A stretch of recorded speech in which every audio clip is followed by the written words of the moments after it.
Sir, good morning, sir. Dr. Ashok Dalai, sir. Good morning, sir. How are you, sir? Sir, I'm not able to hear your voice, sir. So unmute your this one, sir. Okay, sir. Now. Yeah. Can you hear me now? Good morning. Yes, sir. Very good morning, sir. How are you, sir? I'm good. Nice seeing you. As always, smart and always active. Thank you so much, Thank sir. you very much. So it's a good program you organized. I was telling everybody, Sir.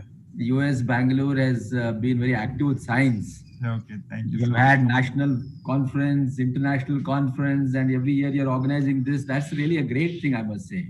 Thank you, sir. Because of all you have put a strong foundation for this institution. So just we are taking it forward. That's all, sir. Nothing more than that. No, that so really, thank you so much for accepting our invitation and be available today, sir. I know you're a busy man, but still you have made it, sir. Thank you so much. Thank you so much. Yesterday we had one meeting, sir, that was given by Deepak Pantel. He has given the inaugural lecture. Okay. Yeah, yesterday. No, he's a very good scientist, and as you know, biotechnology. Yes, sir. He was the one. He has developed hybrid in mustard, and also one this GM crops in mustard. Yes. He's very good, very committed to that. Yes. That extremely committed. It's good that you called in. Yeah. And you have got tomorrow another scientist, right? Tomorrow. Yes, sir. Tomorrow the one Dr. Mishra is there, sir. He's Meva Singh, sir. Meva Singh, sir. Meva Singh. Right. And actually, day after tomorrow, we have fixed Dr. Ayyappan.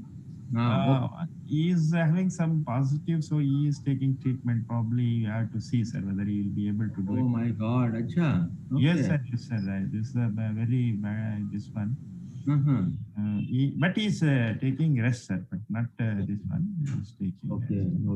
Otherwise, he would have been good because he's another scientist and science administrator. Yes. Very good. Excellent. Yeah. Good morning, sir. Dr. Dalai. Good morning, sir. Good morning. How are you? Fine, sir. Thank you, sir. Oh, thank you very much. Dr. Rajendra Prasad. Yeah, good morning, Dr. Srinivas. Good morning. So, though we are very close to each other, sir, we are not able to see. We are wishing online, sir. I know. I agree. So, Dr. Srinivas has been following up with me, and it took almost a day for me to respond to him. Yeah, I know, sir. He told me that, sir. In fact, I wanted to call you. He said, no, sir, already has confirmed. Okay, thank you. Yeah. Good. And then Dr. Siddhaya has been with me, supporting me for the last 2-3 days. Yes, sir. He is coordinating with you. So your team is very strong, so no problem. Yes. That's why I'll be. Your team is strong, yes. Yeah.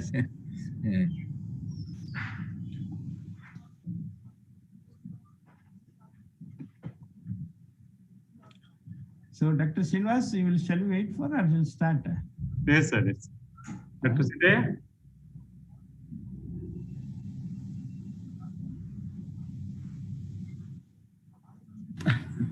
Sir, now we can start, sir. Yes. Sir, good morning, sir. Good morning. Yeah, good morning.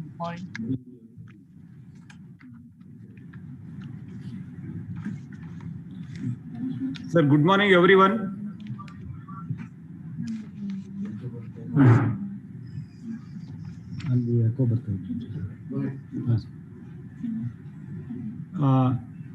Let me welcome each and everyone for this University of Agriculture Sciences Bangalore Science Week 2020 PG Students Symposium. It is named and titled very attractive this year because of support from National Higher Education Program, and Dr. Karbas sir designed this title very attractively for attracting different science student as well as faculty and other members, sir. First, I would like to call upon each and everyone, particularly participant, with some instructions, sir. Because when you have a webinar, there are a lot of scope for playing with this online platform. I would like to ensure a successful symposium. The participants and delegates must follow the following some guidelines or information, please. If you have not already done so, turn off any mobile, cellular devices, or place them silent or vibrant mode to avoid interruptions and feedback during the process of invited speaker. And I would like to bring one more information, guidelines or information. Ensure that you are only accessing the symposium through one device, accessing symposium through one device, turn off any other to avoid feedback, please.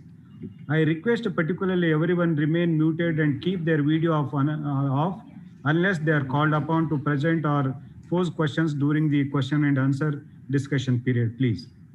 And following our plenary session of the symposium, all participants will have to move into thematic session, begin to research presentation. That is simultaneously after immediately plenary session over, the parallel session or technical session will be held in different discipline and schools.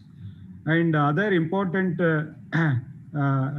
information here, please raise your questions in chat box for ease and smooth running of speech, and we will prioritize the important questions. We will pose to our guest speaker, none other than Dr. Ashok Dalwai, sir. Then please don't play with annotation while screening or maybe talking by our honorable speaker. These are the few instructions I would like to bring to your each and every knowledge. Kindly do the needful. Now I request our Dean PGS to give introductory remarks. Dr. M. Srinivas is a hardcore researcher as well as Dean PGS. Now I request him to give a brief on UASB Science Week 2020 PG Student Symposium. Please, sir.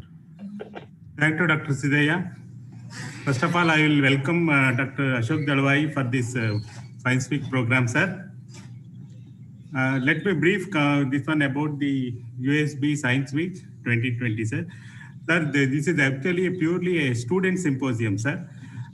Most of the students, the PG students or MSc and PhD students, they are at the fag end of their degree program. And this is actually with the intention of making them to acquire some communication skill and also the showcasing skill. And what all they are doing, actually it will not be visible or it will not be with the other department students. And this was the main intention of this. And here in this one program, they will be presenting their part of their PG program work, and it will be evaluated by group wise, sir. And it will be, we have formed into 4 groups: crop production, crop improvement, and plant protection, and social sciences and other groups. And they will be put in the different groups. We have 15 disciplines, and 15 disciplines are spread across the 4 major divisions. Under this, we have about 3 to 4 disciplines under each group, sir. And this usually this is actually the program of the students, and most of our PG students are also participating. And only the PhD this time it is being held online because of COVID situation. Otherwise, it used to be a physical one, and all the MSc students, they were presenting their posters. And this time, because it is held online on this video conferencing webinar type, we have restricted for only the PhD students, and they will have the oral presentations. And all our experts from different disciplines, they will be actually evaluating, and then they will also give the guidance to each of our different participants, and it is also evaluated, sir. And added to that, we also have a startup program, sir. And because we are actually inviting the proposals of some of the innovative ideas or the enterprising students to have some proposals for the startup programs. They have some innovative ideas, creative ideas, or the fantasies that will be showcased. That will also be evaluated from outsiders. And we'll also appreciate the top 2 startup one, and they will be rewarded with a certificate, sir. And added to that, our PG students and faculty are also exposed to the lead talk, sir. And during this is actually this time, this Science Week, it has been a unique program from among the farm universities in Karnataka, sir. And in this program, we have this is actually started on 25th, sir. It will go for 4 days. And today is the second day. Yesterday we had a lead talk, that is inaugural talk by Dr. Deepak Pental. And he was very critical and analytical type. And he told about what actually the excitement of this one, what is the status of agriculture in this? And he was also stressing upon the natural farming, organic farming, use of pesticides, fertilizers, and also how it is. We are always, I could make out from his presentation that we are lagging behind in most of our agriculture productivity, and also the use of pesticides and also the fertilizers. And also he gave the genetically modified crops or the transgenics, how it is being popularized, and what are the hazards in this adoption in the Indian farming community, sir. And this lead talk, these yours actually today it will be science and the society, sir. I think you have a lot of contributions, and also you are both an academician and also administrator, sir. Yesterday I was going through your biodata, and you have done many of the policy matters which are more relevant to our society. And I was also thinking about the self-assessment property taxes and Swachha Bangalore. And actually I was also, and also you have kept the tinge of that agricultural, this one, sir, background, sir. And that also, I think you have been a very proud alumnus of our UAS Bangalore. Earlier it was, I think in the early 80s, it was only UAS Bangalore, and later it was turned out to be different sister universities. But you belong to our, the parent, this one. And also, we are also proud to have you as a alumnus of this one. And also you have been awarded this one, doctorate from University of Agricultural Sciences, Dharwad, sir. And I also congratulate you for that, sir. And the lead talks, we have the other, our Vice Chancellor also mentioned about the other 2 lead talks in the coming 2 days. And our PG students, we want the PG students especially exposed to, because they are all familiar with the presentations in the seminars and colloquiums. But when they come to the project their own work, that needs some communication skill. And that's why we want to improve upon their communication skill, and that will be reflected in their publication skills. And also the showcasing skill and how we have to project, because all our students are very hardworking and they'll be doing very good work. And sometimes we have to have some, we have to instigate them. And we ought to just motivate them or inspire them. That's why we have selected some of the speakers like you, sir, so that they will get inspired and motivated to project their work. This was the intention of our Science Week, sir. And now I want this one, I request our Dr. Rajendra Prasad, Vice Chancellor, to introduce you, and also we will start the program, sir. Thank you, sir. Yeah, sir, thank you very much, Dr. M. Srinivas, Dean PGS, and luring and making it lucrative, this program for attracting PG student and postdoctoral student, particularly meticulous planning with support of your all scientific community, sir. Now, with this, I would like to welcome our Honorable Vice Chancellor with always with a smiling face, with human touch. Sir, he is a prominent academician and across the country and as well as internationally. He is always working for building agriculture cooperation with international institutions in the field of research, teaching and training, as well as academic build-up. Sir, now I would like to call upon on this occasion to give your opening remarks, sir. Okay, good morning to all of you, sir. Respected Dr. Dalwai, sir, and all my colleagues and my dear students and friends. As our Dr. Srinivas mentioned, the objective of this project, this program, the Science Week, it was started, sir, way back in 2013 and 14, it was modified, and every year there is some kind of innovative things are happening. just as he mentioned, one thing I would like to add, that is here we are also asking the students both from the UG and postgraduate students to develop a concept note so that we can invite some of the startup companies and there will be a presentation so that those ideas will be picked up by these startups and they are going to convert those concepts into a commercial and technical technology products. In fact, this is one area where you must you should think and also support us, sir, because the most of the PG students and the PhD students, they are going out with a lot of good innovation thinking and also research. They wanted to convert these ideas into a commercial one, for which we want to have the incubation center, which have already established, but they need some kind of initial support for the startup, maybe like a seed money or something like that. If they could help us for our PG students, really helping our younger students to become an entrepreneur. This is one thing which was missing. Just I wanted to request, sir. The another thing is today, sir, as he mentioned, three thematic areas we have made it. One is science for society, and another one is excitement in science and the opportunities in scientific agriculture. Today, you will be delivering on science for the society.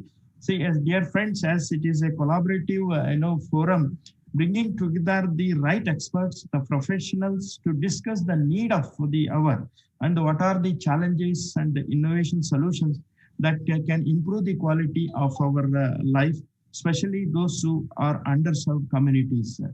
Again, this science, as you all aware, has revolutionized, and today we are in a tremendous advancement because the mankind is immensely benefited, but still we need to again, this science and society are in constant and fruitful interactions through the scientist. So as a scientist, our role is much important and significant in bringing the society through the science innovations. So in fact, scientists are the society is providing lot of opportunities and the logistics like laboratories, the institutions, the libraries, and this we have to have in turn commit ourselves and see that these facilities should be effectively utilized and come out with good innovations for the benefit of the society. Of course, Pandit Jawaharlal Nehru was a great champion of scientific approach to the truth and did utmost to cultivate the scientific temper among all our young generation and the people. So in the science also generates the solutions for everyday life and helps us to answer the great mysteries and of the universe. So it has a specific role as as well as variety of the function benefits our society, especially by creating a new knowledge, improving educations, and also increasing the quality of our life. At the same time, the government need to make certain decisions, especially the based on the policy they have to make.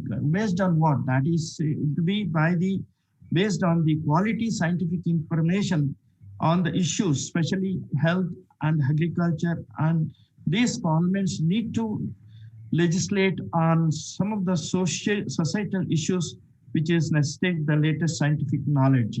So on the other hand, the scientists also must understand the problems of the policy makers they are facing and endeavor to make the results of the research relevant and comprehensible to the society to address the major global challenges such as climate change and ocean health, biodiversity loss, and also the freshwater security and the conservations.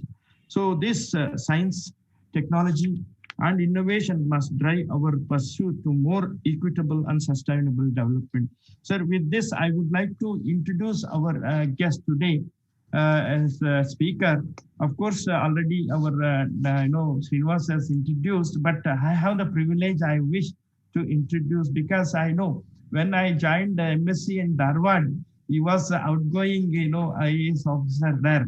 Actually, sir, you are the one, you have given us a K, that is what do you call this SKT. That is, we call SKC here. You have given us yourself and Dr. Ramkumar, both of you offered in that this simple hall for all the students. See, it is not just to thank this one. He has inspired all the students at that stage itself. And they are the beginning. Both Dr. Dalwai Saab and also the Dr. Ramurthy, both are the beginning in that campus to get into the civil services and the competitive examinations. You have not only give us the sweets, and also you have made the students. Actually, Dharwad, US Dharwad is become the hub of creating a lot of the the IFS, IAS, and IPS, and bank, and so many people said that is the kind of inspirations you have given to our student when I was a student there. Today I hope the talk and the presentation inspire not only our students, and I could see a lot of our young faculty and the HODs are all here. Certainly your talk will be strengthen our activities, and also this will be give us how we should go forward. Yes, and I think, dear colleagues, he has published, two articles in the newspaper, that is secondary agriculture is the way forward. So I think today is also going to enlighten that, and kindly read those things he has, published, and it is really going to help us. So Dr. Dalwai Saab has started his, career in the IPS in 1980 itself, and in 1984 and IAS, and in the cadre of Odisha cadre. And as Dr. Srinivas mentioned, he has worked in various capacities. Just I want to mention the important contribution. He was the initial the government 2010, that is Uday team rolled out the biometric based resident enrollment for Aadhaar. Today we are using the Aadhaar card for everything, and so that is the the contributions given by Dr. Ashok Dalwai Saab. And he was also always focused on the effective delivery of services and on good governance. Some of the important contributions is the first agriculture policy of the state of Odisha, first textile policy of Karnataka, self-assessment scheme for the assessment of property tax. Sir, this is one thing, it is really great, because last year at the same time, I was in America. I paid the house rent salary, this one tax, sitting at home in the America and the online, sir. This is a great thing which you have done. And this is the, this kind of things has been, adopted in all over the country. And also he was the one, what we are talking about, Swachh Bharat. He was organized and launched the Swachh Bangalore when he was the commissioner of the BMP. So again, it was one, he has drafted many models, acts. That is, first one is a Model Agriculture Produce and Livestock Marketing Act 2017, and Model Contract Farming and Service Act. This is 2018. This is what now we are giving importance, and the guidelines for the Grameen rural agriculture markets, so etc. So like that, yes, contributed a lot. Of course, for his the contributions, he was awarded many awards, especially when he was a young the student. He was the best outgoing student for the year 1979 from the College of Agriculture, Dharwad, and the best sportsman of the year 1982 when he was in the National Police Academy, Hyderabad. So this speaks from the childhood itself, he has started achieving a lot of awards. And again, he was identified as one of the top 10 most important person in the Karnataka state in the Times of India survey 2002. And of course, he was a distinguished alumni, and he was honored by our alumni association in 2013 as a distinguished alumni. So recently, he was awarded the honorary fellow of 2019 by Confederation of Horticulture Association of India. So like that, there are many awards, but the paucity of time, I am restricted to this. Sir, really, we are honored to listen to you today. And thank you once again for accepting our invitations, and really your talk will be fruitful for all of us as a whole to the agriculture industry. Thank you very much, sir. Welcome. Thank you. Yeah. Thank you, sir. Our esteemed Vice Chancellor giving opening remarks. You have already proven conducting successful leader as a science congress at GKVK, and across the world it has got name and fame. Sir, now it is a privilege to introduce our plenary speaker, none other than Dr. Ashok Dalwai, sir. Sir, I would like to introduce him to all the participants. He is a good human being rather than administrator turned to be an academician. And he is basically, I heard, he is from Shainik School. That is a highly disciplined school in the country, even internationally recognized institutions. Sir has served more than 4 decades as an administrator and serving to the backward districts like Kalandi and Raichur. There is no district other than this backward in the country recognized by World Bank, sir. He has contributed a lot for the people, and he brought a lot of a smile on the faces of poor people, unreachable people, sir. And other contribution is already told by our previous speaker, Dr. M. Srinivas, as well as our Honorable Vice Chancellor.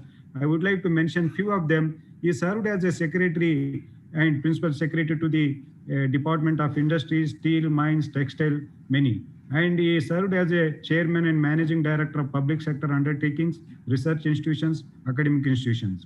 And followed by is importantly, he also chairman of Interministerial Committee on Doubling Farmers' Income. That is an important chair of the country, and he is holding, and he produced a 14-volume report, is recognized one of the most comprehensive and evidence-based strategy. And with this, agriculture has been taken new turn to the new direction as well. And apart from that, is most importantly chairman of Interministerial Committee on Doubling Farmers' Income, submitted 14-volume strategies specific to recommendation of government and implementation of recommended strategy as a chairman of the Empower Committee, sir. And he is a student, I'm proud to say, is a basically agriculture economist, and now is relentlessly working for the society with science infusion in the country. And already his contribution to the society as well as people is enormous, sir. And now he speak on science and society, how it is helping for the country development, even at grassroots level as well as macro level. With this introductory, with this is brief contribution for the society, I would like to welcome Dr. Ashok Dalwai, sir, to start his plenary talk. Thank you, sir. Thank you. So good morning, everyone. I hope I'm audible. Respected Vice Chancellor and my dear young friend, Dr. Rajendra Prasad, another friend, Dr. Srinivas, all the respected deans of various faculties and colleges of the University of Agricultural Sciences, Bangalore, all the young students of doctorate and postgraduate studies, all the academic and scientific resources of the university, distinguished invitees, and everyone else who has joined today's important session on science. At the outset, let me congratulate the Vice Chancellor and his team for having given so much importance to science. What started in 2013 is being carried forward with incremental changes for the better. I must therefore also congratulate Dr. Srinivas, who is making efforts to expose his students to the mysteries and marvels of science.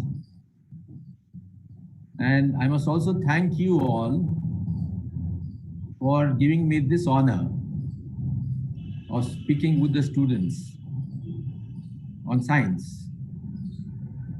I'm aware that you have invited 3 other scientists, and they're more appropriate to be here. They're men of science. But here you have given a chance to me, a civil servant. Maybe it's a privilege or a kindness that you have bestowed upon me as a student of your own university. UAS Bangalore is my alma mater. This is where I got my degree from. So I'm always grateful to the university, and it's a matter of pride to be organically linked to this great university.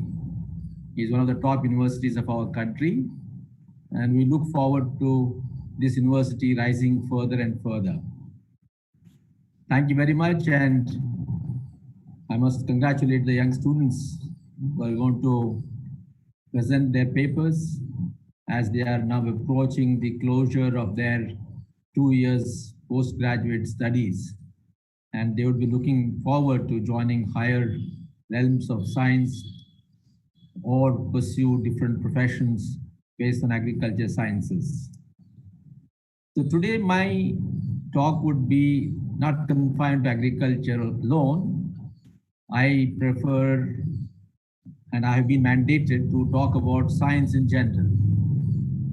Though I had been asked to talk on science and society, I requested the Vice Chancellor and Dr. Srinivas and also Dr. Siddhaya, who's been supporting me, that I would slightly modify it and say science and society.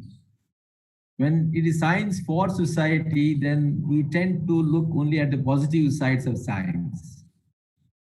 But you know, we live in a universe of the world which is ruled by a pair of opposites. There's always a right direction and a left direction.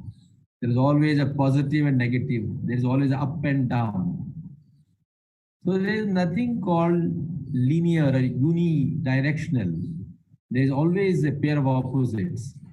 So when we talk about science and society, obviously we'll be looking at both the good things it has done and some of the challenges it has thrown up, which I would not like to call them a negative, but say that they are challenges. Now, when you say science and society, both are extremely important. They are independent entities in a way, and they're also organically linked. So let us go back to where the society began. The society, according to our own Hindu philosophy, is a creation of Brahma. So that is just an aside. Let's come back to pure science.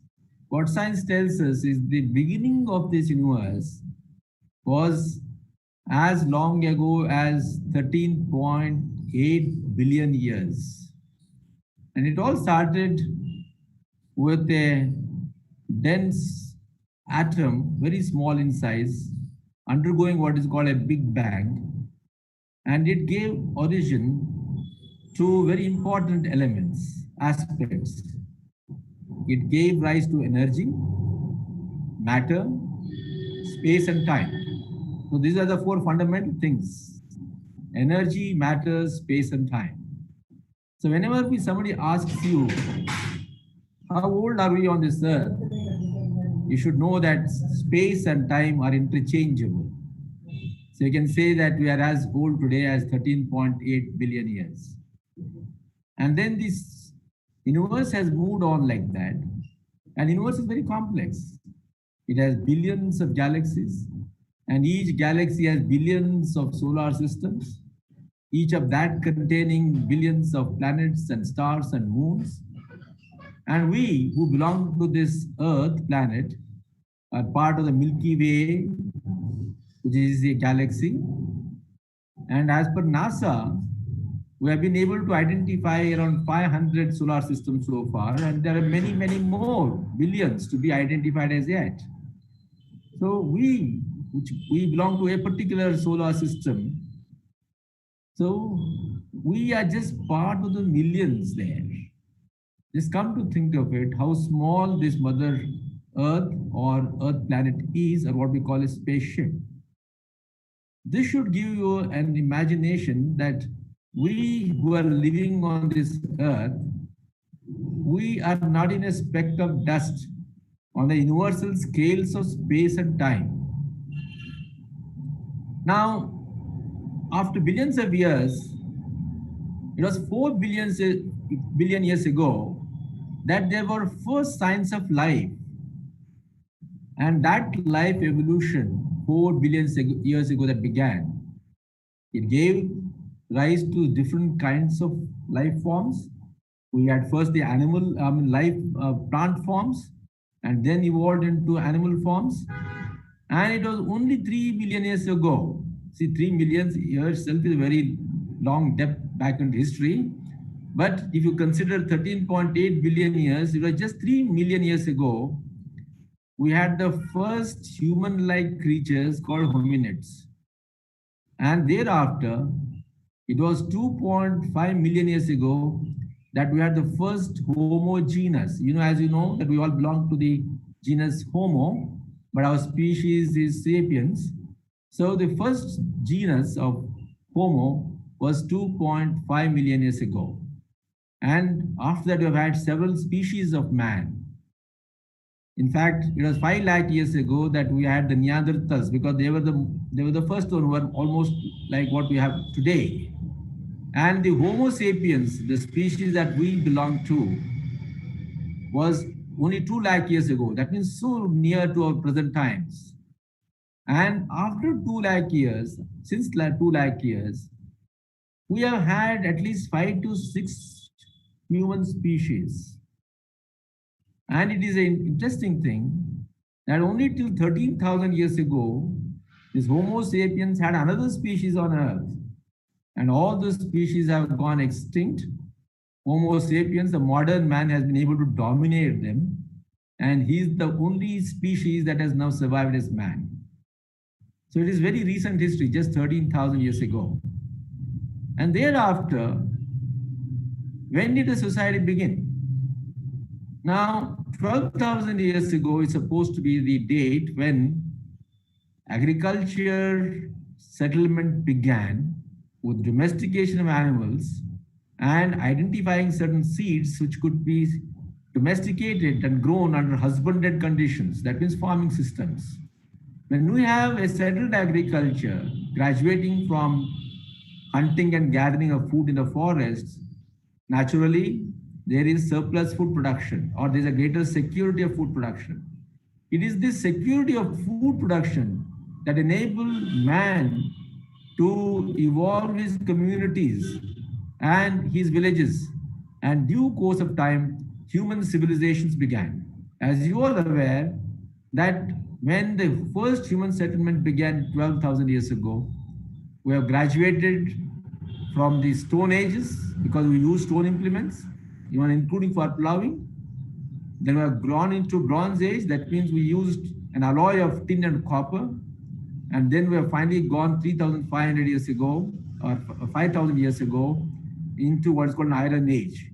So this particular progress, how did this happen? Whether identification of the use of fire, identifying certain fruits and foods that could be consumed, animals that could be domesticated, or the extraction of the ores from the Mother Earth and converting them into usable tools and devices. All this was the progress of science. But what you should remember, that this was more a technology than a science. That means man, by his own fear of nature, he was also trying to observe the nature. And it is by observations that he was able to make progress in technology. But without understanding the science, it is very difficult to make a faster technological progress. That means you cannot replicate what you achieve at one place in another place. So the theory of science behind these observations in a way began with the Greeks. The Greeks were the first in 2600 BCE who were able to understand the logic behind this thing. And the mathematical view of science began with Pythagoras. You have all heard of Pythagoras' theorem. He was the first one to talk about a mathematical model to this world. And that was followed by Aristotle and Plato, who gave a logical view of the world around. And it's not that nothing had happened before that. In fact, Indians, Chinese, Mesopotamians, Egyptians, Palestinians, all of them also had contributed. For example, there was the invention of paper, gunpowder, etc. But the science behind this was actually institutionalized by the Greeks. So that is something that we must really give a credit to. So what we understand is Just from over the last 2,600 years, the beginning of science became. And the most important advancement in science actually began with what is called Renaissance in Europe. You all heard in history the period of Renaissance that began around 1300 and 1400 AD. So that is the time when there was an efflorescence in all domains of human life, in art and painting, music, culture, science, literacy. Many world universities like Oxford, etc., were set up at that point of time. Of course, in India, we had the Takshashila University, Nalanda University also before that. So India also has made contributions. But what we must understand is that it is in the second millennium, that is around 1300 AD to present time, that there has been a massive change, a cataclysmic change in the understanding of science. So if we want to understand what has happened today, we must recall what are the important things that have happened, who are the major contributors to this. So I would like to share with you that there has been great progress in three domains. One is science itself, second one is technology, and the third one is communication. So these three together, science, technology, and communication, are what actually have made the society progress, and that's what we must understand. Particularly in the last 500 years, after the period of Renaissance, after a few centuries, we must remember it was Copernicus for the first time who said that it is the sun which is the center of this particular solar system. Earth and other planets are going around. Till the time we all believed that Earth was the center. So that is the first Copernican revolution that actually revolutionized understanding of science and gave way to many other discoveries and inventions. Thereafter, we must remember William Harvey. William Harvey was the first man to explain in detail and in totality the way the blood was circulating in the human body, right up to the brain and downward. So William Harvey is the next important contributor to science. Thereafter, of course, everybody knows Isaac Newton is the one who told us about the universal principle of gravity and also the basic laws of motion. And he is the one who actually laid the foundation of the modern physics. So Isaac Newton is very important for us. And moving forward, we as students of agriculture science must gratefully recognize Charles Darwin, who in 1854, in his principles of natural selection based evolution, he gave a total new twist to understanding of the life formation, because we all believe that life is created, that there was a watchmaker who created the human being or other life forms. But here it was Charles Darwin who turned all that topsy-turvy and said that no, the life has evolved and Homo sapien is an evolution so far. And after Charles Darwin, we must come to another very important contributor who gave the second most important pillar of modern physics. In fact, in a way, it undid what Newton had done, and that is none other than Einstein. So Einstein, in the early part of the 20th century, who gave us the theory of relativity and made a huge contribution to the understanding of science, is next who should be recognized. And then again, once again, as students of agriculture science, come back to very recent times, 1953, when Watson and Crick gave us the structure, the double helix structure of the DNA. And it is this which has made a fundamental change in the way the agriculture science and the research related to that is undergoing today, is actually metamorphosed. In fact, what you heard to Dr. Pentel yesterday would be all based on understanding of the double helix model of the DNA. And thereafter, you know, the most important advancement that has happened in the 20th century is the human genome mapping. The entire genome of the man has been mapped today. And then, of course, science has also contributed to multiple organs being implanted, transplanted. So these are the important developments that have happened in science. Now, parallel to this, because science always converts into technology and contributes to society. So as they say, technology is the creature of science. It can be a beautiful creature, it can be a naughty creature. That's a different matter. It depends what the way man wants to utilize. But important technological developments are it was once again Newton who gave us the first scientific telescope. And thereafter we had very important development through the James Watt, as you know. He was the first one who improved upon the use of steam power for moving a locomotive, and that was the beginning of railways. And thereafter we have had who is called one of the biggest inventor of America and the world, Thomas Alva Edison. He has invented so many things. Almost every day he was inventing. It was electric bulb one day, it was electric system, power system another day, recording system another day. Everything that you see today at your homes and office is all thanks to Thomas Alva Edison.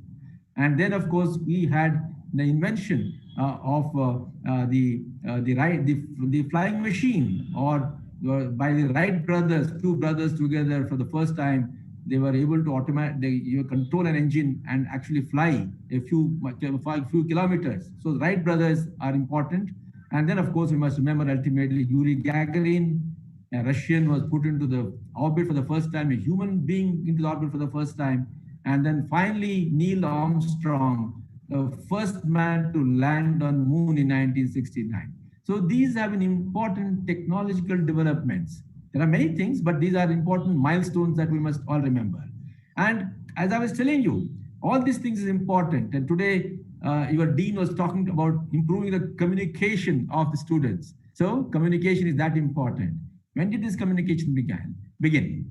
The first communication is through what is called a fictive language. It was not a language, it's a near language. And that was 70,000 years ago. It was man who actually developed a fictive language 70,000 years ago.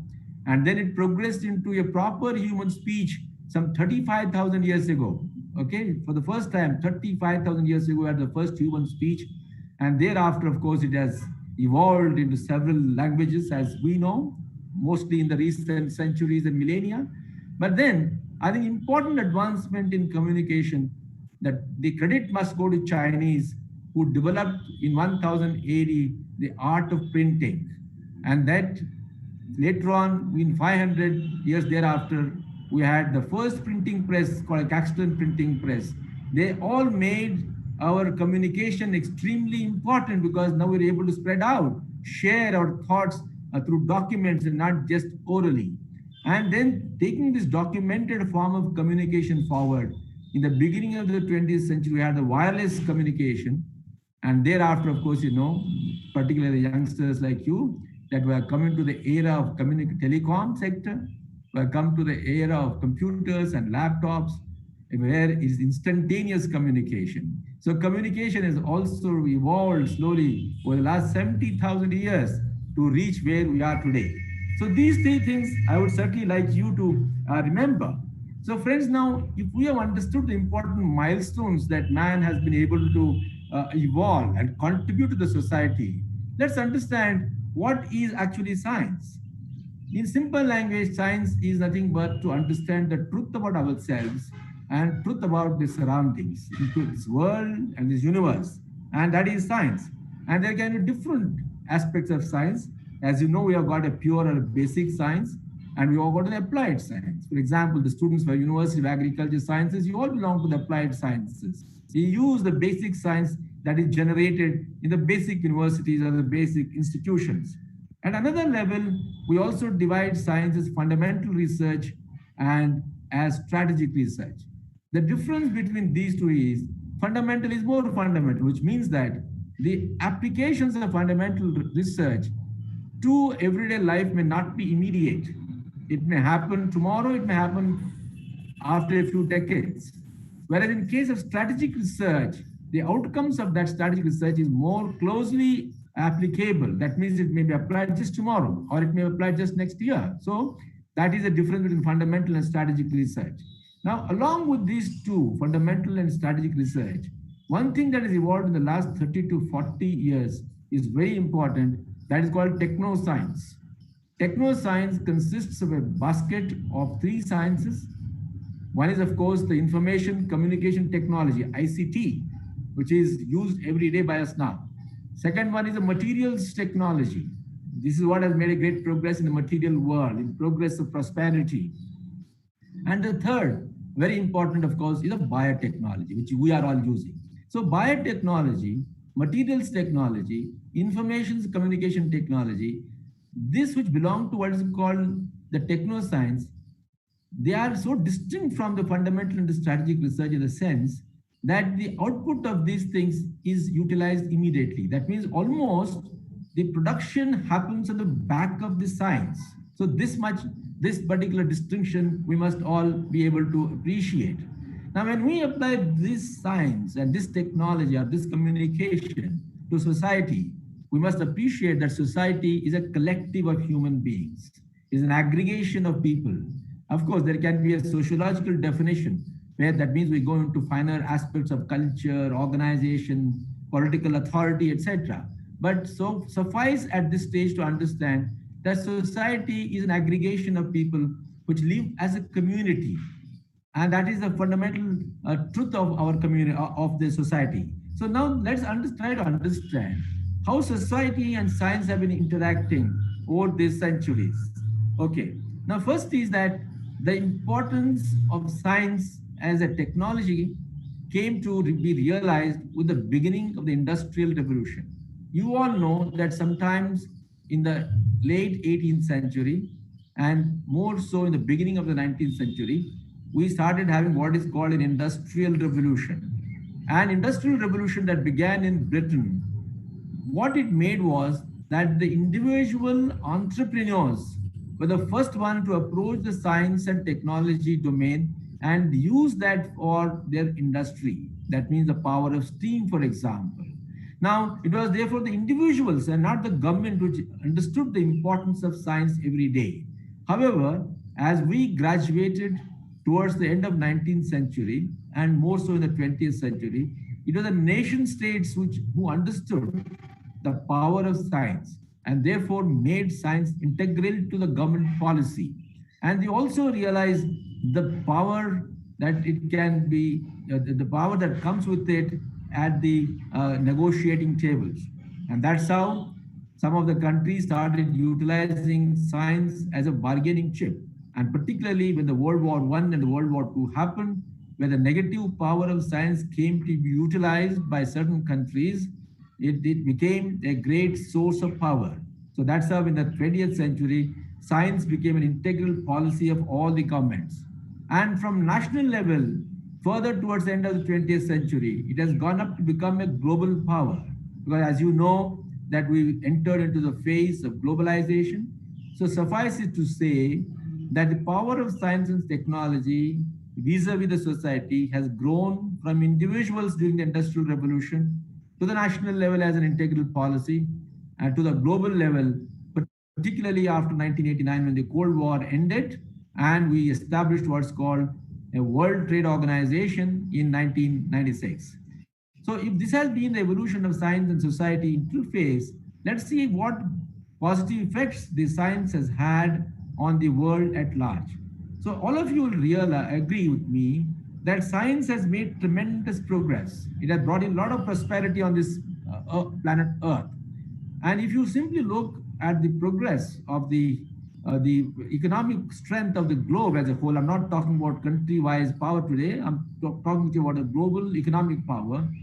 In the last 150 years, man has been able to create so much wealth that today in 2019, the total GDP of the world stands at $130 trillion in international dollar currency, not US dollars. In international dollars, it stands at $130 trillion. That means we have never been able to create this kind of a wealth before. And all this has happened only because of the progress in energy sector, in the material science. The combination of energy and material science has created faster modes of transportation. For example, the vehicles, automobiles, the railways, the ships, the air travel. All these things has been possible only because of the progress man made in the science of energy and the science of material science. Now further, the combination of this two, which has led to automation, supplemented by the power of information technology around what's called digital technology, has enabled man to produce at a faster pace with a shorter pace of time. And That is another major milestone. And however, you also know, not just in this sector, science has contributed to anything that everything that we see today. Take the example of agriculture. Never before in the history has man been able to produce so much of volume of food that we in the world produce today. So much of diversity of food that we produce today.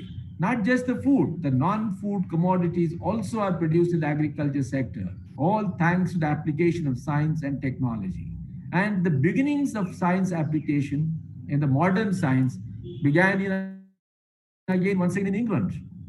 The agriculture revolution on the modern principles of science once again began sometimes in the 17th, 18th century at what is called as Rothamsted Farm Research Station. It was there that long-term experiments were laid down by Henry and Laws, who wanted to test the impact of the inorganic compounds on the productivity of crops. And this long-term experiment did show that crops do respond to input usage, and therefore a scientific way of using this can yield higher. And starting from there, we went into the radical changes in farm machinery, agronomic practices, pest and disease management, harvesting practices, anything and everything related to the agriculture sciences. That is a contribution of science. And similarly, we have had tremendous positive impact of science on medicine. Now, take just one key performance. In 1850, the world population was just 1.5 billion. Today, we stand at 7.2 billion. Many of you might say that population is a problem, but just come to think of it, that point of time, people were dying because of so many infections, so many diseases which could not be controlled by man. But it is thanks to the advancement of science, advancement of food and nutrition, and advancement, of course, in other aspects of material science, that today man has been able to procreate, and today we have a huge population of 7.2 billion. And apart from the fact that we have been able to control a lot of diseases, the infant mortality rate has come down, maternal mortality rate has come down, lifespan itself has increased. Take the case of India itself. Here we had a lifespan of about 51 years in 1951. Today it has gone up to 70 plus. And in countries like Japan and US, it has gone up to 85, 90 years. This is all nothing but a marvel of science. Okay, so now if this has been the quantitative contribution of science at the societal level, let's also see what have been the qualitative changes in the recent years, particularly in the last 30 to 40 years. What have been the qualitative changes in the ways science has applied itself to the society? So two things that we must remember here, which have brought about the qualitative change. The first one is globalization. Ever since we established the World Trade Organization in 1996, and that has brought in what is called the hassle-free, seamless transit of commodities, goods and services between continents and countries, movement of people from one place to another. And this has actually accelerated the pace of changes in science, because when we had this kind of a free transit of people and goods and services, it called for new science. Science has responded. So science has advanced once again in energy sector. Science has advanced in material science. Science has advanced in the information technology or info technology. So that has, the globalization has accelerated the pace. That has been a qualitative positive change. But simultaneously, there have also been negative changes. We will look at that a little later. The second important qualitative change that has been brought by science to the human society is the application of information technology. Now, as you're all aware, information technology, the first beginnings were sometimes in 1960s, when the Ministry of Defense of the United States set up what is called an APAR net, but they had confined it to the usage in military. It was not allowed by the private people, not allowed for commercial purpose. But in 1989, when the Cold War ended, United States opened up that science and technology. It was now allowed by private people. It was allowed for commercial purposes. And since 1989, you've seen in the last 35 years, the rapid strides that the application of information technology has made. We have moved away from what is called analog technology to digital technology. Digital technology, which has combined with the power of computation, has given rise to artificial intelligence. all kinds of emerging science technologies like the Internet of Things, Web of Things, and of course, data analytics, big data analytics. All these things have given such a power to the man that today, sitting here, we're able to do anything everywhere on the earth. Today, if you want to book a ticket, you don't have to travel to Kempegoda railway station.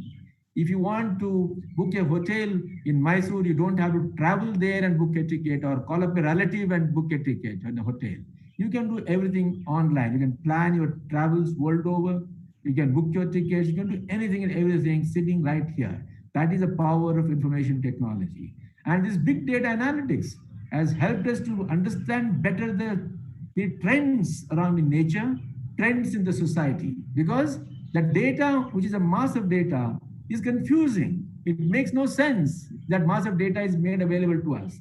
But big data analytics helps us in analyzing it, interpreting it, and what is called deriving interpretations to make sense of this mess, of this madness. So that is the power of big data analytics.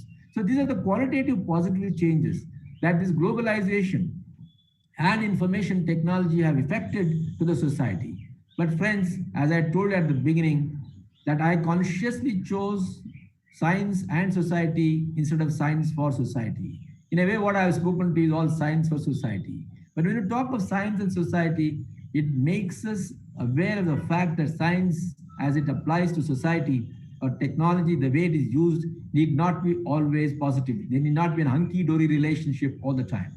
There are also many negative aspects of it. So let us appreciate some of those negative aspects so that we become more aware in the future as to how do we use science and how do we govern science. So one of the important outcomes which I think, which was referred to by Dr. Srinivas and also by your Vice Chancellor, was the climate change. Now, climate change is on account of the emission of greenhouse gases in larger quantum than what this Earth can sustain.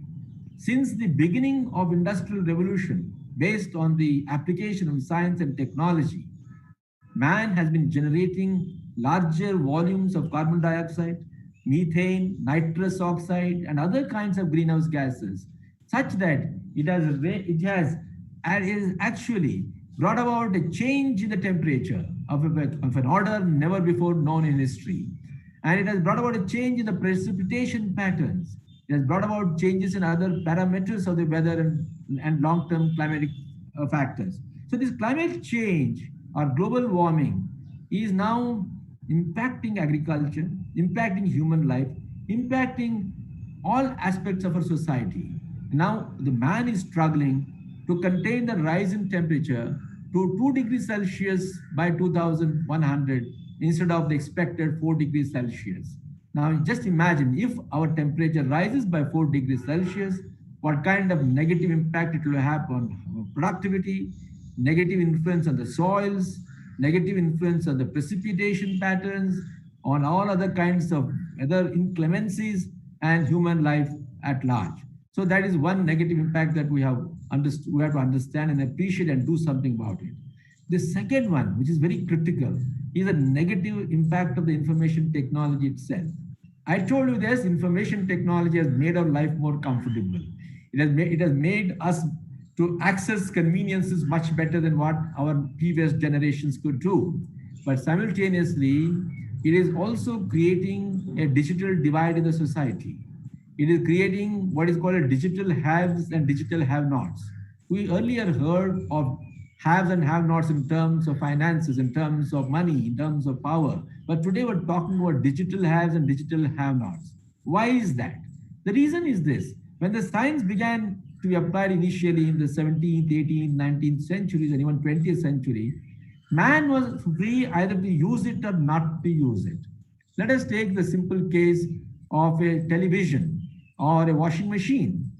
You may decide to buy a washing machine for your home, or you may decide not to buy a washing machine.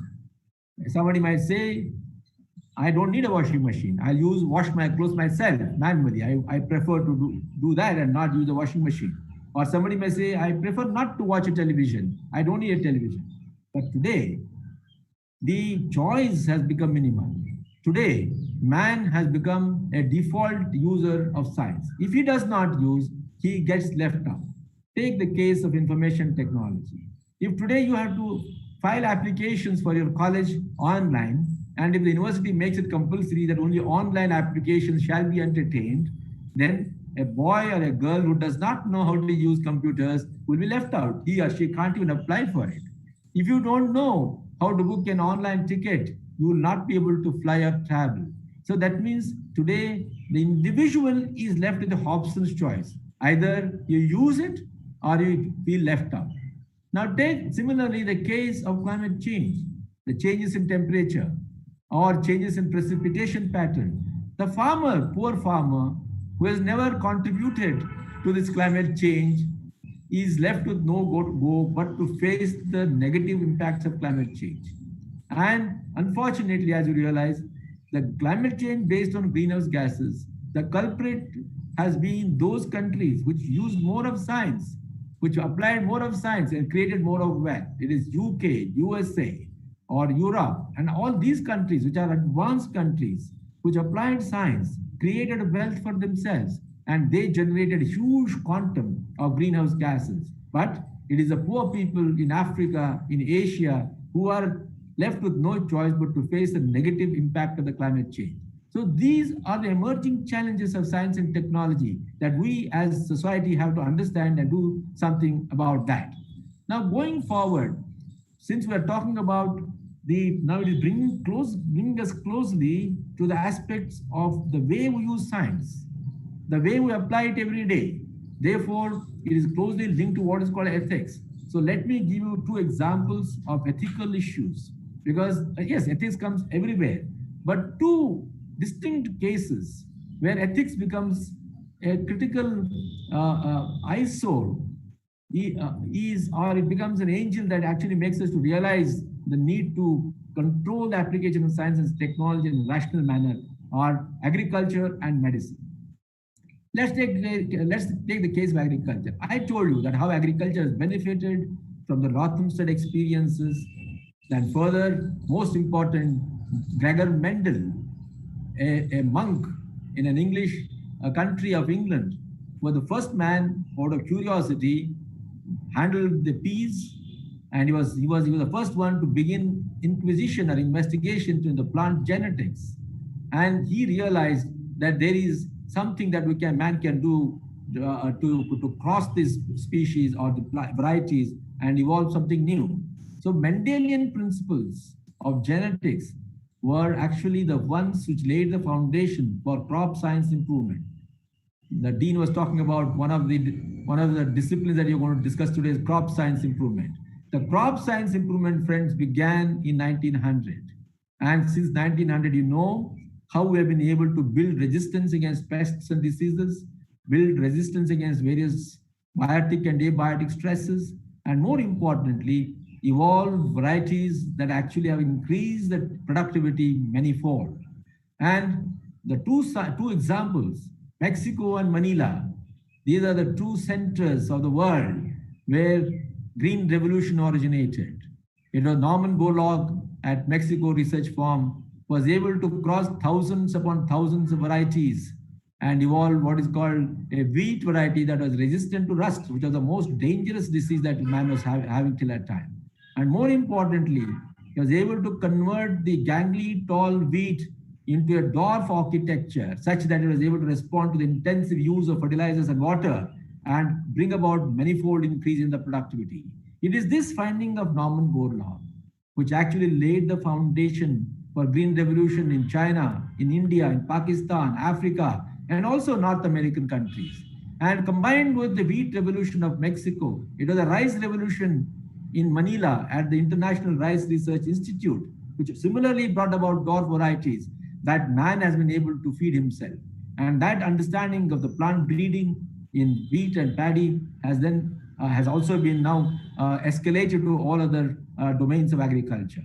But what we must understand today, that this crop science based on plant breeding, conventional plant breeding, so to say, has also thrown up certain limitations. For example, today, we do not know how to do a cross breeding against particular pathogen, particular pest. We may be short of the biodiversity. Therefore, we may have to go for genetic engineering. But genetic engineering, as you all understand, which refers to insertion or it is an integration or expression of a desired gene from one particular species or one genera into another genera or another species, it raises certain basic fundamental issues.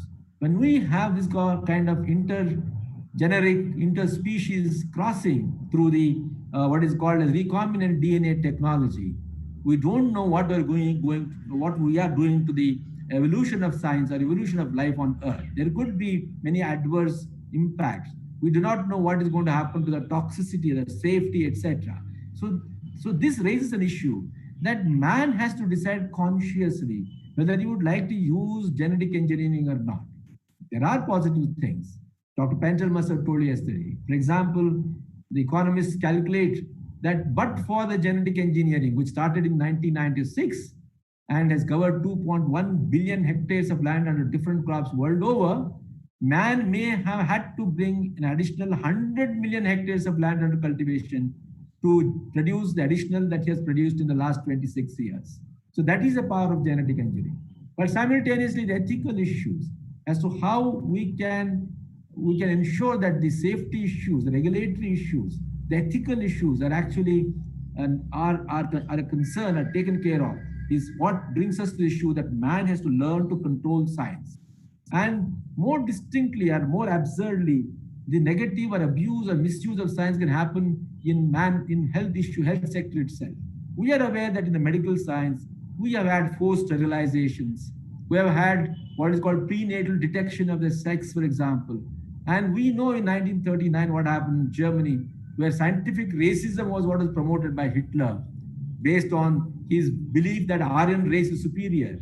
When we have these kind of approaches, when science makes it possible for you to breed similar kind of people with what is called a fit genes, then we can have a society which is absolutely different from what is a natural society. We can have what is called a purebred society.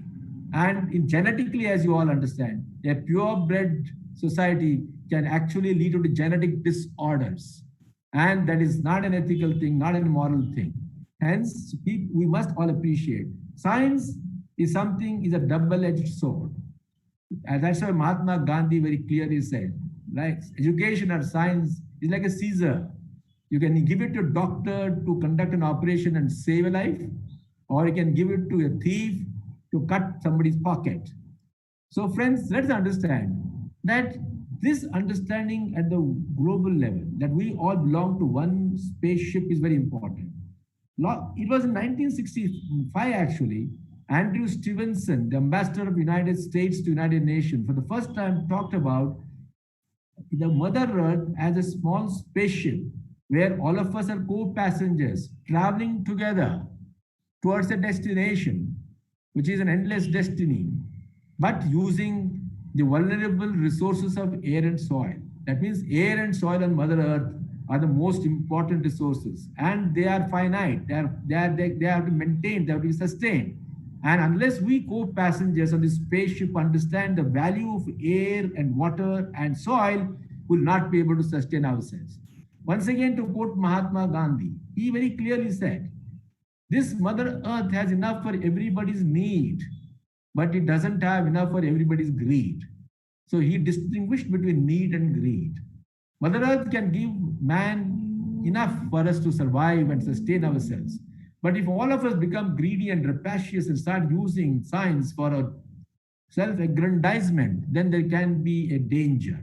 And what we have seen is, unfortunately, those continents and countries which had initial access to science were able to create material wealth, colonize all others. That's how India, Asia, and Africa came to be colonized with Western power.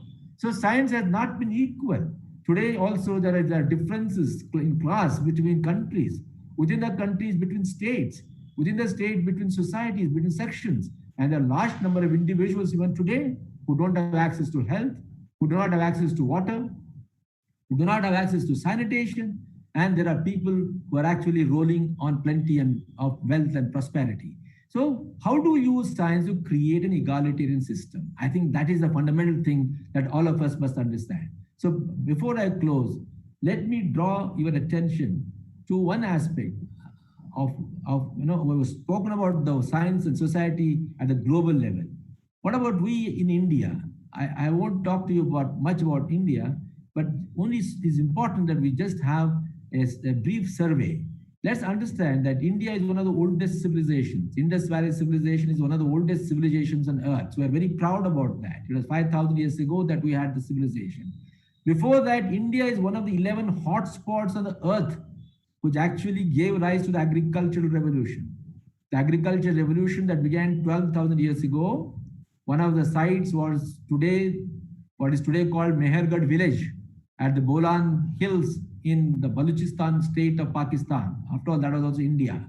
So 12,000 years ago, it was man, the Indian, who actually, I'm an Indian, we call him Indian today. The man there was the first one to actually sow the seeds of lentil and paddy and wheat. He was a man who actually domesticated sheep and goat, because society has progressed from hunting stage to shepherding to farming and then to the material world of today. So we in India must be proud that we are one of the first to originate agriculture. We're the first to build a modern, ancient civilization. And we must be also proud that in the ancient India, right from Vedic times, we have had beginnings of science. For example, during the Vedic times, one of the requirements was, how do we create equal volumes between a circular yajna, havan, and the rectangular havan? So they had to invent how to create those two bodies. One is circular, one is rectangle, but their volumes must be equal. So they were the first to invent or give rise to what is called Pythagoras theorem. So mathematics and astronomy originated in India. India was the one which gave the zero. There was no numerical system till that time with a zero. India was the first one to give the origination or the importance of zero. From here it went to Arab world and the world over. So there have been science developments in ancient India, in Ayurveda, in chemistry. We have developed large number of alkalis, for example. We built Harappan civilization based on engineering technology. We built rock cut temples. We built structural temples. All this was possible only because of the understanding of science and technology. But what I would like you to remember, in the last 1,000 years, where not much importance was given to science, to literacy, to education, where the masses were left out. What happened in the last 1,000 years was mostly translation of what had been done in the preceding 1,000 years. Translation from Sanskrit to Persian and Arabic, or reverse translation from Arabic and Persian to Sanskrit. So there was no original science actually. So because we were left out, and parallelly at the same time, beginning 13th century in Europe, the blossoming of science was happening. It was the blossoming of science that actually took that continent forward and left China, India backward. So friends, let's understand that we can't be left out of science. We have to be constantly at increasing the horizons of science and technology and communication. And that's what is the lesson of the last 1,000 years. Thankfully, in the modern times, in the 20th century, particularly after independence, India has given a lot of importance to science. So what we see today, universities and institutions in space research, atomic energy, defense research, agricultural science, medical science, earth science, you take anything and everywhere. Modern India has built the temples of science, and Constitution itself is committed to science. In fact, Constitution specifically speaks of adopting a scientific temper. Constitution specifically speaks about applying science to agriculture. You go back to a particular article, which I don't remember correctly now, but there is an article which talks about science application to agriculture. So that is the importance that modern India gives to science. So friends, let me close up. And before I close, I must talk to you about what is the possible danger of the power in 21st century of combining information technology and biotechnology. And because as they say, 19th century belonged to chemistry, 20th century belonged to physics, 21st century belongs to biological science. You're all in a biological science. You are in the right science, friends. So in 21st century, it is a biological science and information technology, which together are going to rule this world. But the danger is all that man has been able to achieve in the last few centuries of equality, of justice, of liberty, of democracy is likely to be threatened by the data control. because the data being generated by the combination of biotechnology and information technology may get into the hands of a few elites, and they may become the data dictators. And then a large number of people who may be left out of that may go down as second-class citizens. So that fear of what may happen. There's also a fear that the combination of this technology may make man irrelevant. Suppose we have so much of artificial intelligence and develop robots which become more powerful than man, then man becomes irrelevant. Man may lose jobs, but man may become more irrelevant. So in the 21st century, the combination of the science, information technology and biotechnology is very, very critical. I would all advise you to read one historian, Yuval Harari. He is one of the persons who actually talks of history at a large canvas. Yuval Harari is a lecturer in history in the Jerusalem University. His 3 books are extremely important, and I would advocate you to read those things. First one is The Sapiens, The Brief History of Mankind. A lot of what I spoke today is coming from there. The second one is Homo Deus, the history of the future history of mankind. And the third one, which has been the latest book of his, 21 Lessons in 21st Century. These are 3 important books. And here he's talking about the danger that this technology may throw up to man in the 21st century. So friends, as students of science, keep your mind open. So lastly, let me end up by saying that science is important. We can't be neglecting science. If we neglect, it will be to our own demise, okay, at the cost of our own progress. And India must keep that always in mind. However, people must own science. The governments must have a proper policy. Unless people in the society understand, become aware as to where we should be guiding the government, the scientists, and everybody else who deals with science, we may have a problem. And therefore, I would like to recall or quote to you Einstein, one of the fundamental contributor to the understanding of science and physics in particular. He said that science without philosophy is blind, and philosophy without science is lame.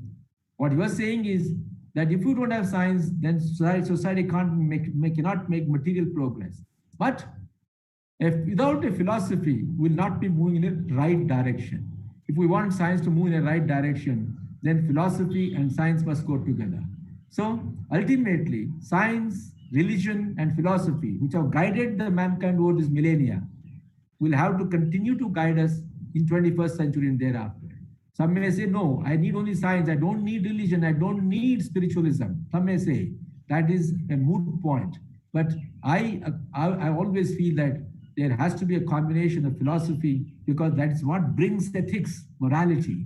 What is ethics and principles? So ultimately, friends, let us build this universe. Let us build. Our universe is one of the many universes. Please remember that. We are only one universe. No, there are many universes. So let us build our universes and our mother planet, the spaceship, on the foundations of ethics and morality. Apply science in the true direction for the welfare of man, for the welfare of all life forms, including the floral and the faunal world, for the welfare of the society, and for the sustainability and welfare of this Mother Earth. So that is where I would like to end, and I would like to wish you all students who are presenting your papers, who are going to complete your science, that you have a future very bright. You have a future to contribute. It is extremely exciting. A lot of changes are happening, and everything is at your call. We must move towards a more egalitarian society. So let me thank once again the respected Vice Chancellor, respected Dean, and everybody else for giving me this opportunity of interacting with you and sharing a few of my thoughts. Thank you very much. Namaskar.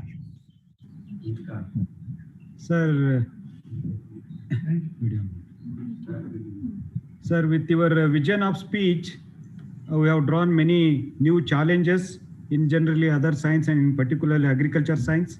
Sir, definitely NORS and SAU will take up as a new opportunity by our young scientists and faculty and academicians to take up a new vision of research, particularly in agriculture, sir. With your thoughtful speech, we learned many things. What could be the new way forward? Definitely, sir, we will make it materialize in the future course of action. And we have received many questions on chat box as well as off the chat box, sir. I will post it on your email ID. Definitely, I will get back and I will forward to them, sir. Definitely, and spending your valuable time with us more than an hour, and definitely it has been given immense pleasure and opportunity for the development of agriculture science and science for society and science and science and society. Sir, with this, thanks your valuable time as well as your thoughtful speech. And I would like to extend my thanks to our Honorable Dean and respectable Vice Chancellor and other organizer of the this event and giving me this opportunity to moderate the program. Thank you one and all. And I would like to bring to other participants, parallel technical sessions will be going to held, and respective discipline school-wise, you can register your all participation. Thank you, and thank you one and all. Thank you very much. Thank you, sir.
ನವೆಂಬರಿಂದ start ಆಗೋದು ಕಾಣುತ್ತೆ college. November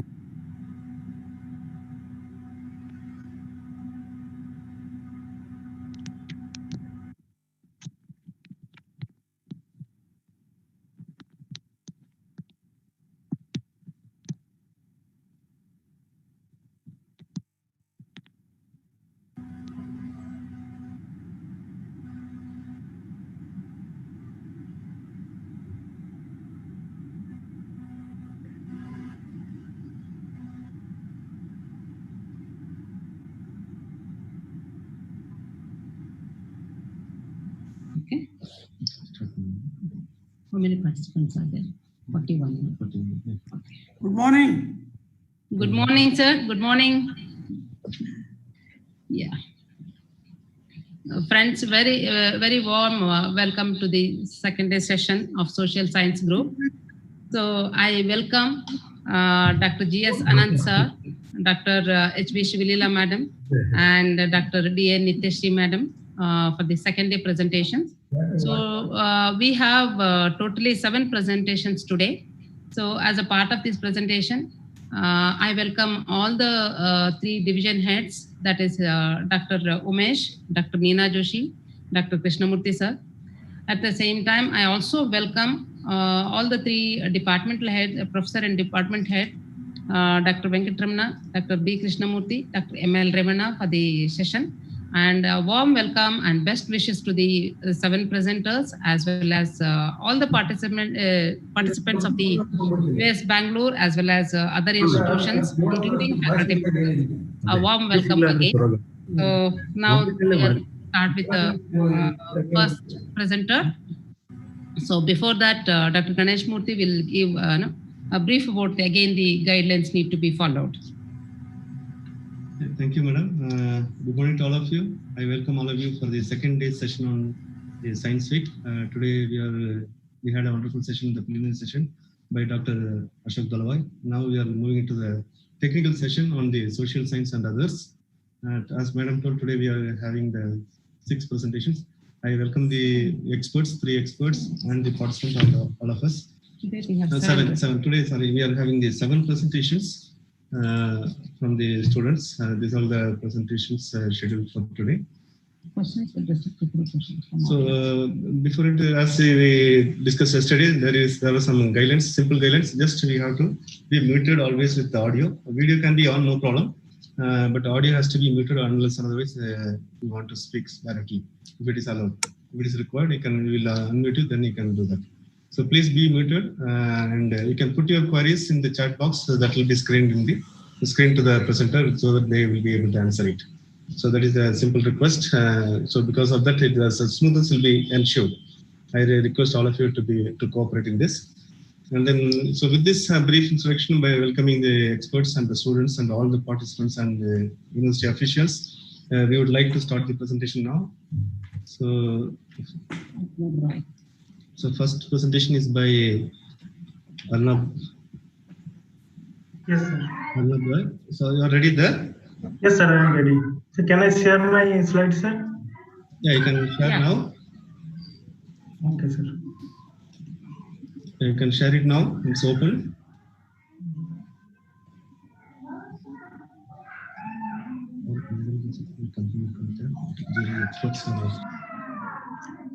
Is it visible, sir?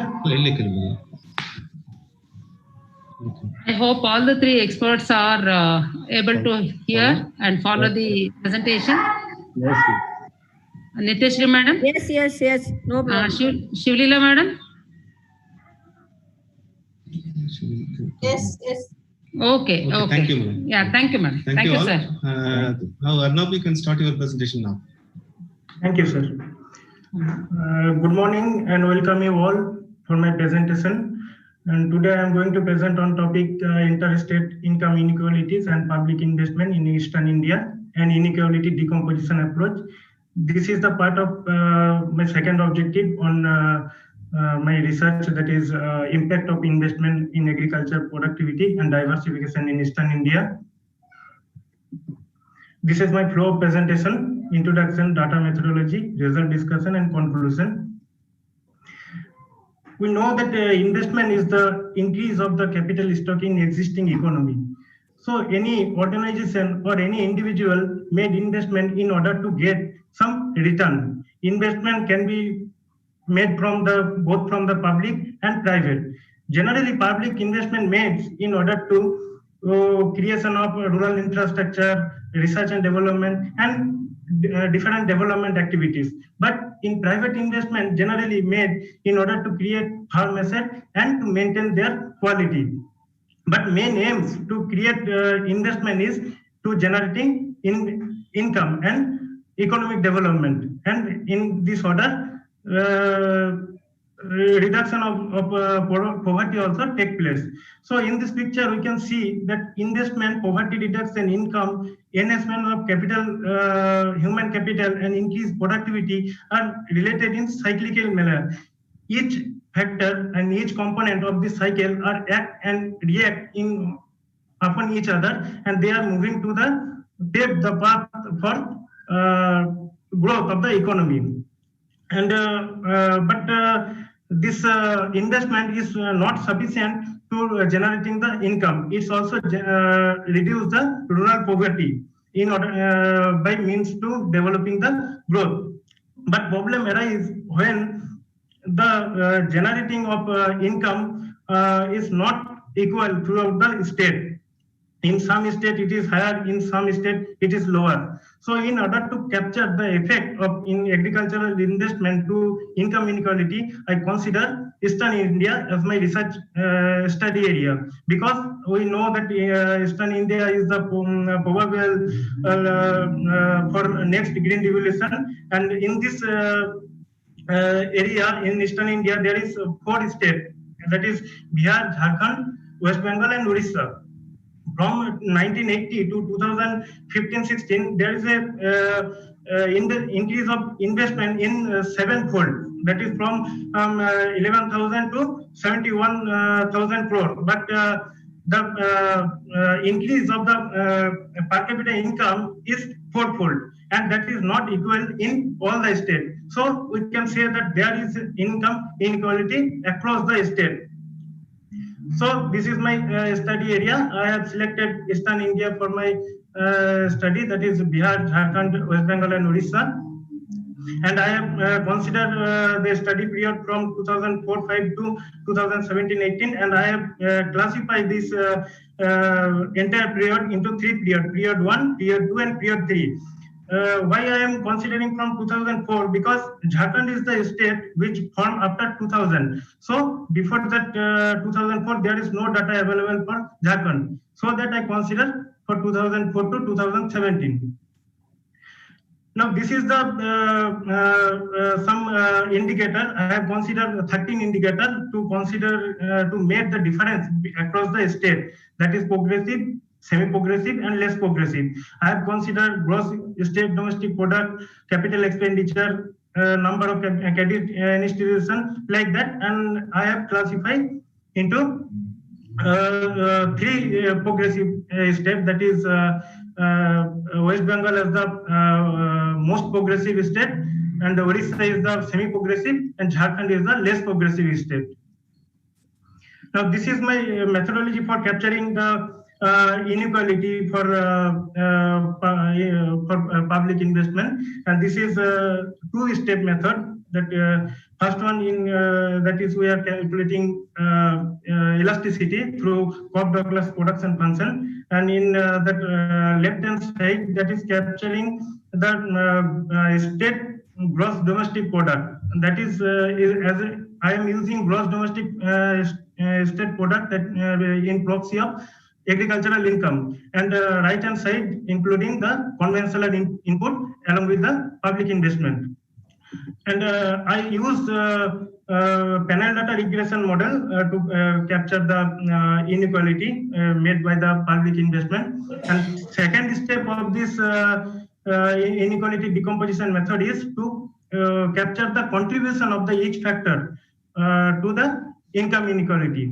Left hand side indicate that variance of gross domestic product, and first term of the right hand side is that is covariance of Y, along with the conventional input, that is land, labor, like this.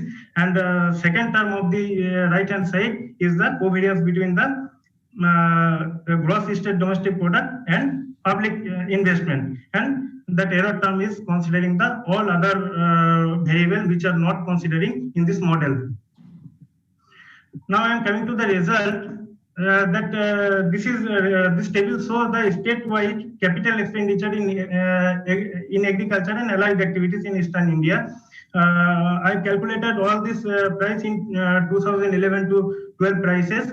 We can see there is a lot of growth of public investment throughout the state. The highest growth rate was found in Jharkhand and followed by Bihar, and lowest growth rate was found in West Bengal. And this is the per capita income in Eastern India at 2011 to 12 prices. We can see that income, per capita income throughout the state is increasing manifold. And in Jharkhand, we are capturing the data from 2003 to 4, and it is almost similar with the Bihar.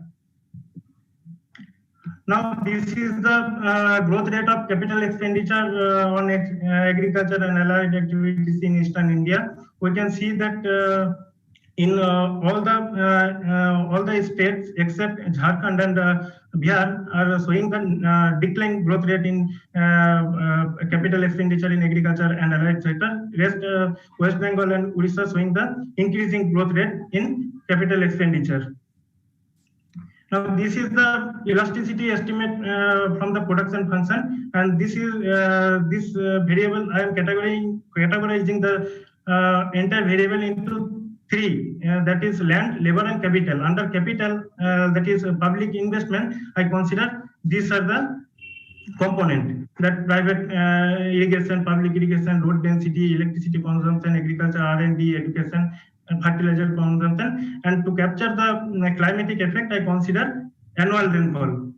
So you can see that, and as I run the panel data regression, so through Houseman test, that is here it is significant. So in the assumption of 80, that random effect is more consistent and better. But through this Houseman test, we can see that is significant. So we can reject the null hypothesis, that is random effect is consistent. Now we have to choose fixed effect model. So we can see that in fixed effect model, land, private irrigation, and agriculture research and development and fertilizer consumption having the significant effect on the gross domestic product in agriculture as a proxy of agricultural income. So we can explain that if we increase 1 unit 1% expenditure in agriculture research and development, so the income from agriculture will increase 0.93%. Like that, we can explain entire variable. In private irrigation also, it is found declining. Means if we increase public investment in private irrigation 1%, then the agriculture income or gross state domestic product in agriculture will decrease by 0.18%. Now, this is the table which shows the contribution of the various factors to the contribution of the various factor to the income inequality. And we can see that from 2005 to 2018, the inequality coefficient is decreasing, and the share of public investment on agricultural income inequality is increasing. And land capital labor also found in land is the decreasing, and contribution of the capital also found decreasing. Now, if we classify the total public investment into the different component, that is private irrigation, public irrigation, road density, electricity consumption, agriculture, research and development, education, and fertilizer, and we can see that if we increase 1% investment in fertilizer, So that will increase the income inequality plus 0.9%. So fertilizer is found highest to the contributing of agricultural inequality, and private irrigation is found that is lowest for contributing the agricultural income inequality. So after this calculating of contribution of public investment to the agricultural inequality, it is very essential to know that what is the factor which made differential that public investment throughout the Eastern India. So I consider these are the some variables, that is size of government spending, net market borrowing, loans from the center, net saving, input subsidy, total subsidy, food grain production, and net irrigated area, share of rural population, to see what is the factor which affecting the variation of the public investment throughout the state. So in this case, I choose random effect model because that Houseman test is not significant. So I choose random effect model. If we can see that size of government spending, net market borrowing, and these two variables are found positive and significantly affect the variation of public investment, and net savings and net irrigated area, which found that significant but negatively affect to the public investment differential. And this rho P, that is the capturing of the state differential into the total public differential in the public investment. Now I am coming to the conclusion that we already see that fertilizer and public investment on fertilizer and public investment on research development and private irrigation have significant effect to income inequality. So government should decrease the public investment on fertilizer in terms of subsidy, but nowadays many issues growing up regarding the subsidy giving to the fertilizer, but many study also shown that return from the investment is more than of subsidy. So it is not worthful measure from the government side to remove or scrap all the subsidy at a time, but government should remove the subsidy at a phase manner, means slow by slow they have to reduce the subsidy. And in case of private irrigation, public investment should increase, and in agriculture research and development also public investment should increase to reduce the agricultural income inequality. Thank you. Open for questions as well as deliberations.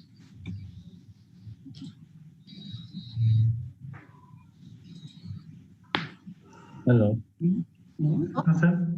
Hello. Thank you for your presentation. Thank you, sir.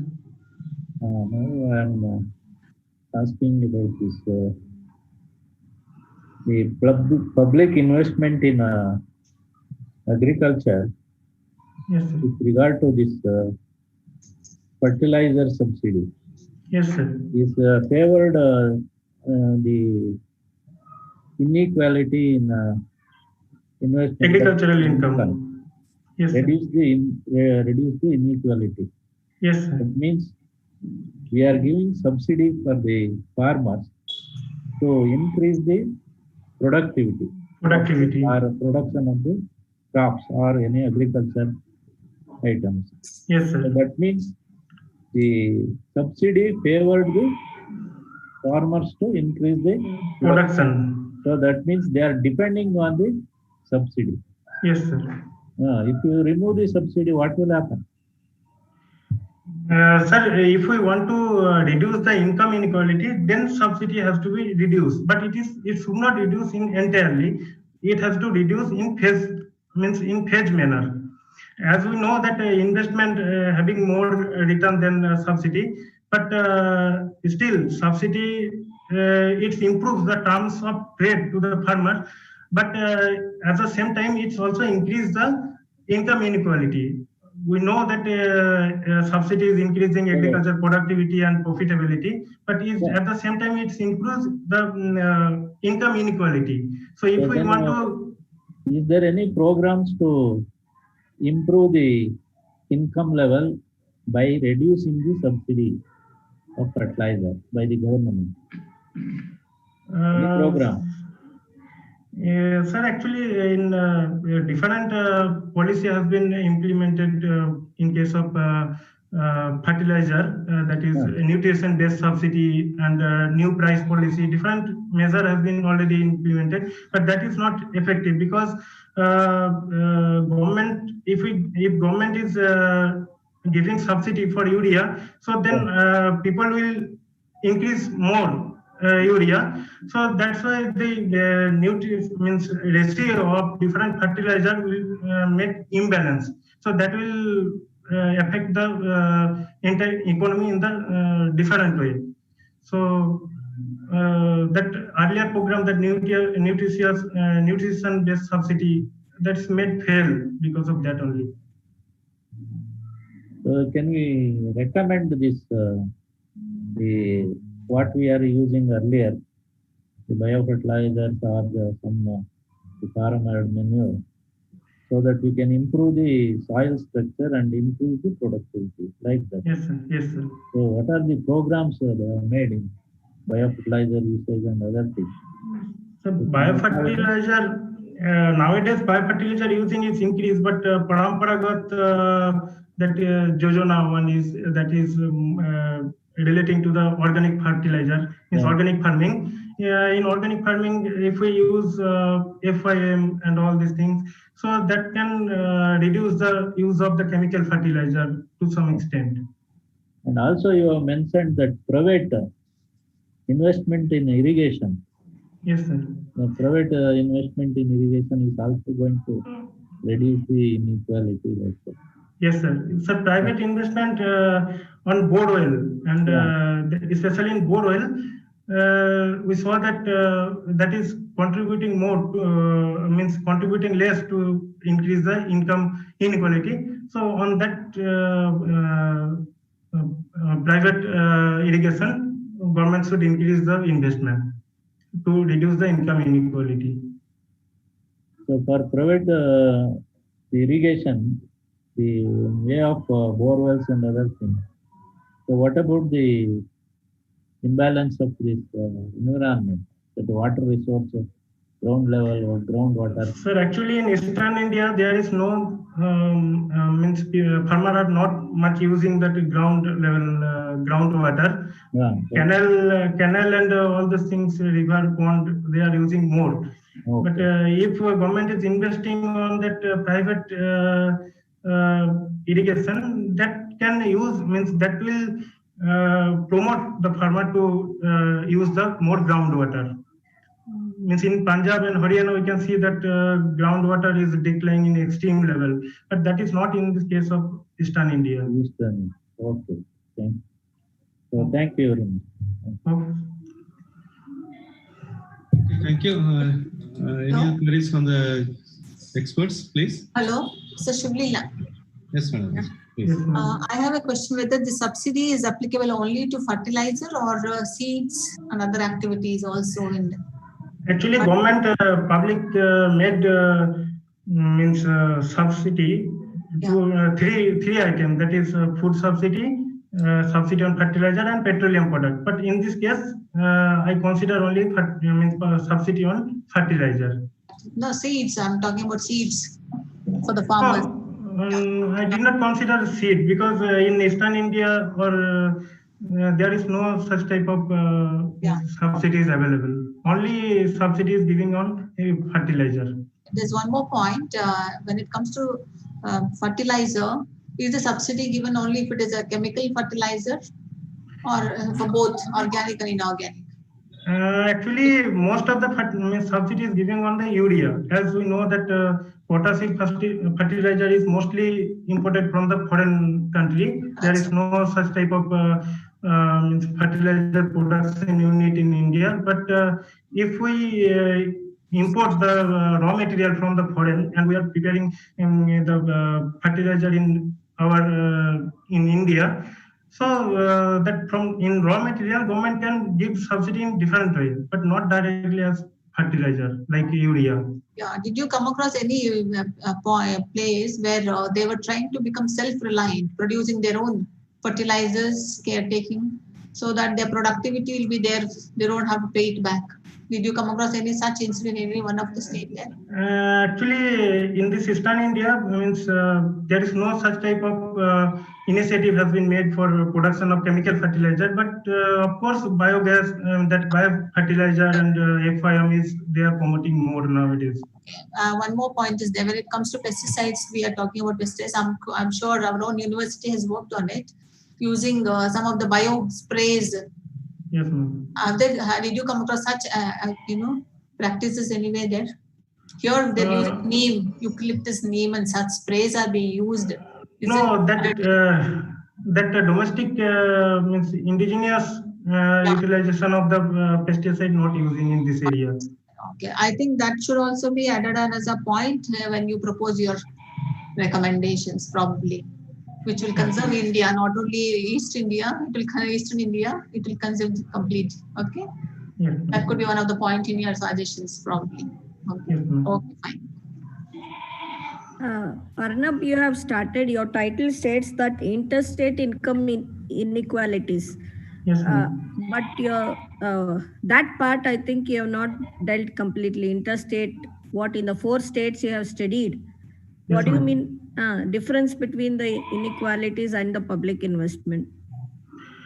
Actually, ma'am, that I have considered that gross state domestic product as a proxy of income.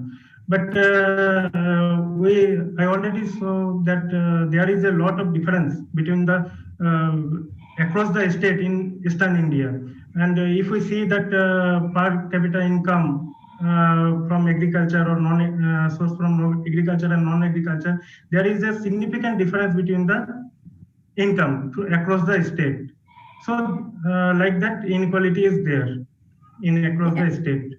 Yeah, when you have mentioned in the title interstate income inequalities, you should have compared between the states and the public investment of all the 4 states, isn't it? Means actually, on the whole, you have said public investment and its impact on the income. But when you have stated your title, interstate income inequalities and public investment, I expected that you will compare the 4 states in terms of investment and the income. Actually, ma'am, in panel data regression, I consider all the 4 states and different component of all the states, and the income inequality that is there in across the state, that's also captured in the panel data regression model. Because it is combination of the cross-sectional data and time series data of all the states from 2004 to 2015. So it's captured all the component, all the states. No, you can have one table like comparison of different states because you are telling interstate. Ma'am, actually I made a comparison. I considered 13 variables along with the capital expenditure and gross domestic product, per capita income of different states across India, in Eastern India, that Bihar, Jharkhand, Orissa, West Bengal. And I also saw that per capita income differences across the state in Eastern India. Okay, but you're telling a subsidy when you mean it is somewhere you have mentioned complete subsidy or input subsidy. So what is the difference between those 2? Actually, input subsidy basically subsidy giving on the fertilizer or subsidy giving on farm machinery. But in total subsidy is made on subsidy on food expenditure, subsidy on petroleum product, like that. Okay. Okay, thank you. Good presentation. Okay, thank you. Some more queries are there. The first one is from our economics head. The growth of states is more influenced by private investments in all the sectors. How it is taken care? And another subsequent in table 7, input subsidy and total subsidy, how they are defined. Don't you think that this might cause biased estimate? Growth of state is more influenced by private investment in all the sectors. How it taken? Sir, actually, in this papers, I consider only public investment, and yes, there is also difference there in terms of private investment also, but that is in micro level. In this study, I consider only macro level across the state, and if we consider the private investment, that will be only means farm level, farm family or farm. Okay, the next question is about the private irrigation investment. Fertilizer consumptions are private investment and they have significant influence. But your analysis is mainly on public investment. So private irrigation, here I consider public investment on private irrigation. Private irrigation, that is tube well. There is two type of investment in irrigation: public investment and private investment. Private investment in private irrigation and public investment on public irrigation. Here I consider private irrigation as tube well and public irrigation as the canal. That is the difference. And fertilizer consumption or private investment, they have significant influence. In fertilizer consumption also having significant, but that's I consider only that that public investment made on the fertilizer subsidy, that is only considered as a public investment on fertilizer. Okay, coming to the last question. What is the percentage of GST share in eastern states? Hope it is more for these states compared to Karnataka. That can be used for the public. Percentage share of GST is that varies in different means GST percentages varies in agricultural machinery, farm set, and different items. Of course, it is varies in item to item.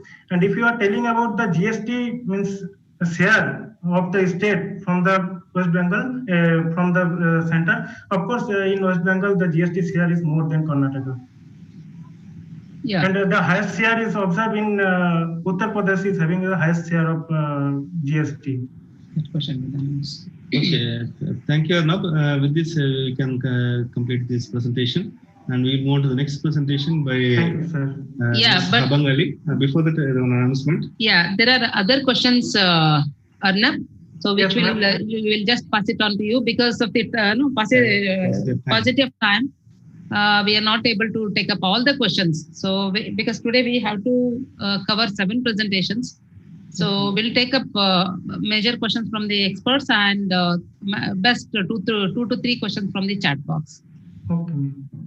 Okay, now I invite Habang Ali from Department of Agriculture Extension to present the topic on development of scale to measure performance of farmers practicing different farming systems in Arunachal Pradesh. Habang, are you there? Habang Ali? Habang? Habang Ali? I think. Habang Ali, are you there? Move on to the next presentation. Okay. Yeah. And then we will move on to the next presenter. Pritam. Pritam? Pritam? Yes, ma'am. Okay. We'll take up Pritam's presentation now. She'll be presenting on physical and functional properties of quinoa grains. Yeah. You can share your screen Am now. I audible, ma'am? Yeah, yes, yeah. Yes, sir. I can share your screen now. Okay, sir.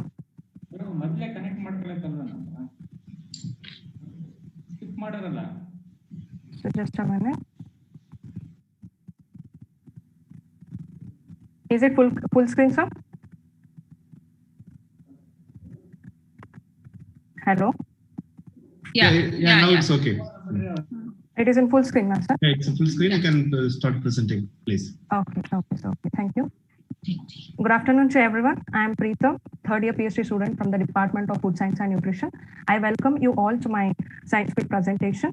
That here is the title of research topic, that is is the processing and value addition of quinoa grains with the following objective, that is to study the different processing techniques, assess the physicochemical properties of quinoa, the development of value-added product and acceptability, the shelf life study of the best accepted products, estimation of glycemic index of the best accepted product. So I have taken the part of the second objective, that is for the science week, that is physical and functional properties of quinoa grains. So here, this is the content flow of my presentation. So coming to the introduction, so all over the world, we have a different plant species, or also the different vegetables, fruits, oil seeds, or the cereals, and also the pulses. And the continents or the countries, they have their own origin crops. So for example, for the South Asia, the food crops or the foods like coconut, cucumber, rice, the sesame, sugarcane, or the walnuts are yams. And also in America, the blueberries. So these are the native for these the North America. And so this is the maize, quinoa, and the strawberries. Okay, here comes the quinoa. It is a staple food. It is a staple food of the South American region. That is, it is a native of an Indian regions of South America. That is the Peru, Bolivia, Ecuador, and also Venezuela. So these are all the main where they use the staple food itself as a quinoa. But in the recent years, it is gaining, the quinoa is gaining its importance and also the popularization because of its, one is of its nutritional properties and also the with the good essential amino acids. So quinoa, it is not actually a true cereal, but so it is called as a pseudo cereal, where we can use like a cereal itself. So mainly it is rich in lysine, and it belongs to the Chenopodiaceae family and a genus Chenopodium. With here are the common names, that is the quinoa, which we call it as in English, then Aymara, Jira, and the Suva. So they are the vernacular names of Bolivia and Colombian areas. So this plant, it produces, we can see here in the picture, it produces a panicle, okay, with the small seeds. So here are the seeds with a wide range of color, so which range from pink to black. So the popular one is the white quinoa. So actually, the quinoa has been neglected or the underutilized because it is called as a poor people's crop. So the World Health Organization and Food and Agriculture Organization, so they in order to promote this quinoa, to interchange of this excellent genetic material of the quinoa, so they have claimed the 2030 International Year of Quinoa. So because of its versatility and also the ability to grow in the wide climatic conditions are also. So even in the collaboration with the different countries or also in the 2013, they made a collaboration in the Andhra Pradesh that they have taken in India. They have taken the places like Andhra Pradesh, that is Anandpur, and also the Uttarakhand, Rajasthan also, to cultivate this quinoa and take a benefit of it. So here is the cultivation and harvesting. So coming to the production system, so here are the pictures of the production system. That the soil, it is a very poor soil is required, that is the sand loam soil, and also it can be grown in climatic conditions like a desert, the warm and dry years, even cold, and it can also the temperature is with a high relative humidity, and also even in the high mountain areas, means it can withstand the extreme conditions, which is ranging from 38 degree to -8 degrees Celsius. Coming to the harvest, where are the lower leaves of this quinoa, we can see here the lower leaves of the quinoa plant, that it becomes yellow, and that indicates the harvesting. So usually the traditional uprooting or the semi-mechanical harvesting and to harvest, crushing, winnowing, and the storage. Here we can see the pictures of drying and the stacking. So mainly it should be dried because in order to avoid the germination. So coming to the food preparation, so we can prepare a variety of dishes from the quinoa, like or dosas we can prepare, and also the germination of this quinoa we can consume as a salad, and also as we use the rice in our daily life, so we can also use this quinoa as a rice. We can cook it and we can consume it. So here comes the quinoa production worldwide from 2018 to 2010 to 2018 in a metric tons. So we can see here the drastic increase after 2018, that is after the proclaiming of International Year of Quinoa. So we can here clearly notice that it has been increased. The production has been increased in the year 2014-15, but now in the 2018, it is 158 metric tons. So here comes the cross-sectional view of quinoa. So we can see clear in the cross-sectional view here. Here is the seed coat and the pericarp. These are the main sources of polyphenols and the saponins. So here comes the saponins are the disadvantages for this quinoa grain because it gives a bitter taste to the quinoa grain. So this can be reduced by the different processing methods, and also it is soluble in water. So we can adopt the different processing methods to reduce this. And apart from this is a perisperm, the endosperm, they are the sources of proteins, lipids, and also the starch. So here is the nutritional properties of quinoa. It has been taken from the Indian food composition table, that is the NIN. So we can clearly see that the nutrient components of the quinoa is more, or it is more when it is compared to the rice. So we can go for the quinoa rather than the rice. So here are the health benefits. That is the health benefits of quinoa. That is the anti-inflammatory effect that it was studied by the James. That is the saponins and the polyphenols which is present on that quinoa. It helps in down regulating the cytokinins and also the interleukins, that expression which are responsible for the inflammation. And also the Columbia University Celiac Disease Center, they use the gluten-free diet, that is quinoa as a gluten-free diet. And also the Topper's co-workers and also the Galvia's co-workers, they studied the effect of this consumption of quinoa in the lowering of cholesterol and also in the overcome the diabetes and the hypertension. And also the longevity is nothing but how we keep ourselves healthy. So in that view, the Lazadio and the co-workers, they studied that how the he studied and he reported that the high content of the dietary fiber that helps in overcoming the chronic diseases like as cardiovascular diseases or the total the risk of total mortality, it can be reduced. So here comes the methodology. That here the polished quinoa grains were procured from the Hyderabad, and I have subjected to two household processing methods. One is the roasting and the cooking. So here the roasting, the polished quinoa grains were soaked for 2 hours, and it is roasted at 3 different temperatures. That is 80 degree, 100 degree, 120 degrees Celsius, and then it is compared to the polished. Similarly, in the cooking method also, that is been soaked for 2 hours, and it is cooked pressure cooker.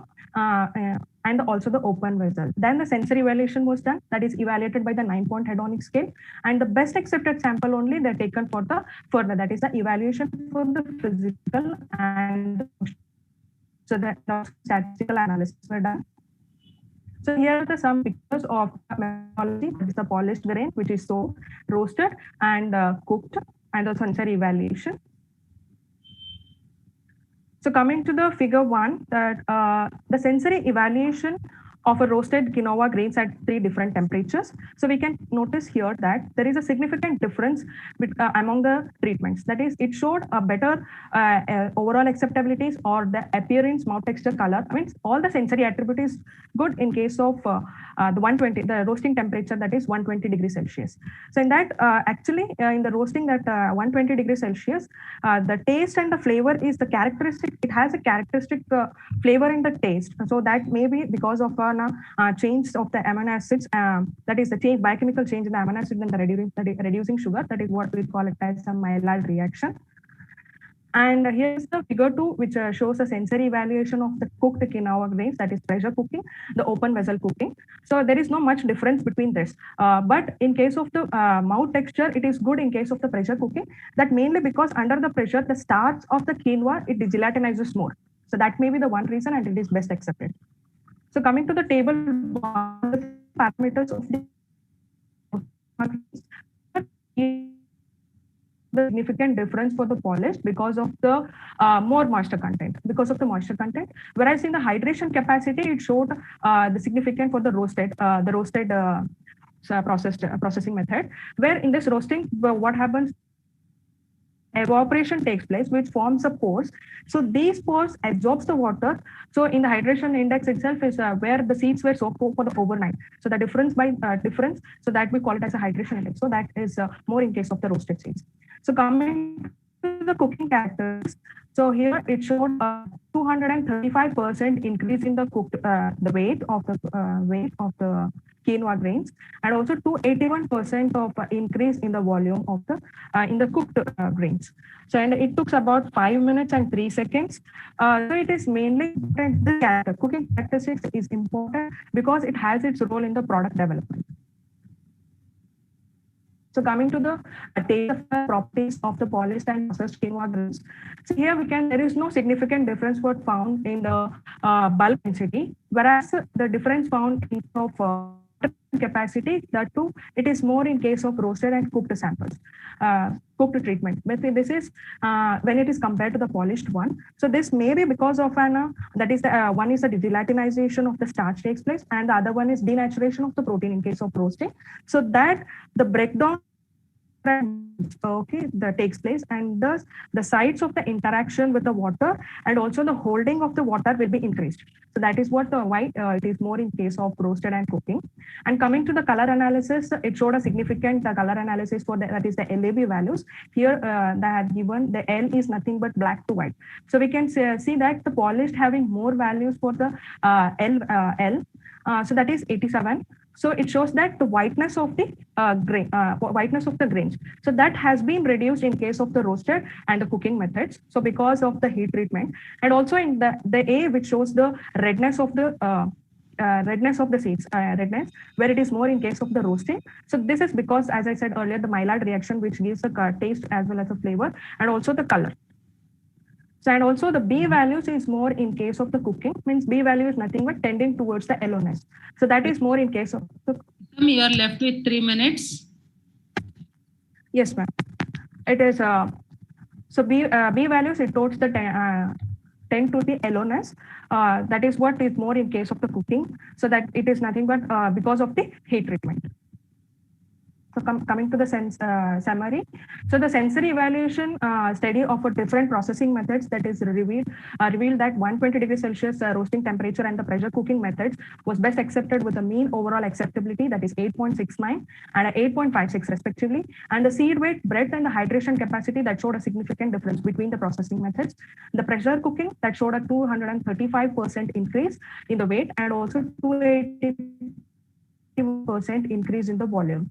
And also the functional properties, that is the such as the bulk density, it ranged from 0.67 to 0.76 gram per ml. That showed a non-significant among the processing methods, whereas the water absorption and the color analysis that showed a significant difference among the processing methods. So coming to the conclusion, so the processing methods, as I said, the saponins are the one which gives the bitterness. So the processing methods has reduced the bitterness. So we can see in the sensory evaluation, the acceptance also, so helps in the consumer acceptance. And the other one is the, as I said, the roasting, which increases the characteristic flavor. So this can be incorporated in the different, or we can value add with the other products also. And also the water absorption capacity that shows the holding water absorption, which helps in as a thickening agent also. It can be used in for the development of any weaning foods also. And apart from this, I have showed in the introduction that it is have a good nutrient or the proximate composition compared to that of the rice. So that helps in our that helps in our to get a better nutrition. So with this, even the government has to take some initiative for the production and also make it more feasible and affordable, and also for the children to get a better nutrition.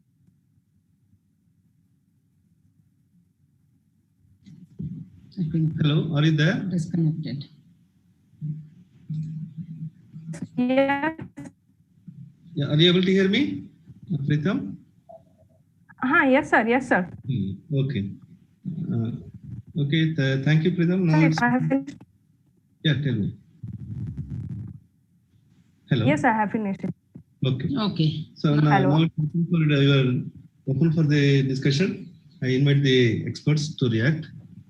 Yes, sir. Okay, sir. Thank you for your presentation, well presented.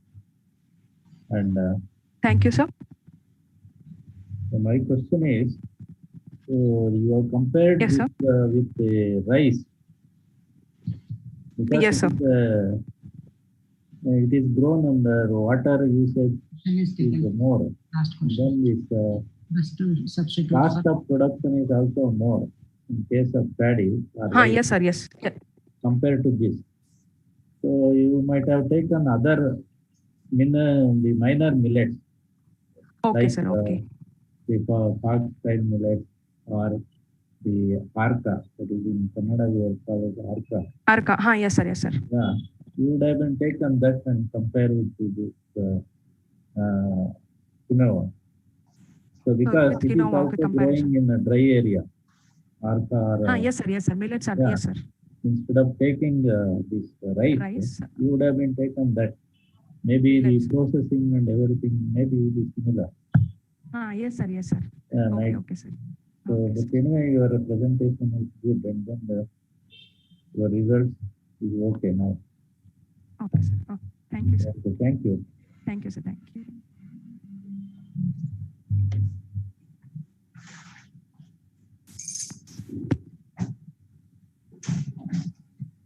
Hello. Preetam. Yes, ma'am.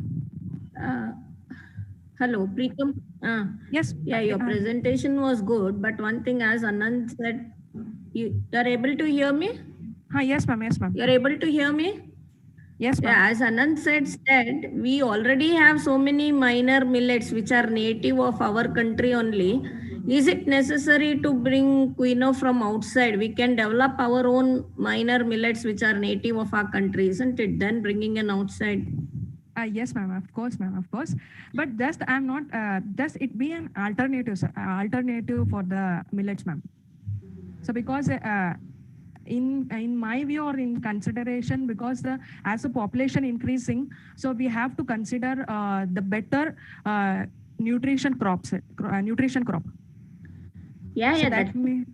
No, is it more better than our minor millets that we have to bring it from outside and we should start cultivating? Instead of that, we can give importance to our own minor millets, isn't it?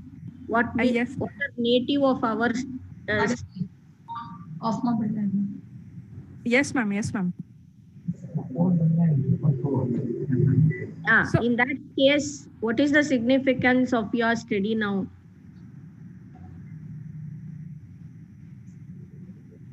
Yes, of course, ma'am. Actually, millets are the native of our Indian origin of India.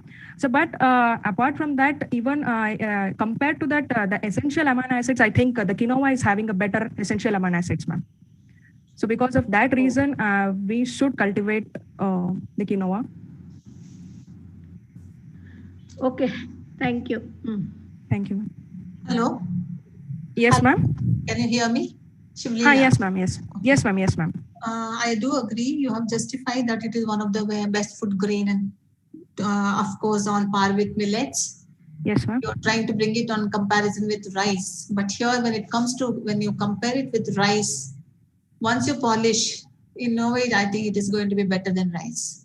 So you must, first point is you must consider what is the regulation when you call it as a whole grain. Okay. Okay, and then the health components, and you're claiming that it is good for diabetic, heart disease and all that. Once you polish, you're missing all those nutrients essential, which is going to work as protective element, combat these non-communicable disorders.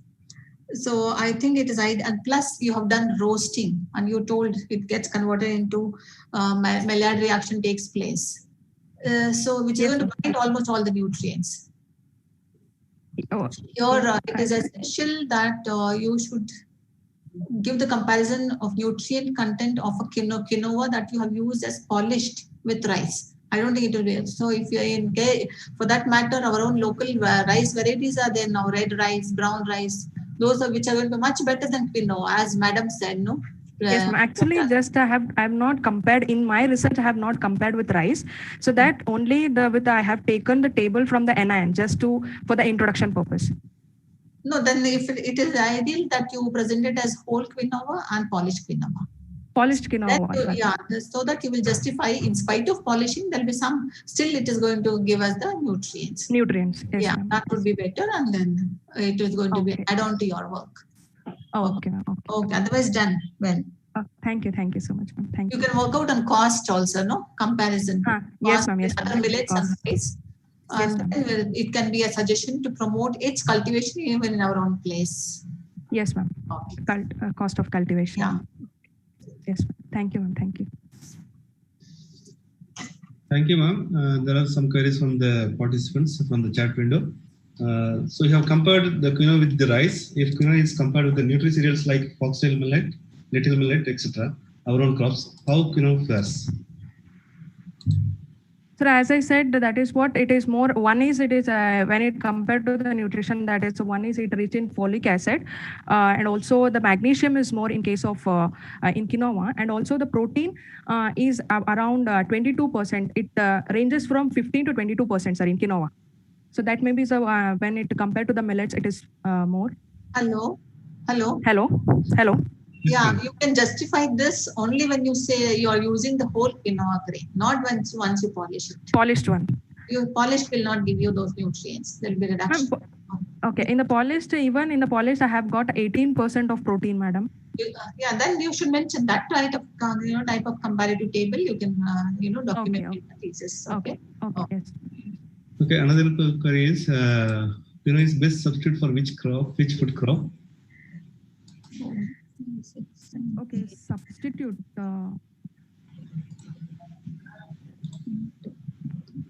Yes, a little louder, please. Hello. Yeah. So quinoa is best, means that substitute for that crop. For what? Of course, the cereals, ma'am. The cereals means the combination has the cereals as well as even the pulses. It has no, ma'am. So we can. So for cereals and pulses, any specific cereal or pulse, Pritam? Specific cereal means. Okay, please check it now. Okay, fine. Next question. Cost of production of quinoa is lesser compared to that of nutri-cereals. To promote a crop, cost and returns are also matters, right? So what's your opinion on that? Yes. Cost of production. Sir, actually, of course, the cost of production is to be it is around 5,000, sir, which I have reviewed. So it has to be means. That is what I said. The government has to take up. So for one of the in Rajasthan, I think it is in Rajasthan, yeah, and also in the Andhra Pradesh, and even in the Mysore, they have started that Raita Mitra, and also in the Andhra Pradesh, that is Ananta project. So there, the government has taken initiative, and they made that is only 50 rupees per kg. So that helps in the that for the cultivation as well as. Yes, that is what for cultivation. Okay. Thank you, Pritam. So I request all the presenters a little bit louder. They have to be closer enough to the mic. Sometimes it goes off and it will be difficult to hear. Okay, with this we can conclude this presentation and we move on to the next presentation. Thank you, sir. Thank you. Dr.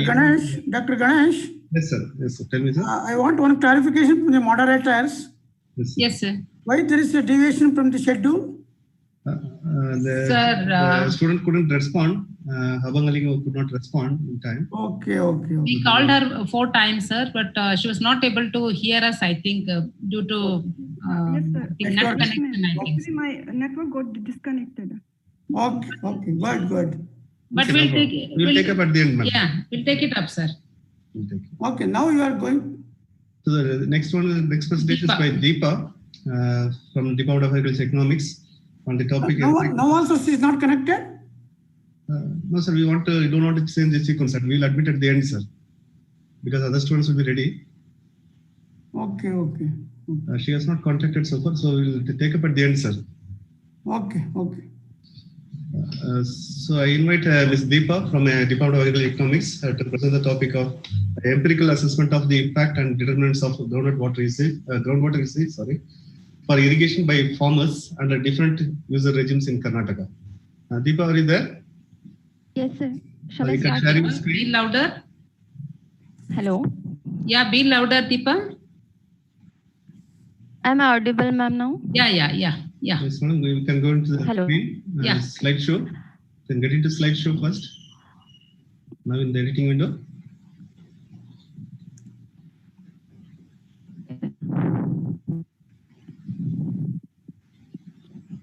Yeah, it's Yes, okay. yes, You it's can okay. start So proceeding. shall I start? Yeah. You can. Namaste everyone, I am Deepa, a third PhD student from the Department of Agricultural Economics. I welcome you all for my oral presentation on the topic titled Empirical Assessment of the Impact Determinants of Groundwater Usage for Irrigation by Farmers under Different User Regimes in Karnataka, and my major advisor is Dr. P. Srikanth Murthy. We all know that groundwater is a overexploited natural resources of India. It is because of its indiscriminate pumping and negligible importance given to the supply side interventions by the farming community. It has not only resulted in the deterioration of its quality and quantity, but has also resulted in its inefficient utilization. And the sources of all these myriad problems is the absence of public trust doctrine, that is PTD.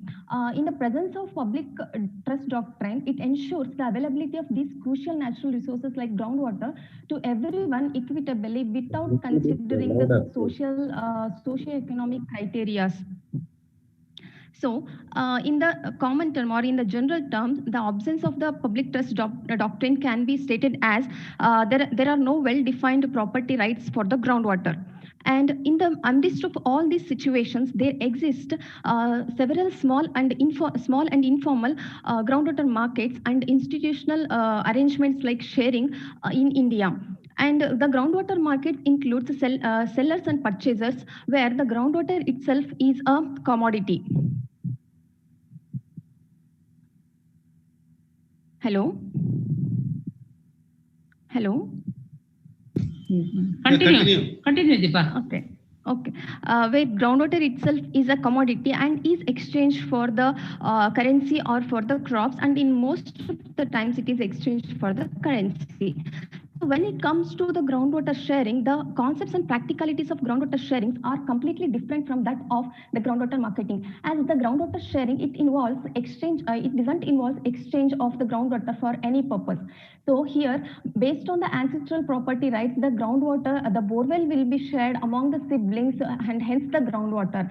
And another beautiful concept behind this, the groundwater sharing, is that even though the families are divided, they are united in the agricultural fields, and the groundwater acts as a means for their union. And the groundwater irrigation through the institution of sharing and groundwater marketing, they are getting greater importance in the recent years. So with this background, hello? Yeah, Deepa, continue, no? Continue, no problem. We are following. My slide. Okay. Oh, it's not moving. We have considered groundwater. Oh, it is moving now, ma'am. Yeah. Be louder, Deepa. Okay. And we have considered 4 groundwater user categories. The first one is farmers who use groundwater for irrigating their own land. They are abbreviated as FUO. And farmers who sell and use their groundwater for irrigation, they are abbreviated as FSEU.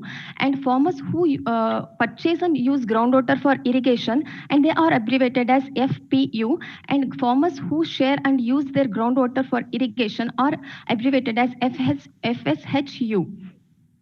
So with this background, we have set 2 objectives under this study. The first one is to assess the impact of institution of sharing and marketing on well success years. And the hypothesis, we have set 4 hypotheses. Like the first one is there is no difference between the 4 categories of groundwater using farmers with respect to the land holding, which has been rejected. And the second one is institution of groundwater sharing has the significant impact on the well success years. It has been accepted. And the groundwater selling has the significant impact on the well success years. It has been accepted. And the groundwater purchasing has the significant impact on the well success years, and it has been rejected. Coming to the analytical tools, we have used the first one, the non-parametric chi-square test, in order to analyze the existence of a significant relationship between the qualitative variables. And the second one is the dummy variable regression was used for the impact analysis. Coming to the second objective is to identify the determinants of groundwater usage by farmers under different user regimes, where we have used three analytical tools here. The first one is NRE cost concepts for calculating the irrigation cost. So the first irrigation cost was calculated like fixed and variable irrigation cost of groundwater was calculated. By using these things, we have calculated the quantity of water used per crop per farm in acre inches. Around 12 crops were taken, 12 crops that were grown majorly in the study area were taken, and cost of cultivation and net returns for those respective crops were also cultivated by using these concepts. And the variable inflation factor, in order to account for the multicollinearity in the variables, which we have taken in the logistic regression function was used, and based on that we have rejected dropped out some of the variables to get a better model, good fit. And in order to capture and quantify the factors that are influencing the farmers to take up the sharing or selling or the purchasing activities, logistic regression function was used. Coming to the study area, where the proximity to the agricultural commodity markets in the near metropolis has motivated farmers to become more competitive towards the crop production activities, which has resulted in 64% of the over exploitation of the groundwater in the Chitradurga district and 55% of over exploitation in the Tumkur district, and hence these two districts were purposely selected for our study. And these are the samples, and with respect to that, the exact number of the samples collected in the each village under the Chitradurga and Tumkur districts were given here. And coming to the sampling, so where 30 information was collected from 30 own user farmers, that is FUO farmers, by using random sampling technique. And in order to get information from the sharing farmers and selling and purchasing farmers, the snowball sampling technique was followed. Coming to the results, this table gives the classification of the sample farmers based on the land holdings. Land holding size is one such factor that determines the quantity of the water inputs used on the farm, especially the quantity of the groundwater used, and number of the crops taken in the particular year will be determined or decided based on the area.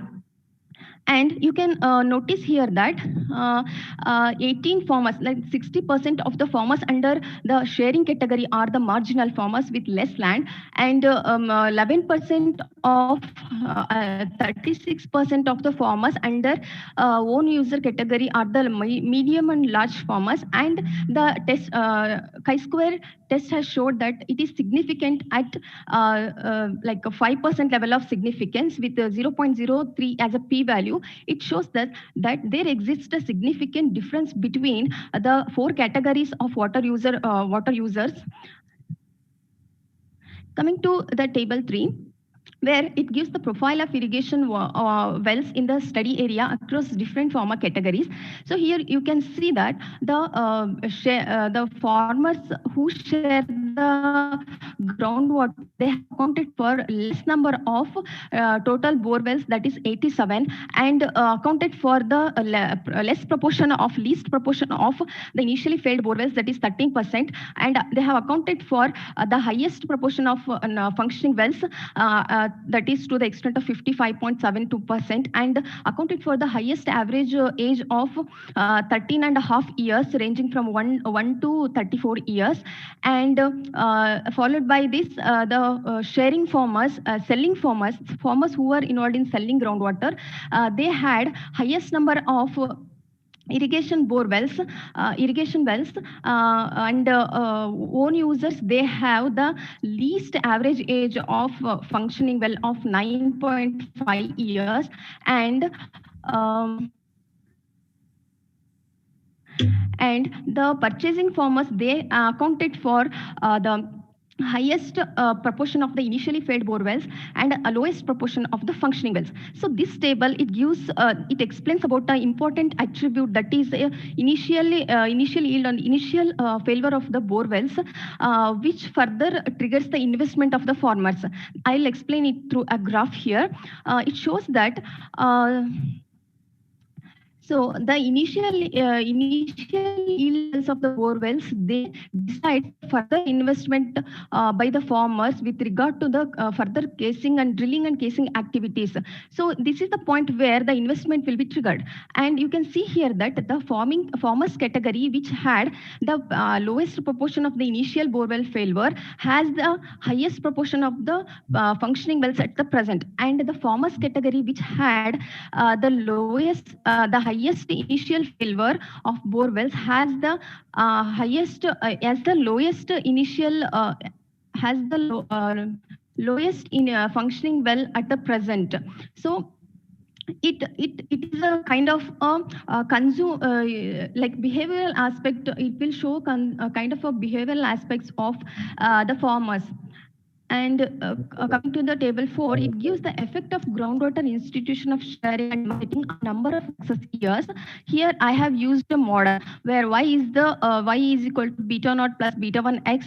This is the model where y is the dependent variable. It is the number of well success years. It is the summation of all the function wells age on farm per farmer, and beta, the beta coefficients, and x is weighted sustainable indicator. The formula used is here. It is normalized and weighed by the net returns per rupee of groundwater irrigation cost. So it is one of the economic factor which talks about the efficiency and sustainable extraction of the groundwater in this model. And D1 is the dummy for the groundwater sharing activity. D2 is the dummy for the groundwater selling, and D3 is dummy for the groundwater purchasing. Here, from the T values and from the coefficient values, we can see that the groundwater sharing institution and selling activity are positively, significantly influencing the increases the well success years by 30 years by in sharing institution, and 24 years by selling activities. So this is the logistic regression coefficients of factor determining sharing decision of the farmers in the study area. So this is the result of the logistic regression function. Here, odds ratio, p-value, and probability value, I have given all these three, and they all go hand in hand. So the high odds ratio, it represents the high probability of that particular factor influencing the farmer to take up that particular activity, and the p-value, it indicates the same thing. So here we can see that so I'm talking about the sharing institution. So here the net farm income, active membership in the cooperative societies, it might be milk, credit or farmers cooperatives, and the total operational area, they positively influences the farmers to take up the sharing activities. So as the net income increases, active membership in the cooperative societies, they get to know many things about the benefits of sharing. So these things, they positively influence them. Coming to number of crops grown per farm, and total water requirement per farm, and gross cropped area, number of years of schooling, and number of land fragments per farm. These factors, they affect negatively to the decision of taking like involving in the activity of sharing. You can see they have the low odds ratio. Okay, sir. Low odds ratio and low probability of influencing, helping them to take up that decision. And you can see that the overall model is significant with a correct probability, that is cumulative probability of 81% with a high chi-square value. Coming to the logistic regression coefficients of the factor determining water selling decisions of the farmers. Here, number of functioning wells per farm and net income from water selling, they are the major determinants of the farmers to take up the selling activities. You can see that the probability is 75% in case of functioning wells per farm, and 79% in case of net income from water selling. So they encourage the farmers to take up the selling activities. If I get the higher income from selling water, and if I have more number of functioning wells, obviously I decide to sell groundwater for others. And here also the overall model is significant with high chi-square value. And coming to the last table, where it shows the regression coefficients of factors determining water purchasing decision of purchasing farmers. Here, total operational area, number of fragments per farm, number of crops grown per farm, gross cropped area, total water requirement per farm, and income from dairy farming. They act as influence positively for the farmers to take or purchase the water or to be a active member in the groundwater markets. And here the income from the dairy, it acts as an additional source to purchase the water. And here also the model is significant with the high cumulative probability and chi-score value. So, in nutshell, our study, it indicates that the alternative institutional arrangement and groundwater market, they certainly have an impact on well success years. But if we go in deep, so it shows that, it infers that, so the groundwater selectivity leads to moving of the bore wells and also increases extraction of groundwater. Okay, Deepa, your voice is breaking a bit.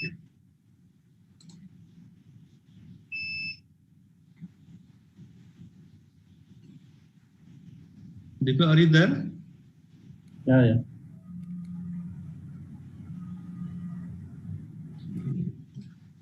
Hello, Deepa. Got disconnected. I think she has to She has rejoin. got disconnected. Deepa is there. Deepa PM. Deepa, are you able to hear us? PM, Deepa PM. Yes, she's here. This is 1004. Because connectivity was little unstable.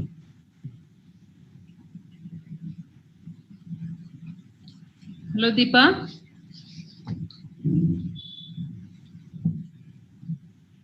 I think we can keep the questions pending. Okay, she'll have to complete.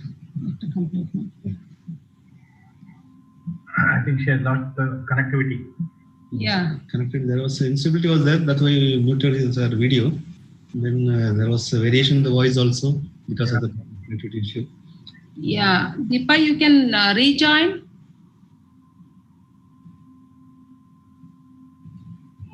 You can call her. I think the connectivity is gone. Yeah, Yes, better you move on to the next one. Yeah. Experts, we can have the questions later on. I think we will be moving to the next presentation by Manju Prakash. He is presenting on socio-economic and psychological consequences of farmers' suicides on their family in Mandya and Haveri district of Karnataka. Manju Prakash? Okay, nice. Madam, we'll take up the questions later on because she lost the connectivity, madam. Okay, no problem. Okay, sir. Okay. Okay, Manju Prakash. Hello.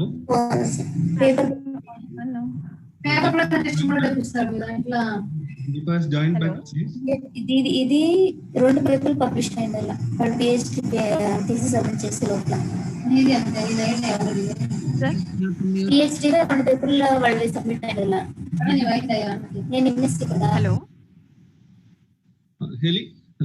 Hello. Deepa, are you able to hear? Sir? Deepa, you can continue. Sir, hello. Yeah. Okay. Our study infers that sustainable extraction of the available groundwater among the farming community and to prevent the superfluous investment and higher groundwater costs on groundwater. It is better to go for the sharing of the groundwater. And coming to the policy suggestions. So the government bodies working at the grassroots level need to educate the farmers regarding benefits of sharing groundwater and promote this institution. And the second one is proper regulation mechanism needs to be brought in to the groundwater market so that the depth of the borewell drilling and number of borewells per farm can be monitored. And these are some of the references which I have referred. And thank you. Now my presentation is over and it is open for the discussion. Okay, thank you. The presentation is open for discussion. I welcome the experts to react first.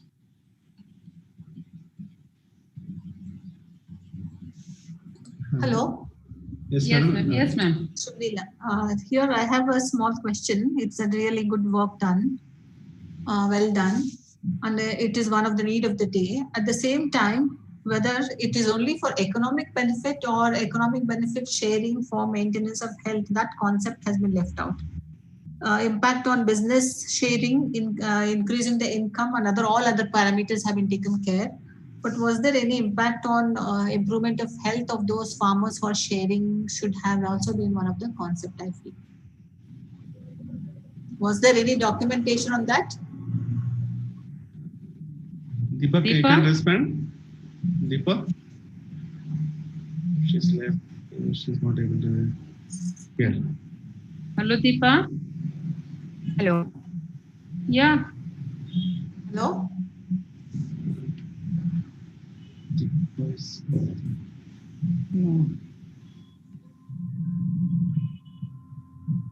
Hello? It's not Yes, there. She got disconnected again. It's okay. She can make a note of it. Okay, we'll move on to the next presentation by Manju Prakash. Manju Prakash. Hello. Yeah, she joined back. Sir, am I audible now? Yes, audible. With respect to madam's question, sir, actually there were farmers who were selling their irrigation like groundwater for the purpose for the domestic purpose, but they were hesitant to give the information, and we haven't considered them under our samples. And in our study, we have focused mainly on the farmers who were selling water for the irrigation purpose. Okay. Other queries from the experts? There were queries actually. Hello, Deepa. You said per farm maximum how many borewells have you come across? Ma'am, per farm I have come across from 2 to 4 borewells. In an area, what was the area of the farm? Ma'am, it was ranging from some 2 hectares to 11 or 14 hectares, ma'am. Is there? Okay. They are mainly, and whether their income is more from agriculture or more from selling water? Actually, ma'am, from agriculture, if we consider this income from selling, it will be obviously less from the overall agricultural income, because they considered it as a subsidiary, like a business to add to their total income, ma'am. Okay. How far are they have you studied that how far they sell their water? How far do they take the water to sell, or do they the nearby? There are 2 modes of selling water, ma'am. One is through long pipelines and one is through the tankers. The farmers actually in the vicinity of like 15 to 14 kilometers they can sell, and it totally depends on the purchasers, ma'am. If they want to purchase, they have to bring a tanker to take water. The selling farmers, they have their role till they fill the tankers. After that, it is left to the purchasers. Okay. Good. Nice presentation. Thank you. Thank you, ma'am. Okay, thank you. We'll move on to the queries from the participants. Okay. Is it right to use chi-square to find the association among categories? Sir, actually, we have 4 categories, and it is a when we have the categories, we can use the chi-square, or else we would have used some parametric test. Okay. Another question is how to promote the sharing of groundwater? No. How to promote the sharing?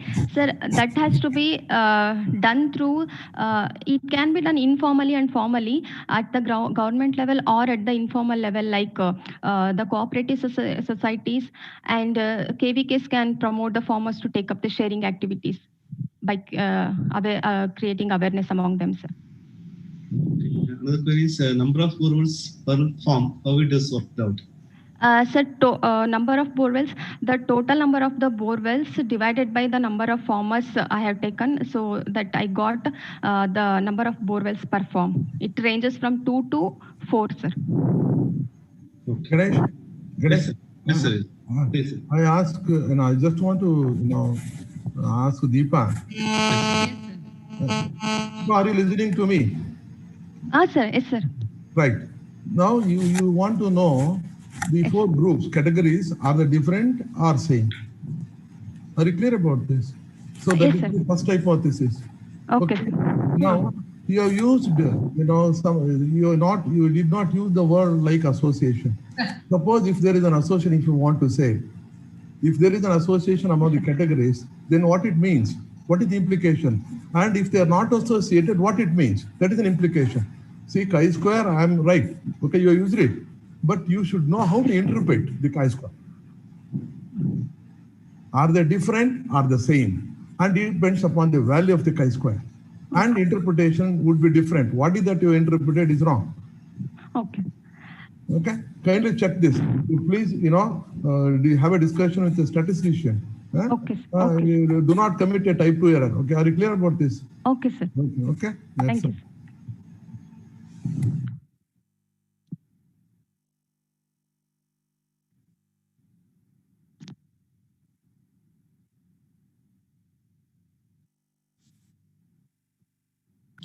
Okay, we'll move on to the next presentation. Manju Prakash, are you there? Yes, sir. Okay, you can share your screen. Welcome you. He's from the Department of Agriculture Extension. He is going to present the paper on the socio-economic and psychological consequences of farmer suicides on their family in Mandya and Haveri districts of Karnataka. So you can share your screen and make presentation. Manju Prakash. I think some lag is there, I think. Is it visible, sir? Yeah, it's visible. You can Be go louder, to Manju. Yes, ma'am. go to the slideshow. Yes, Come closer to your mic. Yes, ma'am. It's closer. Yeah. Is it audible now? Okay. Yeah. Start. Good afternoon, respected expert panel, professors, delegates, and my dear friends. I welcome you all to my presentation for the Science Week. Myself, Manju Prakash, from the Department of Agricultural Extension, and the chairman of the advisory committee is Dr. V. Govind Gowda.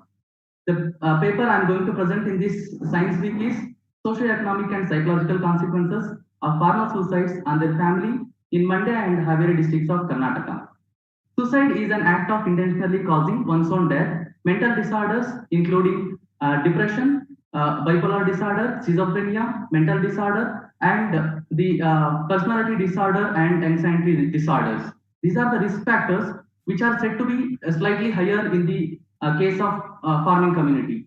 And it is estimated that every year about 8 lakh people die by committing suicide, and farming community is the category with the higher suicidal risk. And sometimes it is also known as agrarian crisis. And according to the National Crime Records Bureau of India, it said that around 3 lakh Indian farmers committed suicide between 1995 to 2006.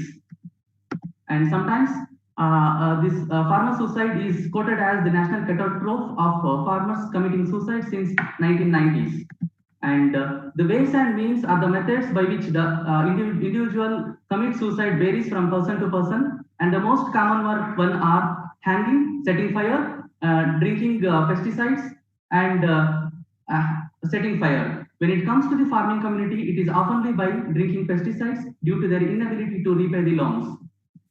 In Karnataka, in the year 2016, Karnataka ranked second, witnessing around 2,000 farmer suicides in Karnataka. And this table 1 indicates the number of suicides in the major suicidal prone states of India, that is Maharashtra, Tamil Nadu, West Bengal, Madhya Pradesh, and Karnataka.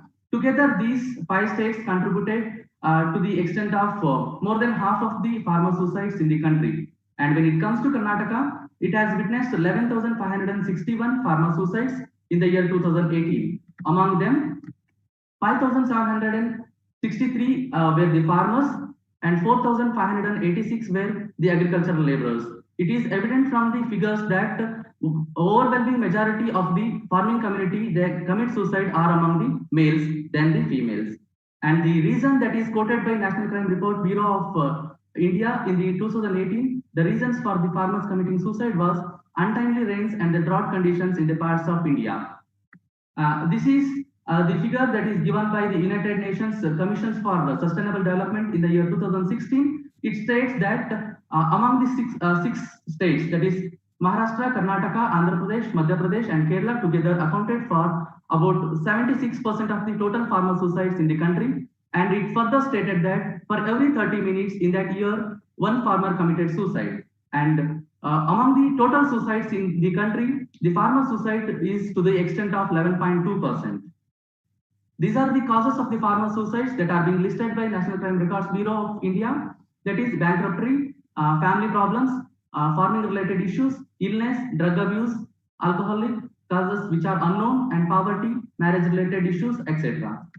And he is the person, P. Sainath, who started reporting the farmer suicides in the popular press in the mid of 1990s. Later on, after 2000, this issue gained an international attention. In India, National Crime Records Bureau, Ministry of Home Affairs, Government of India is the authority that is collecting and publishing the suicidal statistics for India since 1950s in the title of Accidental Deaths and Suicides in India. And of late 1995, this National Crime Records Bureau of Ministry of Home Affairs started collecting and publishing the farmer suicides statistics separately. Noticing the number of farmer suicides throughout the country, government at the central as well as at the various state governments have come up with their own initiatives, the relief packages, and the governments have set up the committees to review the farmer suicides in depth and come up with the causes of the farmer suicide and the policy recommendations to the government. And one such is the G.K. Viresh committee, which was appointed by the government of Karnataka, and that committee recommended that each of the farmer suicided family should be provided with 1 lakh as a compensation. And later it was revised to 2 lakhs in the year 2015 April, and later it was enhanced to the 5 lakhs in the same year October.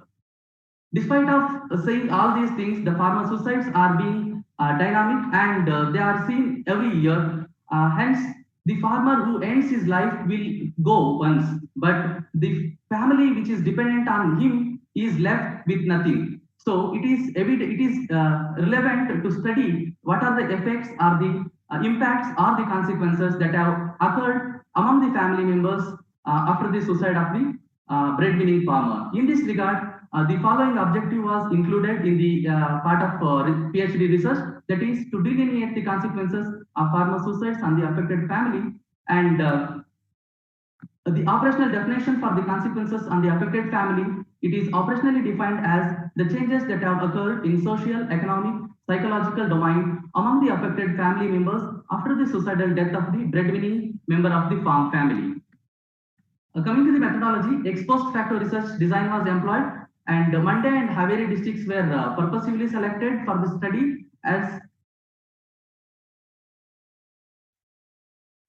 Mande and Haveri districts were selected for the study. In Mandya and Haveri districts, the following taluks were selected.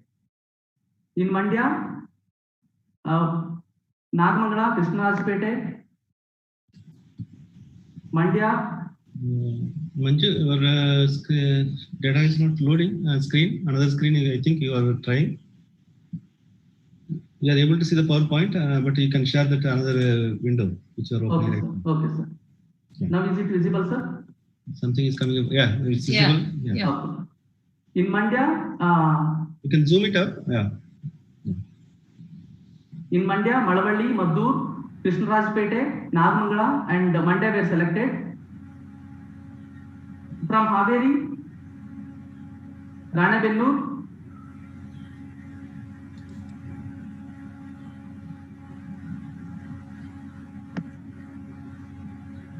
from Mandya, Haveri, Angal, Savanur, and Badgi were selected for the study.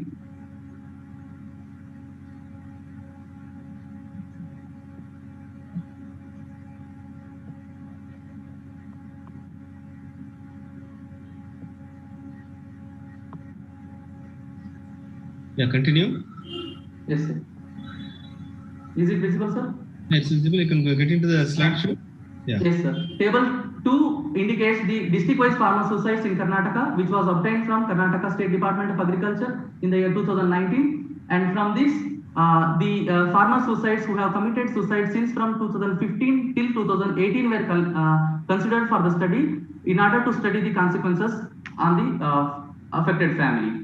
Coming to the sampling procedure, Mandya and Haveri districts were selected. From each of the selected districts, 30 each of the affected family were selected. Thus, the total sample size was 60. Coming to the result and discussion, Table 3 depicts the distribution of the affected family based on the social consequences of farmer suicides in Mandya and Haveri districts. In the social consequences, the consequences were studied for different categories are the members of the farm family, that is consequences on the family, consequences on the wife, consequences on the children, and consequences on the parents. When it comes to the consequences on the family, fall in the social reputation after the suicide of the breadwinning member of the farm family was seen among the 63.33% and 70% among the respondents in Mandya and Haveri district respectively, and overall it was 66.66%. Disconnect with the relatives was seen among 60% in Mandya district and 76.66% in Haveri district. Overall it was 68%. Dispute among the family members after the suicidal death was seen among more than half of the respondents in Mandya and around 60% in Haveri district, and thus the total was 56.66%. Consequences on the wife was seen among the sudden and huge responsibility on wife of the suicidal farmer was seen among 70 equal percentage of the respondents from Mandya and Haveri district. Thus the total was 73%. Encouragement for the widow remarriage was seen in the equal percentage of the Mandya and Haveri district, that is 10%, and wife was sent back to her parents was seen among slightly more than 1/3 of the respondents in Mandya and slightly less than 1/3 of the respondents in Haveri, and the overall it was exactly 1/3 of the respondents. Wife become self-reliant was seen among the majority of the respondents in both Mandya and Haveri district, that is 80 and 86.66% in Mandya and Haveri respectively. Coming to the consequences on the children of the affected farmer discontinued education was seen among 60% and 76% in Mandya and Haveri district respectively, and overall it was 68.33%. The children of the suicided farmer were provided with a special opportunity by the government to continue the schooling, and it was utilized by 26.66% and 20% in Mandya and Haveri district respectively, and overall it was 23.33%. Children had to work as a child labor was seen among exactly 1/3 of the respondents and half of the respondents in Mandya and Haveri district respectively, and overall it was 41.6%. The barriers are the delay in the children marriage was seen among 36.66 and 53.33% in Mandya and Haveri district respectively, and overall it was seen among 45% of the respondents. Coming to the consequences on the parents of the affected farmer were neglected in the health aspects was seen among 43.33% in the Mandya district and 36.66% in Haveri district. Overall it was 40%.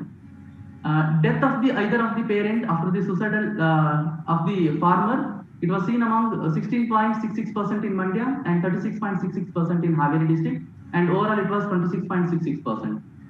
New illness among the parents due to the death of the farmer was seen among 43.33% and 33.33% among the Mandya and Haveri district respectively, and total it was 38.33. Table 4 indicates the distribution of the affected family based on the economic consequences of farmer suicide in Mandya and Haveri district.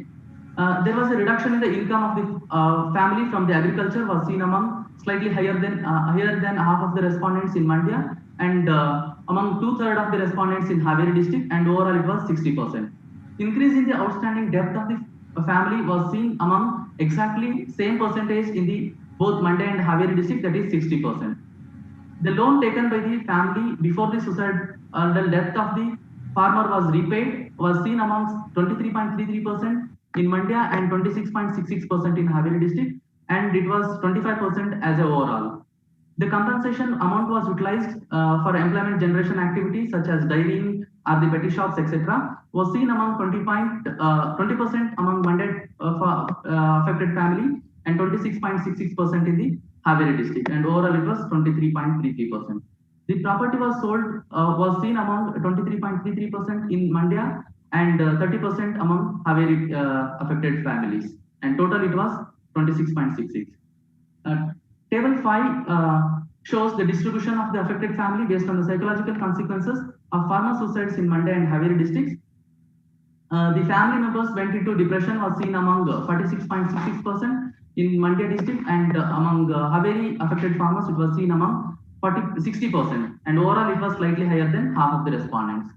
The development of the sense of hopelessness was seen among 56.66 and 66.66 among the Mandya and Haveri district respectively, and overall it was 61.66%.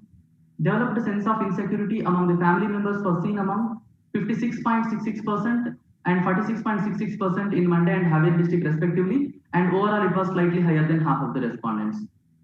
Death of the another family member after the suicide was seen among 10% in Mandya district and 16.66% among Haveri district, and total it was 11.33%.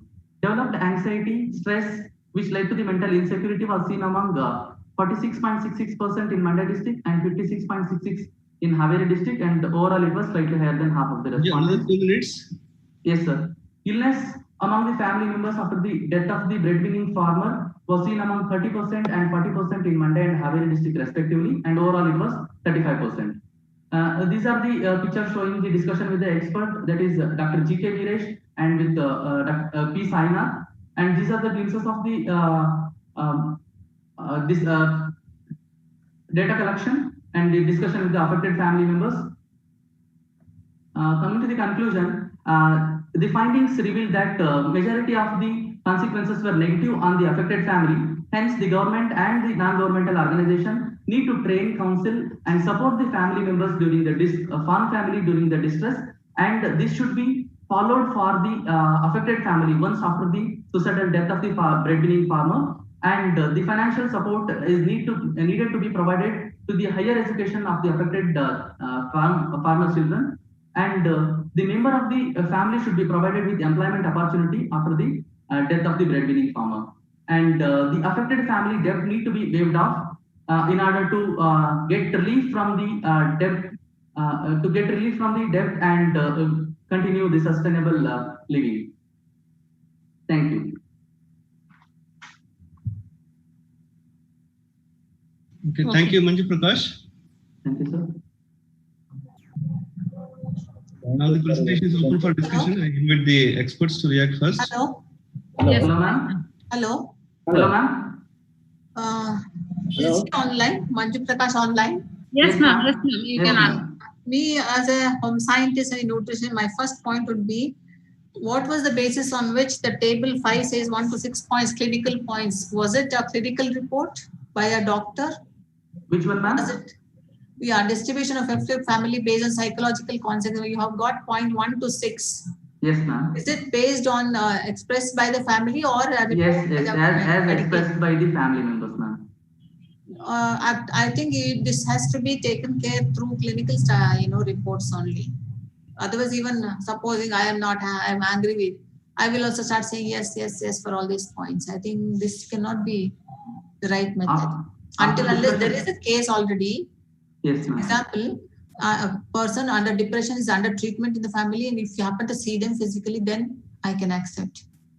I think otherwise there should be some documentation, because psychological parameters cannot be decided on ourselves. Ma'am, this is based on the discussion with the family members. Once after the death of the family members, anybody will have the social and psychological consequences or some of the impacts. Yes. Based on that, we discuss. Yes, ma'am. If it is clinically documented, then it can be, documented this in your thesis also. Otherwise, it's difficult. You have a otherwise you had a psychiatrist. You had a psychiatrist along with you. Yes, no, ma'am. We don't have psychiatrists with us, but a few of the respondents have consulted the doctor because of the severe depression and the blood pressure and sugars after once the death of the breadwinning farmer. Yes, coming to the conclusion table. Go to the conclusion table, last table. Yes, ma'am. Here, I definitely agree to all these points, but member of the family should be provided with employment opportunity. Yes. Then affected family debt need to be waived off. I accept the last one, definitely. But the second point, I think, should not be documented under policy, but it should be extended under humanitarian. Yes, ma'am. Education is first point is right. I do agree with that. Continue to support the education of the family members, children. Yes. Then extend. It is better to, instead of saying employment opportunities, to become self-reliant. Promote, provide opportunities self-reliant. This was put because this farmer, I think you can see this fourth picture, ma'am. Yeah. He is the farmer with around 75 years of old. He has lost his son. Though he has 7 or 8 acres of land, he is unable to cultivate because there is no support for him. Yeah. In order to sustain his life, this policy was put on. There I'm sure it is more ideal if you could, try to give a message that they can try to attach their land for a farmers group, so that they continue to grow. It will be a farmers group. If that kind of thing is promoted, then they'll continue to grow, and there'll be returns for them. Which has been supported by Government of India now under Ministry of Agriculture, as well as Family Health and Family Welfare. Yes. Okay. Thank you. Well, your presentation is good. Thank you, sir. Prakash. Thank you, sir. Yeah, the consequences you mentioned here. Yes, sir. Both socio-economic and psychological. Yes, sir. But the socio-economic conditions or the consequences you have not elaborated here. Socio-economic conditions of the consequences of the farmer's suicide. Sir? This maybe separately you might have made socio as well as economic consequences. Yes, sir. I have made separately, sir. This is for social consequences, and this table is for economic consequences. Comparatively, you might have done that one in one table, socio-economic and then the socio-economic and then the. Should I club both the tables, sir? Yeah. Okay, sir. Then club that this one, and then the bank indebtedness is the highest consequences for the death of the suicide of the farmer. Yes, so sir. what are the measures they have taken to give the opportunity for the suicide persons? That bank system, that is banking sector. Banking sector? What are the opportunities they have given? Now they have to give the opportunity for the remaining persons in the family. Sir, banking sector has done nothing, sir. Actually, government of Karnataka is giving 5 lakh as a compensation to the farm family. Farm family. Yes, sir. What about the banks? Yes. Already they have taken out the loan from the persons. Yes, sir. Whatever the compensation given by the government, that will be given to the banks. Yes, sir. It is not given to the bank directly, sir. It will be given to the. It will be credited to the account of the farm family. Only after that they can. Yes. Not to the account of no loan. No, sir. Not to the bank. And from there they are paying their debt. Waiving the debt? No, sir. Not waiving off. From where they will get it? Sir, that is the 5 lakh is compensation given by the government, and from that some of the farmers have given the they have repaid the loan that they had, and some of the families were unable to repay even after the receipt of the compensation. So what is the measure they have taken, either the government or the bank, to improve the status of the family? Is there any? No, sir. Actually, no, sir. Package relief is given by the Maharashtra government and even by the central government. And as such, there is no other provisions for the affected family by the government other than the 5 lakh compensation and free education to the children up to +2. Okay. Thank you, sir. We'll move on to other opinions. I have a question, sir. Yeah. Manju Prakash, go to the economic table. Okay, sir. Before that, social economic. That is social consequence table. Okay. No, next table.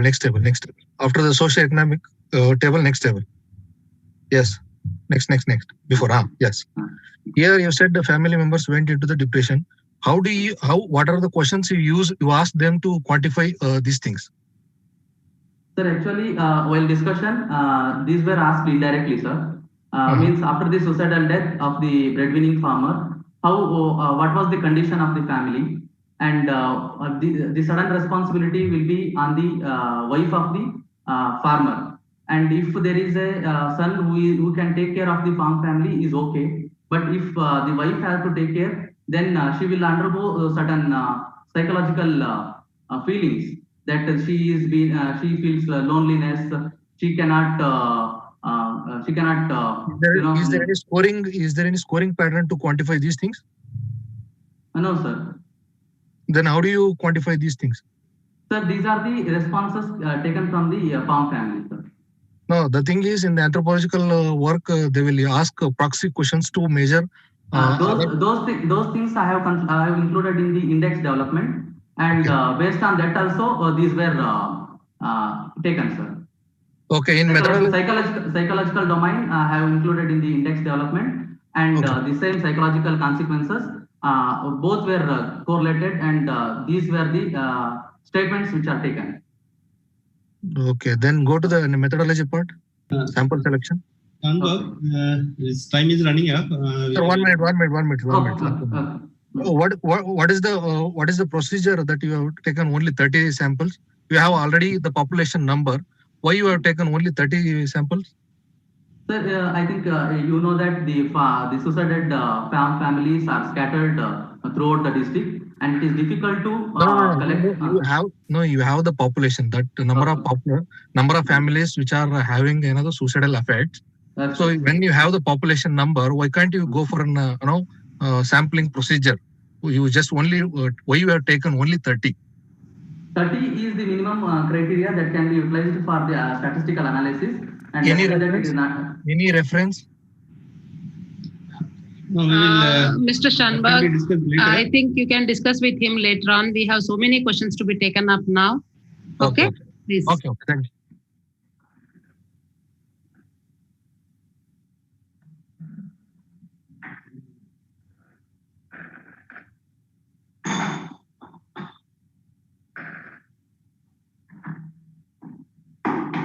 Hello.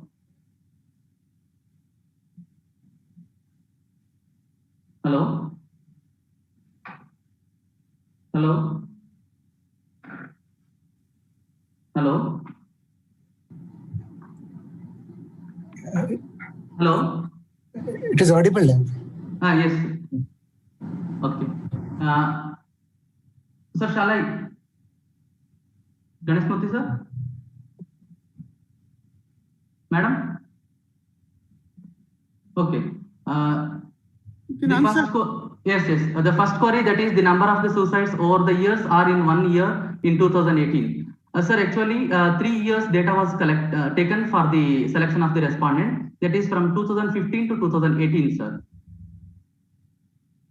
And I think I have answered to Shanboga MB's question. And in your study, have you come across cases where suicides were alleged to because of the agricultural distress, but actually it was different? Sir, actually this kind of cases I have not come across, sir. Your title says socio-economic and psychological consequences. Can you please mention the variables considered under each of the group, how they were quantified, and is it only opinion survey? So for these consequences, only the opinions of the farm family was taken. The policy inputs are to be supported by the empirical objective of the objective quantification. Okay, sir.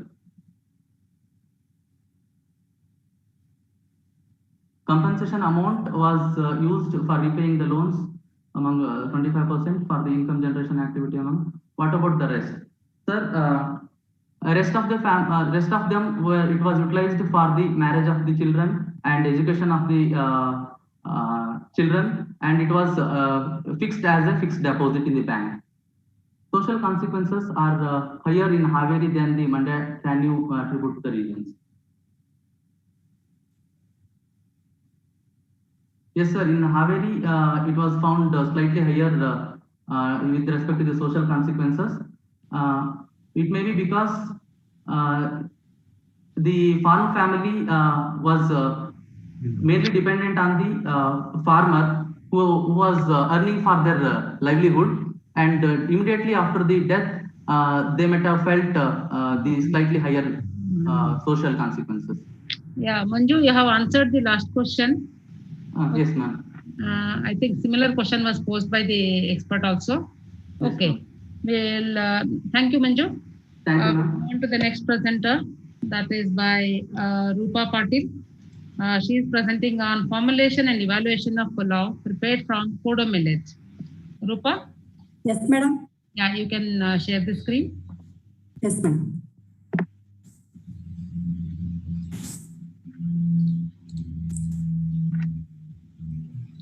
You can share now. Yes, madam. Yes, sir. Yes, okay. You can share your screen. Yes, sir. I'm sharing. Sir, is it visible? Is it to come? No, yet to come.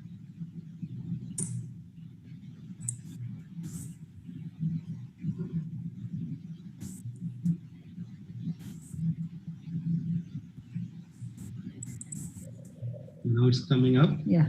You can go to the slideshow. Yes, sir. Yeah. First slide you can click. Yes. First slide. First slide you can click it and then go to the presentation. Go to the first slide, Rupa. Please click on the first slide and then press to the slide show. Share. Slide share. Slideshow icon. Are you able to hear us? I think she has lost connection. We should wait.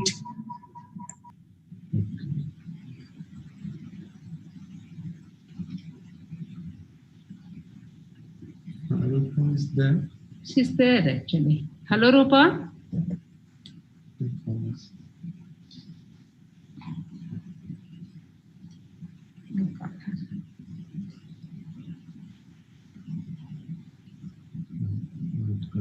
She said to join.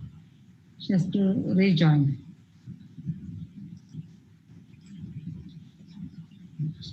Number is in. Yeah. Okay.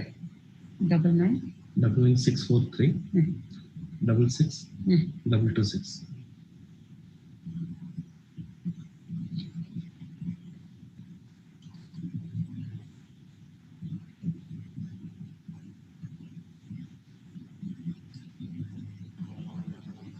Unmute ಮಾಡಿ. Hello.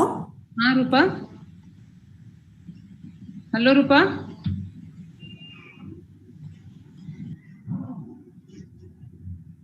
Video ಬರ್ತಿಲ್ಲ ಅಂತ.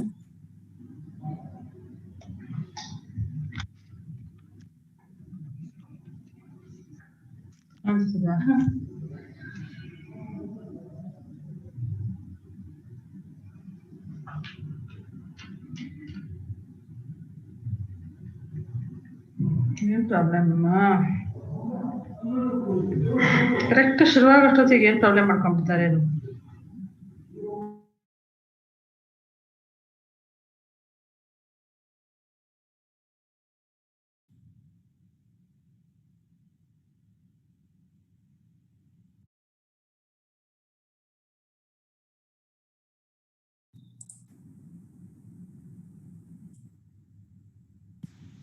Hello, Rupa.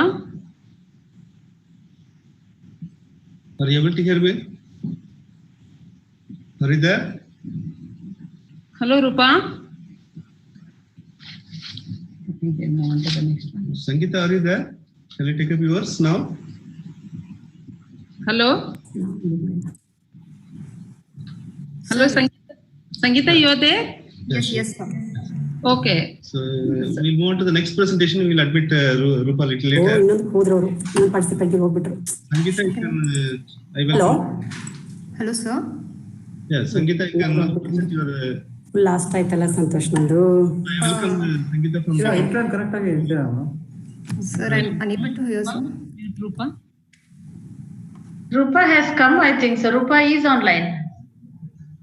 Okay, are you ready there? Rupa? Hello, Rupa, you are ready? So things are clear there? Hello, Rupa. This is Rupa. You can mute your video if there are connectivity issues. You can mute your video and then you can share your slide. Are you able to hear us? No. ಇನ್ನೊಂದ್ಸಲ join ಆಗ್ಲಾ? ಈಗ ನಡೀತಿದೆ ಅನ್ಸುತ್ತಲ್ಲ. ಇದ್ದಾರೆ ಅನ್ಕೊಳ್ತೀನಿ ಅವರು. Okay, you can share now. Try it, please, Miss Rupa. ಒಬ್ರು ಮಾಡ್ತಿದ್ದಾರೆ. ರೂಪ ಅವರು ಲೈನ್ ನಲ್ಲೇ ಇದ್ದಾರೆ. ಅವರು ಮಾತಾಡೋದು ನಮಗೆ ಕೇಳ್ತಾನೂ ಇದೆ. ಸರ್ ಮ್ಯೂಟ್ ಮಾಡ್ಕೊಂಡಿದ್ದಾರೆ. ಇಲ್ಲ, ಈಗ ಮಾತಾಡ್ತಾ ಇದ್ದಾರೆ, ಅದು ನಮಗೆ ಕೇಳ್ತಾ ಇದೆ. Rupa is in KVK, so yesterday's study is proving correct. Yeah, some band issue is I there. think band issues are there, madam. She is from KVK, Tiptur. Yes. Okay, then we will go to the next presentation. She is now screening. Yeah. Please go to the slideshow. Yeah, you can go to the slideshow. Hello. Madam. Yeah, you are audible, Rupa. You are audible. Presentation. Yeah, it's audible, Rupa. Okay, you can start. Okay, madam. Okay. Santosh audible ante. Miss Rupa, your connectivity issues are there. I am stopping your video. You can continue with the presentation. You can start presenting. Yeah. Good afternoon, everyone. I welcome you all for my paper presentation titled Formulation and Evaluation of Pulao Prepared from Kodo Millet. My major advisor is Dr. K.G. Vijayalakshmi. Coming to the introduction, millets are one of the oldest foods and are small seeded grasses that are hardy and grow well in dry zones as rainfed crops under marginal conditions of soil fertility and moisture. They are unique because of their richness in calcium, dietary fiber, polyphenols, carbohydrates, and proteins. It is a gluten-free cereal and also rich in phytochemicals which help to lower the cholesterol level and reduce cancer risk. Millets are usually subdivided into large millets like sorghum and pearl millet and small millets like finger millet, Bernard millet, little millet, kodo millet, foxtail millet, and proso millet. Along with these high nutritive value and usefulness in lifestyle diseases, millets are usefulness in lifestyle diseases. These millets play an important role in enhancing the resilience and risk management in the face of the climate change, especially for small farmers. Therefore, it is highly desirable to bring these nutri-cereals back to the food baskets. Increasing availability of rice from their own production and through the public distribution system was a factor noted to demotivate women from carrying out the difficult processing for millets. Once a poor man's staple, now adorns the plates of affluent and health-conscious people. One of such ancient millet grain is the kodo millet, a native of tropical Africa and believed to be domesticated cultivated over an area of 1.96 lakh hectares with a total production of about 0.84 lakh tons and with a productivity of 429 kgs per hectare. The grain is covered with a horny seed coat, which should be removed before cooking. The local names of kodo millet varies from region to region, and it is known as the haraka in Kannada. Nutritionally, kodo millet is a fair source of protein and an excellent source of fiber, so the carbohydrate content is low and slowly digestible. Thus, kodo millet helps in various lifestyle diseases like diabetes and even an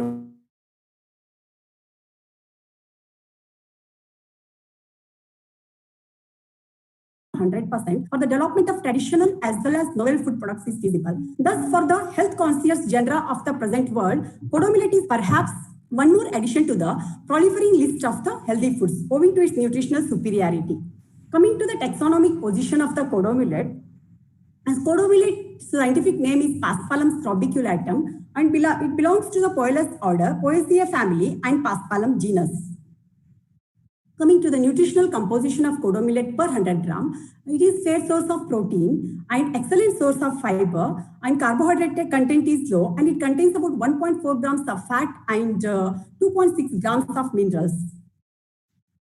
So with this background, these are the following objectives of my research titled Processing Nutritional Quality and Value-Added Products of Kodo Millet. So today, I am going to present based on this objective, that is to develop value-added products and shelf life of the best accepted product.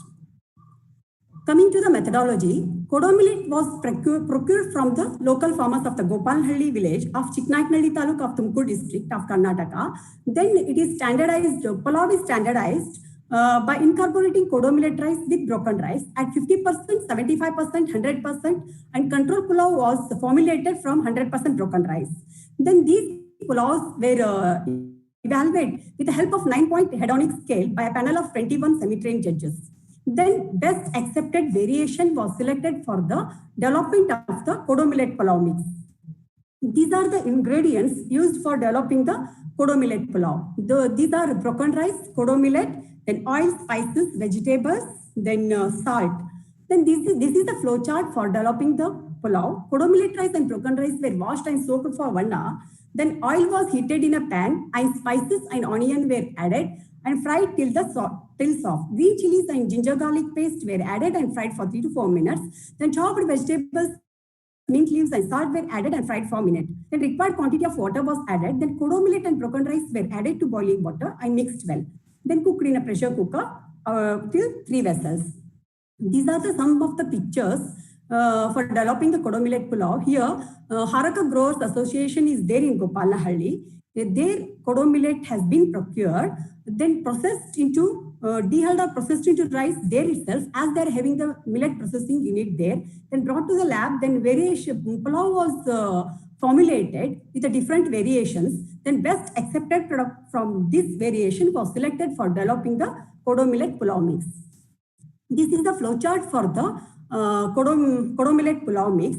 1 hour soaked and dried kodo millet rice was roasted in a steel pan, and it is stirred continuously until it reached 150 degrees centigrade, until the characteristic aroma and color of the cooked product develops. Then oil was heated in a pan. Then spices like cinnamon, then cardamom, clove, and pepper, and dehydrated vegetables like onion, chili, peas, then carrot, beans, and dehydrated coriander, mint leaves were shallow fried.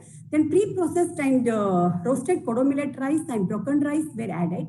Then mixed properly with oil. Then salt was added to the contents of the pan. Then the samples were cooled and packed in aluminum pouches stored at ambient conditions. Then these are some of the pictures, development of the pulao mix. These are the dehydrated vegetables. These are the pre-processed grains. Then the pulao mix has been prepared. That is the control pulao mix and the best accepted kodo millet pulao mix. Then this is stored in aluminum pouches. Then the storage study has done for the interval of 90 days. That is from initial to 90 days at the interval of 30 days. Then best accepted pulao mixes, that is control and kodo millet pulao mix, was subjected to nutrient composition like proximates, and also micronutrient analysis was done using the standardized procedures. Then storage quality evaluation was done for parameters like moisture content, free fatty acid, peroxide value, sensory quality, and microbial load using the standardized procedure at the interval of 30 days for a period of 90 days. Then all the experiments were performed in triplicates and completely randomized design was carried out to know the significant differences using the statistical software. Coming to the results, this table shows the mean sensory scores of the kodo millet pulao. Here, control pulao scored highest for all the sensory parameters, whereas among the variations, the sensory scores were highest for the appearance, color, flavor, texture, taste, and overall acceptability, for the codomillet incorporated, pulao incorporated with a 50%. Then the scores were lowest for the pulao incorporated with a 100%. However, these scores for all the parameters were statistically significant. Nutrient composition of the codomillet pulao is given in this table. Here, protein content and crude fiber and all the micronutrients like calcium, iron, magnesium, and zinc were higher, and carbohydrate content was lower in codomillet pulao mix as compared to the control pulao mix. These all are analyzed values. Then moisture, free fatty acid and peroxide value of control and codomillet pulao mix on storage is depicted in this table. Here, moisture content from initial to 30th day did not change in both the pulao mixes, whereas it increased significantly from 30th day in both the pulao mixes. And effect of storage on fatty acid in both the pulao mixes showed that the free fatty acid content increased from 1.33 to 2.32 in codomillet control pulao mix, whereas it increased from 2.33 to 3.19 in codomillet pulao mix. Whereas this increase is not significant between the storage period 30th and 60th in the control pulao, whereas it is not significant between the 60th and 90th day in the codomillet pulao. And the extracted pulao of the extracted lipids, peroxide value of the extracted lipids showed that peroxide value in the control pulao increased from 0.42 to 1.47, and in codomillet pulao it increased from 1.2 to 2.15 significantly. But it is not significant from initial to 30th day in the control pulao, whereas it is did not change up to 60th day. After that, it increased significantly. Same is depicted in the graph. Here, moisture content, free fatty acid and peroxide value after both the pulao mixes increased as the days of the storage increased in all these parameters. Then coming to the next table, this is the mean sensory scores of pulao mix during the storage study. Here, sensory scores for all the parameters decreased as the days of the storage increased. In the control pulao, for appearance, scores decreased significantly from initial to 90th day. Whereas for texture, color, flavor, up to 30th day, this decrease is not significant, but after that it decreased significantly. Whereas taste decreased significantly from initial to 90th day. And for overall acceptability, up to 30th day, it did not change. After that, it decreased significantly. Coming to the codomillet pulao mix, here scores for appearance, texture, color, and flavor did not change from initial to 30th day, whereas after 30th day, scores decreased significantly. And coming to the taste decreased significantly from initial to 90th day. And for overall acceptability, up to 60th day, this did not change, but after 60th day, it decreased significantly. Then this table shows the microbial population of control and codomillet pulao on storage at different intervals for bacteria, fungi, and coliforms. It showed that in control pulao, bacterial count increased significantly. Same as in codomillet pulao also, bacterial count increased significantly from initial to 90th day. Whereas no colonies were found for the fungi and the coliforms in both the mixes. However, this increase in the bacterial count is within the safe limit. Coming to the summary, codomillet pulao was developed by incorporating codomillet with a broken rice at different variations of 50, 75, and 100%. As per sensory evaluation results, 50% of incorporated codomillet pulao was found to be highly acceptable and selected for developing ready-to-cook pulao mix. That the developed pulao mix had protein, minerals, crude fiber, calcium, iron, magnesium, zinc were higher than the control pulao. And shelf life evaluation showed that decreased sensory scores and increased moisture content, free fatty acid, peroxide value, and microbial load was within the safe limit in the codomillet incorporated ready-to-cook pulao mixes up to 90 days. Coming to the conclusion, so ready-to-cook Kodo millet pulao mix is not only convenient, but also found to be higher in fiber, protein, and microminerals like calcium, iron, zinc, magnesium. And shelf life study revealed that it is acceptable up to the, it is safe for the consumption up to the storage period of 90 days. And from this study, it can also be concluded that acceptable pulao can be developed and health benefits of the kodo millet can be exploited. Thank you.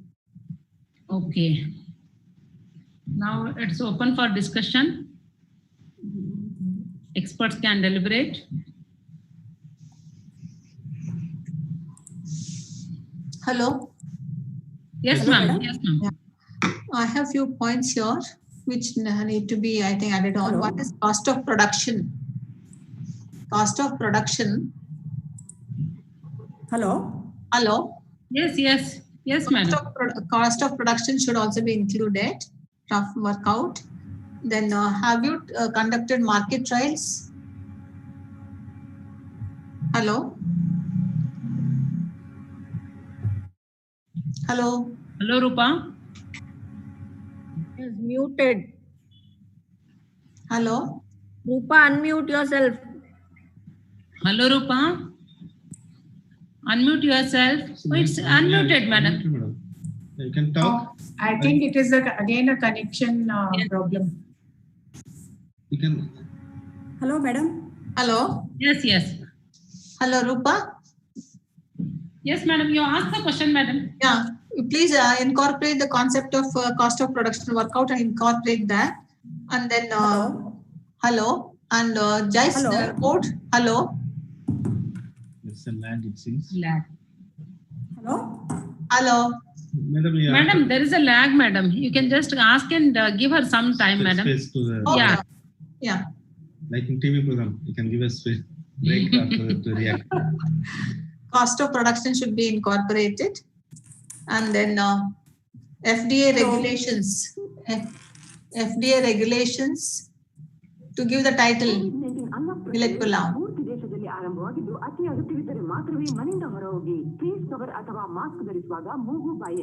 Hello, Rupa. Madam, thank you. Madam, the questions ಏನು ಕೇಳಿಸ್ತಾ ಇಲ್ಲ madam. Line ಅಲ್ಲಿ ಇದ್ದೀರಲ್ಲ ಮಾತಾಡಿ. Madam ಏನ್ ಕೇಳಿದ್ರು ಅಂತ ಹೇಳಿದ್ರೆ she asked you to include the cost of production. Madam, cost of production I calculated, madam. Okay, fine. You can discuss on that. Yeah, then one more. ನಂದು ಕೇಳಿಸ್ತಾ ಇದೆ ಮೇಡಮ್ ಅಲ್ಲಿ ನಾನು ಕೇಳಿಸ್ತಾ ಇದ್ದೇನೆ. ಲೈನ್ ಅಲ್ಲಿ ಇದ್ದೀನಿ ನಾನು. Okay, you can answer. Madam, I have calculated the cost per 100 gram of the pulao mix. That is, it costs about 25 rupees, madam. 25 rupees per 100 gram. Okay, okay. Then coming to the next point. Madam. As per FDA regulation, what should be the minimum millet in that to call it as millet pulao? I'm sure it is fine. 50% is acceptable. I think you should, put up that sentence in your research thesis, results. Then I think it is ideal if you can compare. Hello. Hello, madam. I am not clear, madam. Hello. Madam, madam. I think there is need for a correlation table to show the relation. Madam? Yeah. Hello. Hello. Rupa, we are hearing you, Rupa. You can start answering. Hello, madam. Our question, I am not listening to her question, madam. Better you listen to your phone, madam, and then you can talk. Rupa, you listen to phone, no? I'm online, okay? Phone itself you can answer. Okay, madam. Okay, madam. Okay. The phone itself you can answer, it will be clear. Madam, you can ask the question, madam. Yeah. She's on the line, madam. Yeah, she can add on one more table which shows a correlation between sensory properties and peroxide value, free fatty acid, and microbial strata. Yeah, madam. That should be included. And try to endorse what is the minimum level of millet to be used to call it as millet pulao. That should be all right. Okay, madam. Okay, madam. Okay. Hello. Yes, sir, you can answer. Hello. Sir, you can answer. Please ask us, sir. Rupa, as madam said, you might have done this cost of production. Compare with other millet. Millet. And also the shelf life of this palav, you can also done. Shelf life, how many days you can keep, or whether it is storable or the its capacity. You can also compare with the other the palav. So that is what I am also needed. And then you have mentioned that the nutrients. So the nutrients available with this the kodo millet. So compare with the other, you can also done that one comparative study. The nutrients available with this. So that I need. Okay, sir. Why then? Because sir, millets are now because rice is most acceptable, sir. Hello. Hello. Hello. I can't hear properly. Yes, sir. Why compared with rice means, sir? Because we are accustomed to rice, sir. And kodo millet is not so much acceptable 100%, sir. So at least minimum that percent can be included along with rice. That's why I have taken this, sir. So you have made a comparative with the rice and items. Yes, sir. Okay. Okay, thank you. Okay, sir. Thank you, sir. Okay. There are some queries regarding how did you measure the appearance, taste, acceptability, etc., and whether this recipe was not used in our traditional food system. Sir, in our traditional system, it is used, sir. Kodo millet, whole kodo millet, most of us are not taking this, sir. But rice is, we are using the rice-based products, sir. That's why I took this one, because kodo millet, as its color is dark in color, so its appearance is little bit, its scores are not good, no, sir. That's why I took that one also, sir. Hello.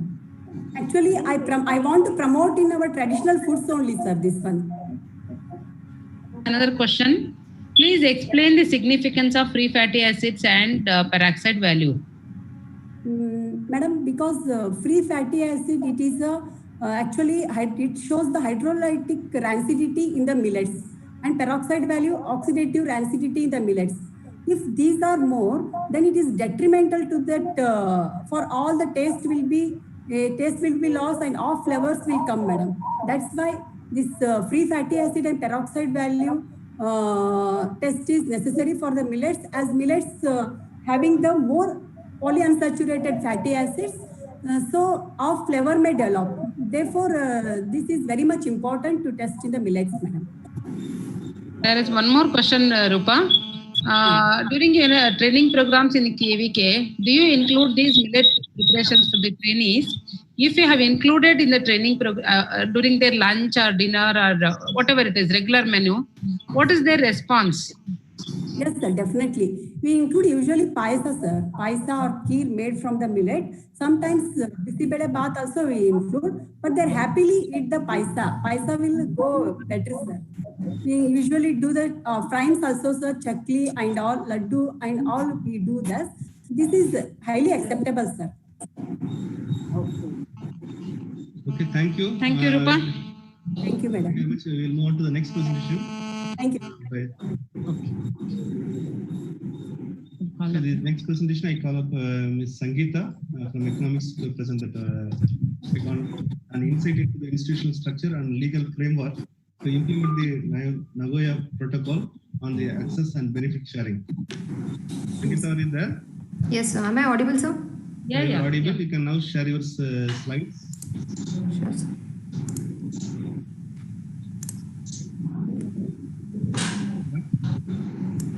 I'm sure, is it visible, sir? Yes, no, slide. Yeah, it's come. You can get into the slideshow now. It's coming up. It's ready. Yes. You can go for the presentation. Good afternoon, one and all. Myself, Sangeeta, I am, and I would like to present my paper on an insight into the institutional structure and legal framework to implement the Nagoya Protocol on Access and Benefit Sharing (ABS) of bioresources. My chairman is Dr. G.M. Gatti. Coming to the introduction, we know that biodiversity is a complex of microorganisms, plants, plant-based products, and the animal, all the flora and fauna available over the globe. But we also need to know that they are endemic. That is, they're restricted to a particular place. They're unevenly distributed, and they have a wide and varied application in case of pharmaceuticals, cosmetics, etc. This results in a problem of accessibility towards these resources, overexploitation of the resource, and hence requires the conservation of such resources. For this purpose, the Convention on Biological Diversity was established on 29th December of 1993, having three major objectives, that is the conservation of biological diversity, sustainable use of its components, and fair and equitable sharing of the benefits arising from the utilization of the genetic resources. To lie a major focus on the third objective, the member countries signed the Nagoya Protocol on access to genetic resources and fair and equitable sharing of the benefits arising from their utilization, in short known as the ABS. This was signed on 29th October of 2010 in Nagoya, Japan, and it came into effect since 12th October of 2014. What we can say that it is an international legal framework to maintain the access to the genetic resource and to make sure that the benefits are going back to where it is actually being resourced. So the objective is to study the institutional structure and legal framework to implement the Nagoya Protocol on access and benefit sharing among the selected countries. And the countries were selected based on the purposive sampling method, and an exploratory and descriptive research design was adopted. Secondary data was collected from CBD and ABS clearinghouse websites and official website of the national authorities.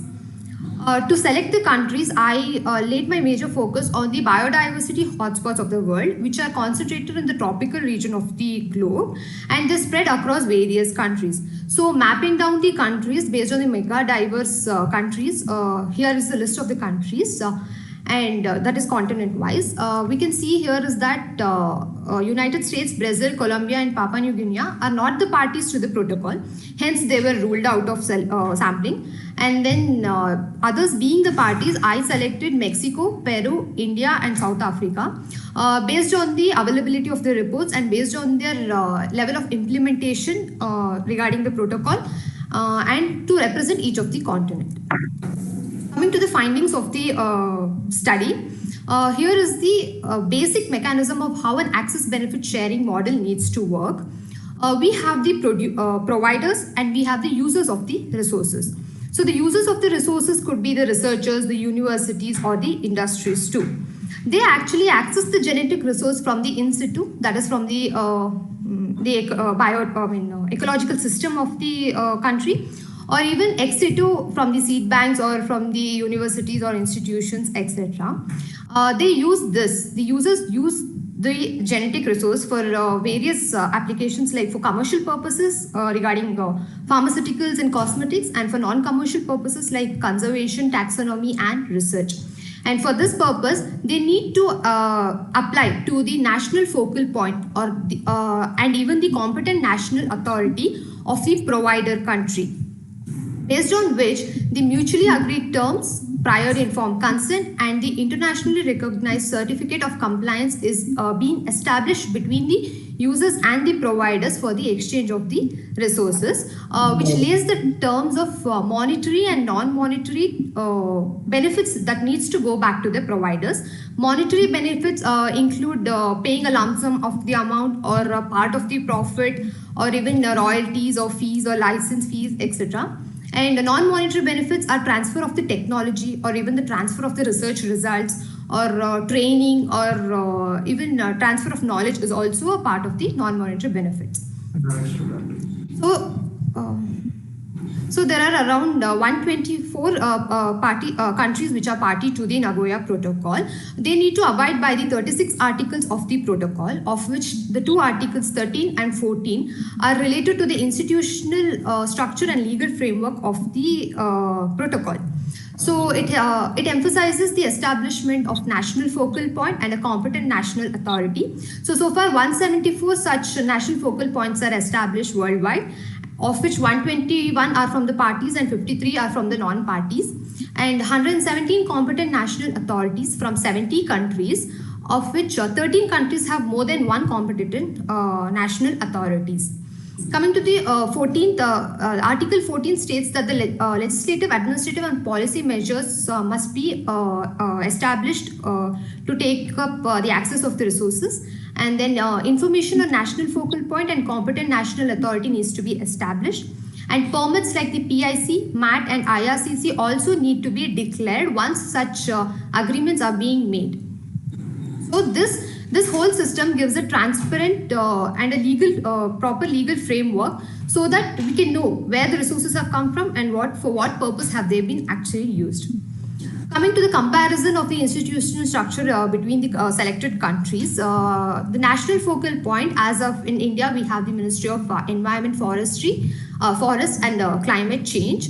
The function of the national focal point is actually to be to form a close relationship with the CBD, as well as a point of information for any user who wants to seek a knowledge or even seek the genetic resource of his requirement.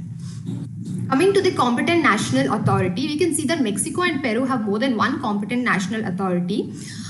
This is because the authorities were established based on the resources on which they want to focus or based on the different sectors. But in India, we have the NBA, which manages all sorts of resources which come under its purview. And the major function of the competent national authority is... Sir, can you mute the other participants, sir? So coming to the competent national authority, the function of it is to provide the access to the genetic resource, to establish the PIC, MAT and the IRCC, and to form to provide guidance in this regard too.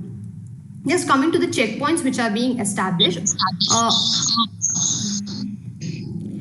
Peru and South Africa have the checkpoints established so far.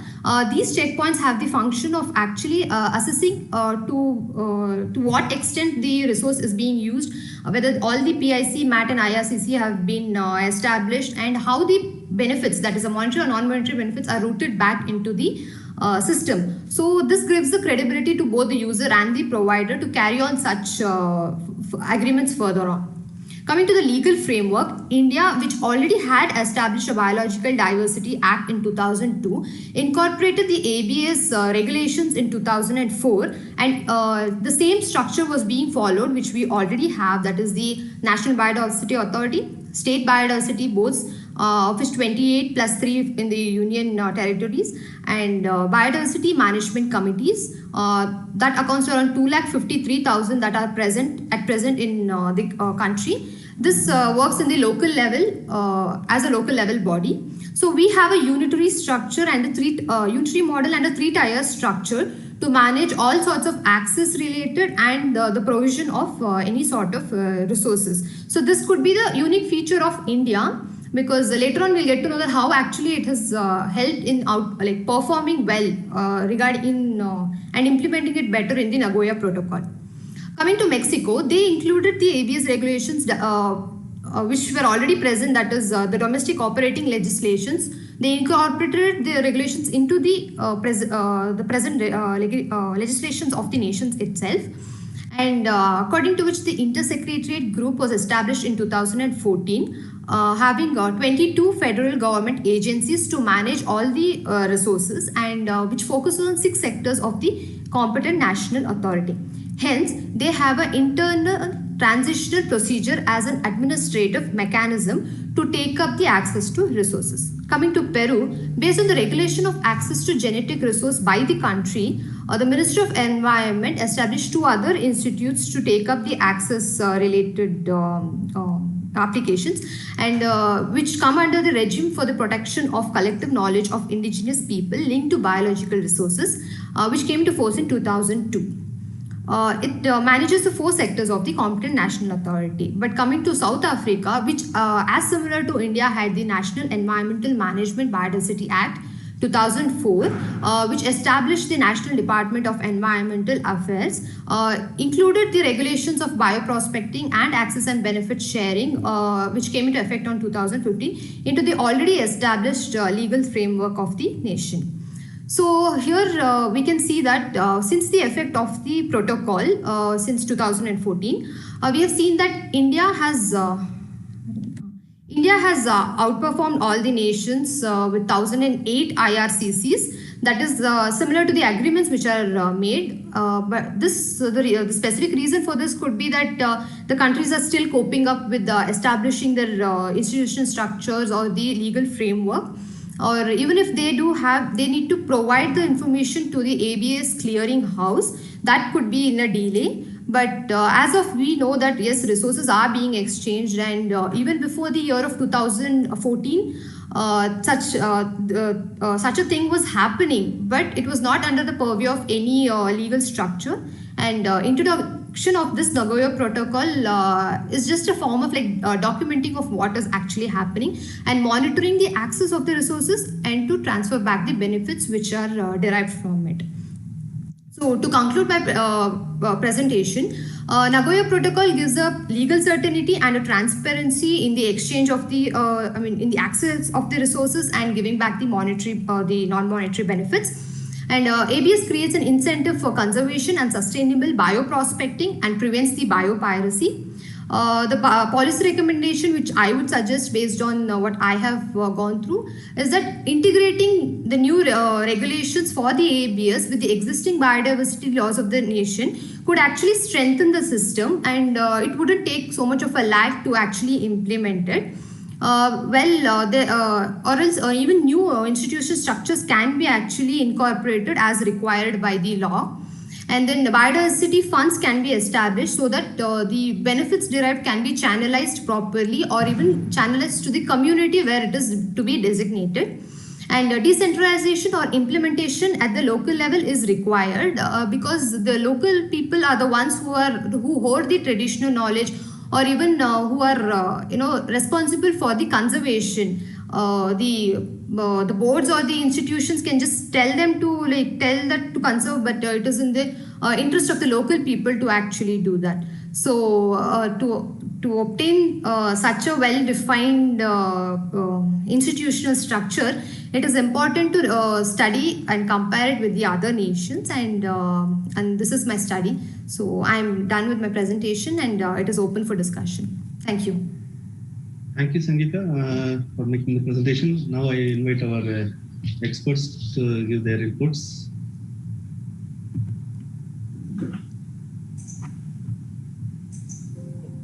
Well, Sangeeta, this is the topic you have selected. Yes, sir. The legal framework as well as the conservation of biodiversity you have mentioned. Yes, sir. So what is the conservation, that means the protection given to conserve this available in our Western Ghats? In particular to Western Ghats, sir? Yeah. Conservation, we already in our country, we do have all the other different acts like the Forest Act, the Wildlife Protection Act, and all that. We do have all focused towards conservation and protection of all the resources what we have.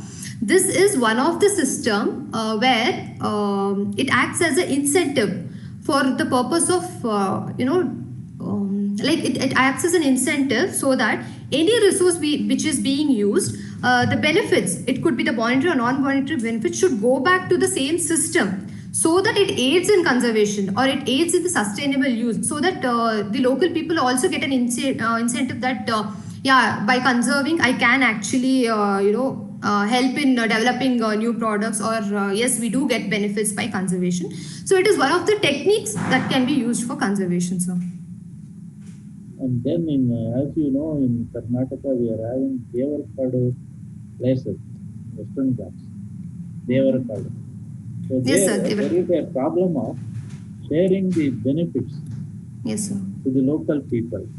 Okay. What the government has taken action on this? Sir, when I actually discussed the issue of the sharing back the benefits, what I actually got to know from the Biodiversity Authority itself is that the benefits would go to the community. or if there is any working body over there who looks after the conservation and replanting or any of such activities, the funds as and when required will go back to that body, not in particular to the the person or individual. It could actually even go back to the community itself. So it is not a targeted approach of like take the resource from this person and give back it to the same person. So that is why in India we do have the biodiversity funds for this purpose, and as and when required, funds are given as they feel is important. So this legal framework, whether it is goes with the forest department or separate department? It comes under the Ministry of Forest and Climate Change, sir, and we have a National Biodiversity Authority affiliated for this purpose, sir. So that means it is not goes with the forest department. Forest department, I'm not sure, sir, over this, sir. Because all of this. And environment, it comes under the environment also. Yes, it comes under the environment, sir. So that means there is a coordination between these boards and also the diversity board and the forest department. Yes, in terms of access to the resources and in terms of conservation aspect, we do require the help of the forest department, sir.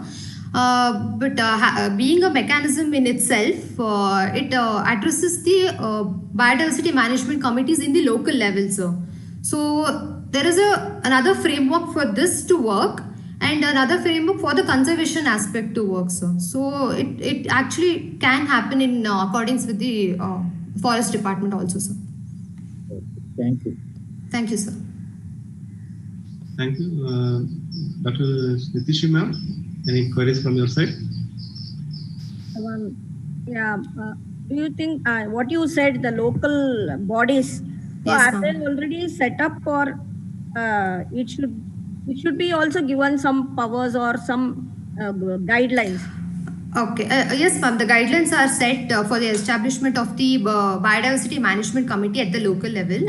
In India, what is actually happening is the panchayats, a separate body from the panchayat itself is being converted as, has been assigned the work of the Biodiversity Management Committee. They do have their own procedures for this, and the work assigned to them is to maintain a People's Biodiversity Register. That is a register which includes all the details of and the traditional knowledge and all the resources which are available in that area of their purview. And as and when the biodiversity board, the state biodiversity board, comes in contact with such BMCs, they can say that yes, we do have such resources, we do have such traditional knowledge, and based on the availability or their requirements, agreements can be made, ma'am. So that's the function of. Like whenever they find something as a biodiversity, they should apply to the state board, or the state board will call for such things often.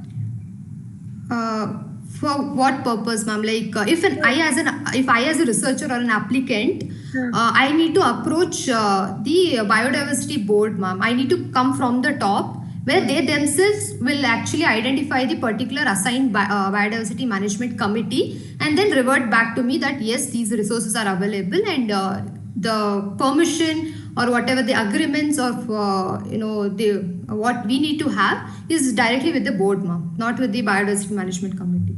Okay. Good presentation. Thank you. Thank you. Thank you, ma'am. Thank you, ma'am. Dr. Shivila, madam, do you have any queries, madam? Or shall we take up the queries from the participants?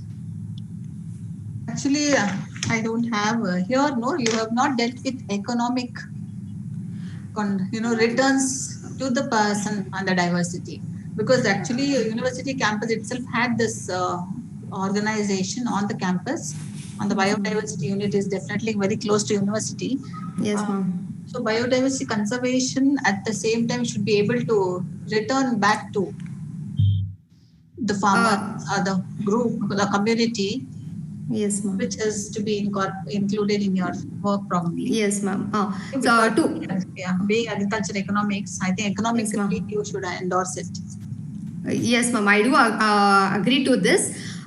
This is a form of like, yes, I did say that the monetary and non-monetary benefits are given back to the source of the, or the, the provider of the resource. But there is a concept, there are problems of confidentiality which comes up, ma'am. Confidentiality regarding the resource that is being used, or a confidentiality between the agreement that is being made. This is all the personal interest. No, but actually there is already a regulation that it has to reach the person. Yes, whoever from the way the resource is outsourced, 70% of the fees, supposing somebody is paying, should go back to that person. That such regulations are already there in India. Yes, ma'am. It is already established, ma'am, and that is what it is. It depends on the provider and the user to determine whether a part of the profit goes back, or a particular fees is being paid. It is left up to their, There's a mandate their understanding. 20% of the total income, the amount that they get has to go back. Annual, up to the year 20 years, 2.5% of the profit has to go back. Yes, ma'am. Already there. I think you can go into that. Yes, ma'am. The Ministry of Science and Technology has these regulations already formulated in India. Yes, ma'am. I've gone through, and one of my objective is also to study what is there in India, ma'am. So I'm not present to that. Yes. Thank you, ma'am. Thank you, ma'am. Some more queries are there from the participants. What is the extent of strict adherence to the Nagoya Protocol in India? Well, there is no strict rules like someone has to adhere to it, sir. It is totally not from our end, but at least from the end of the institutions and from the government. They are actually trying to, provide training, create awareness regarding the resources that are available in and around the people. So up to, of this sort of activity is being taken up, but no strict rules are being established that you need to conserve and you need to, maintain a record and all. And coming to the next question of indigenous people in India are getting the share of benefits. As I said, it is, it can go back to the community. What exactly is happening is that even when I asked, they didn't say that a particular person gets it. It's like a particular community can get it. If I've taken the resource from a place like Mysore and a particular village from there, and the resource, what are the benefits can actually be given back. And if it is a research finding, it can actually benefit the any sort of research which is taking place in India also, sir. Not particular to monetary benefit especially. And coming to the next question, we recently witnessed forest fires in Amazon and bushfires in Australia that destroyed a lot of biodiversity. Would you suggest some policy measures on par with Nagoya Protocol to protect the biodiversity during such disasters? I'm sorry, I don't think like the protocol can actually come under the purview of such situations of disasters actually. Because this is just a mechanism of monitoring the usage of the resources. Like if in a particular there is a resource available and I need to reach out to it, this becomes a framework or a path for me to reach to the resource and then utilize it for my research or for any commercial purposes. So I don't think it will address any of the such disasters. Thank you. Hello. Yes, sir.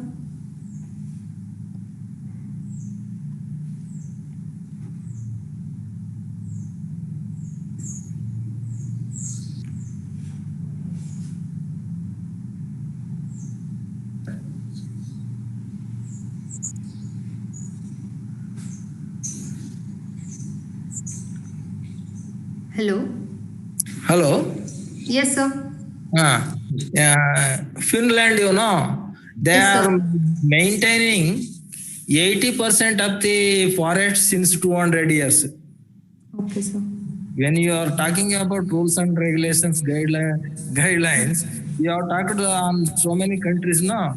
You please search on rules and regulations, guidelines, how they have maintained biodiversity in Finland. Please go through. Sure, sir. Sure, sir. Sir, any other questions, sir? Okay, thank you, I think, Sangeeta. Some more Sangeeta- queries are there. Meantime, we got muted ourselves, I don't know. Anyway, those queries you can reply in the chat window itself now. That when you are into another presentation. Yeah, sure, sir. Reply. Some more queries Okay, are there. You can queries reply are there. yourself. You can Reply answer in there. the chat window itself. So now we will move on to the next presentation, last presentation of today, from Which you Habang have Ali missed. from Department of Agriculture Extension. Are you there, Audible? Yes, sir. Am I audible, sir? Yeah, audible. Little Be louder is louder. required. Am I audible now, sir? Yeah, audible, little louder it should be. Okay, sir. Okay, you can share your screen now.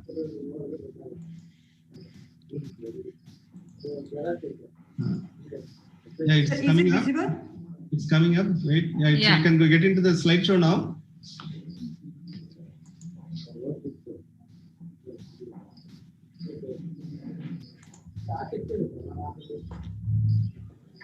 Slideshow.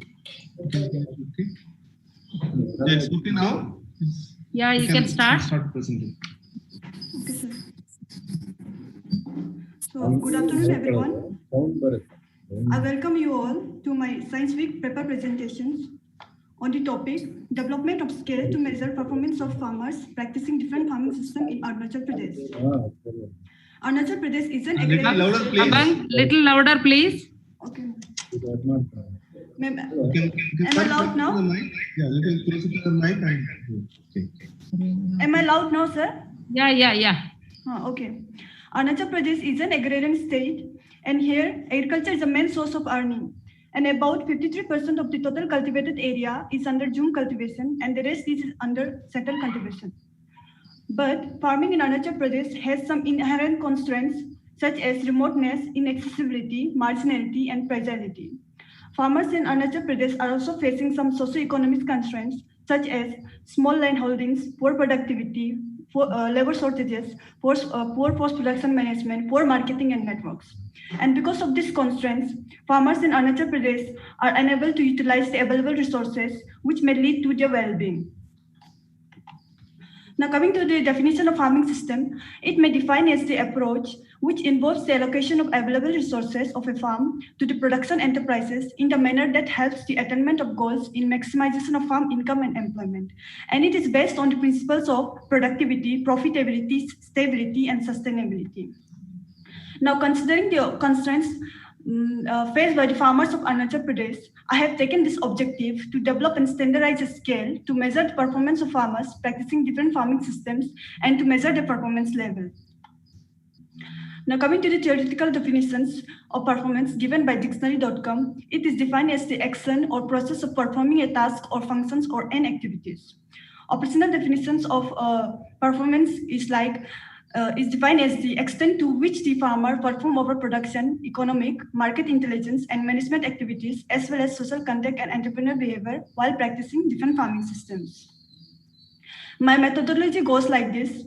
I have selected ex post facto research design, and 01 and 02 block of Lower Subansiri district were selected, and overall 200 farmers were selected as respondent. For the selection of respondents, Lower Subansiri district were selected, and from there 01 and 02 block, and from each block 5 villages were selected, and these 5 villages were practicing 4 different farming systems. Likewise, a total of 200 respondents were selected. There are various farming systems practiced in 01 and 02 block. Some of the farming systems practiced in 01 block are paddy cum fish cultivation, along with millet, poultry, piggery, and mithun. Some other farming practices are paddy cum fish cultivations, along with kiwi, peach, plum, piggery, etc. Then some of the farming systems practiced in 02 block are large cardamom, black pepper, paddy, piggery, pineapple, orange, etc. I have identified 2 major farming systems practiced in 01, that is first farming system, paddy-based farming system, that is paddy cum fish cultivations along with piggery. Second farming system is based on a kiwi-based farming system, that is kiwi, paddy, fish, and piggery. I have identified 2 major farming systems in 02 block also. Third farming system, that is paddy-based farming system. Here they don't cultivate fish as the terrain is little sloppy, so it is not suitable for fishery. That's why only paddy and piggery.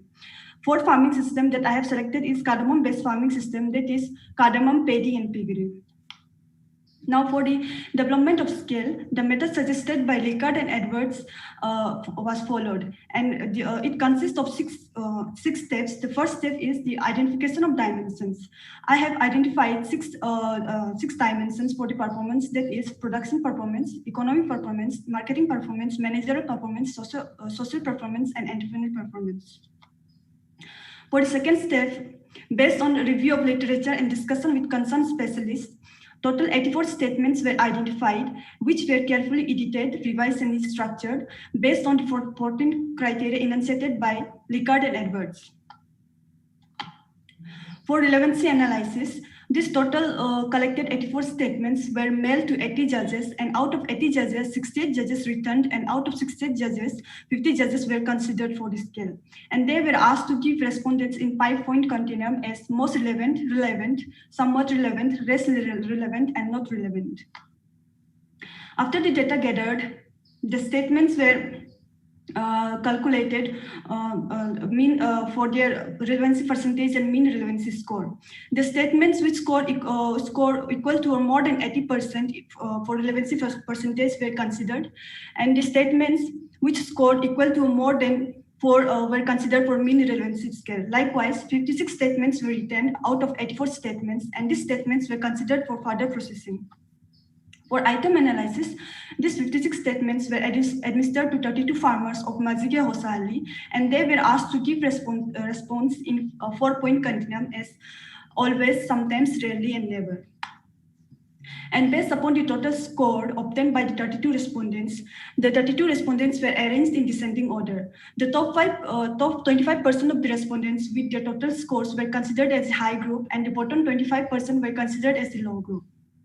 Now, after that, the t-value were computed for all the 56 items, and out of 56 items, 33 statements with t-value equal to or greater than 1.87 were finally selected and included in the final performance scale. For the reliability of the scale developed, split half method developed by Brown Professor was employed to study the reliability of the tool. And the reliability coefficient of the tool was found to be 0.815, which is higher than the standard of 0.70, indicating very good reliability of the scale. For the validity of the scale, the data was subjected to statistical validity, which was found to be 0.931 for scale, which is greater than the standard requirement of 0.70. Hence, the validity coefficient was also found to be appropriate and suitable for the tool developed. This is a formula of reliability and validity. Now, this table number 1 shows the statement-wise relevancy percentage and mean relevancy scores of this finally retained 33 statements. For production performance, total 6 statements were finalized. For economic performance, total 4 statements were finalized. For marketing performance, total 5 statements were finalized. For management performance, total 5 statements were finalized. For entrepreneurial performance, total 5 statements were finalized. For social performance, total 8 statements were finalized. Table number 2 shows the performance of farmers practicing paddy-based farming system in 0-1 block. Here it was found that 50% of the farmers belong to poor category. It is because farmers in 0-1 block practice subsistence farming. That is, they practice farming only to fulfill their family for self-consumption. Next table number 3, shows the performance of farmers practicing paddy-based farming system in 0-1 block. Here it was found that 38% of the farmers belong to average category. It is because the farmers practicing kiwi-based farming systems were more progressive as compared to the paddy-based farming system. Yeah, next table number 4 shows the performance of farmers practicing paddy-based farming system in 0-2 block. Here also it was found that 54% of the farmers belongs to poor category. It is also because the farmers in 0-2 block, they don't practice pisciculture, they practice only paddy and piggery. Table number 5 shows the performance of farmers practicing cardamom-based farming system. Here, it was found that 38% of the respondents belongs to average category. It is also because cardamom-based farming systems were more active and progressive as compared to paddy-based farming system.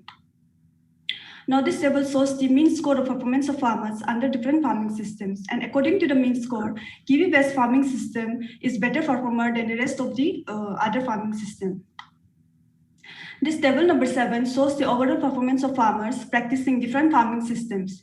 For the overall performance, that is taking the overall 200 respondents, it was found that 43.5% of the farmers belong to better category. It is because of a kiwi-based farming system and a cardamom-based farming system practiced in 01 and 02 block.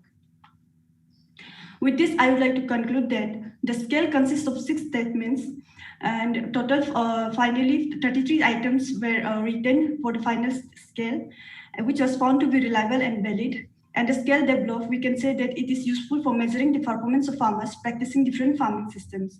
And also it was found that lowest mean score was observed in farmers practicing paddy-based farming system of 02 block, and highest mean score was observed in farmers practicing kiwi-based farming system in 01 block.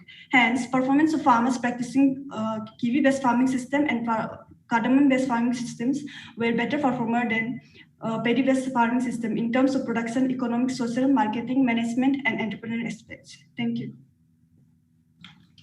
Okay, thank you, Haban. Now the presentation is open for a discussion and interaction. Let us invite our experts to react first.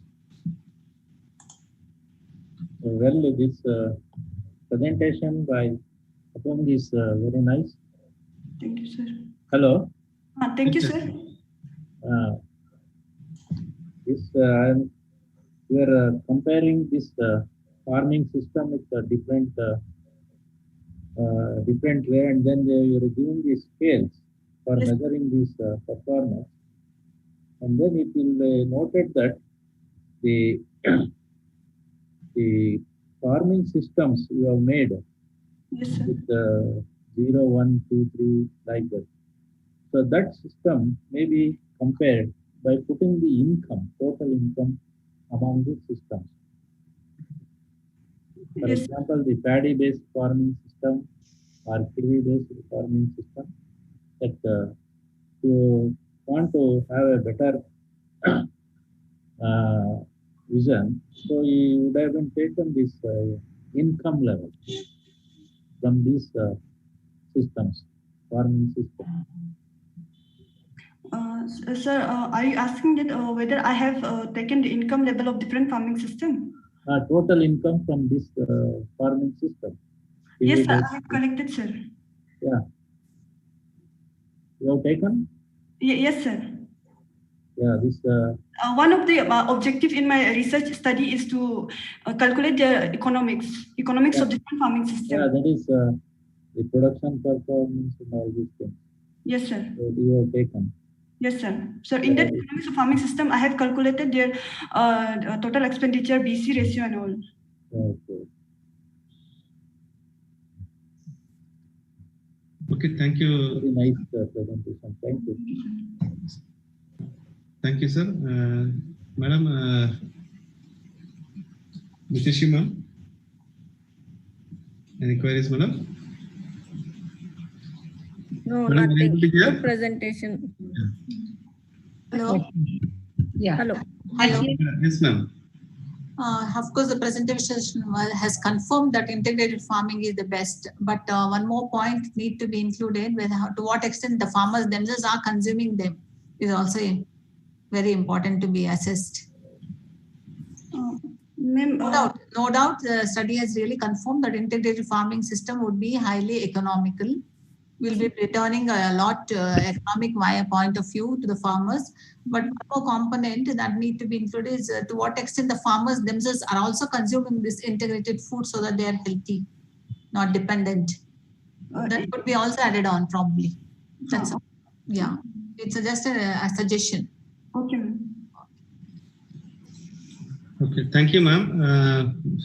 I think with this we are concluding all the 7 presentations scheduled today.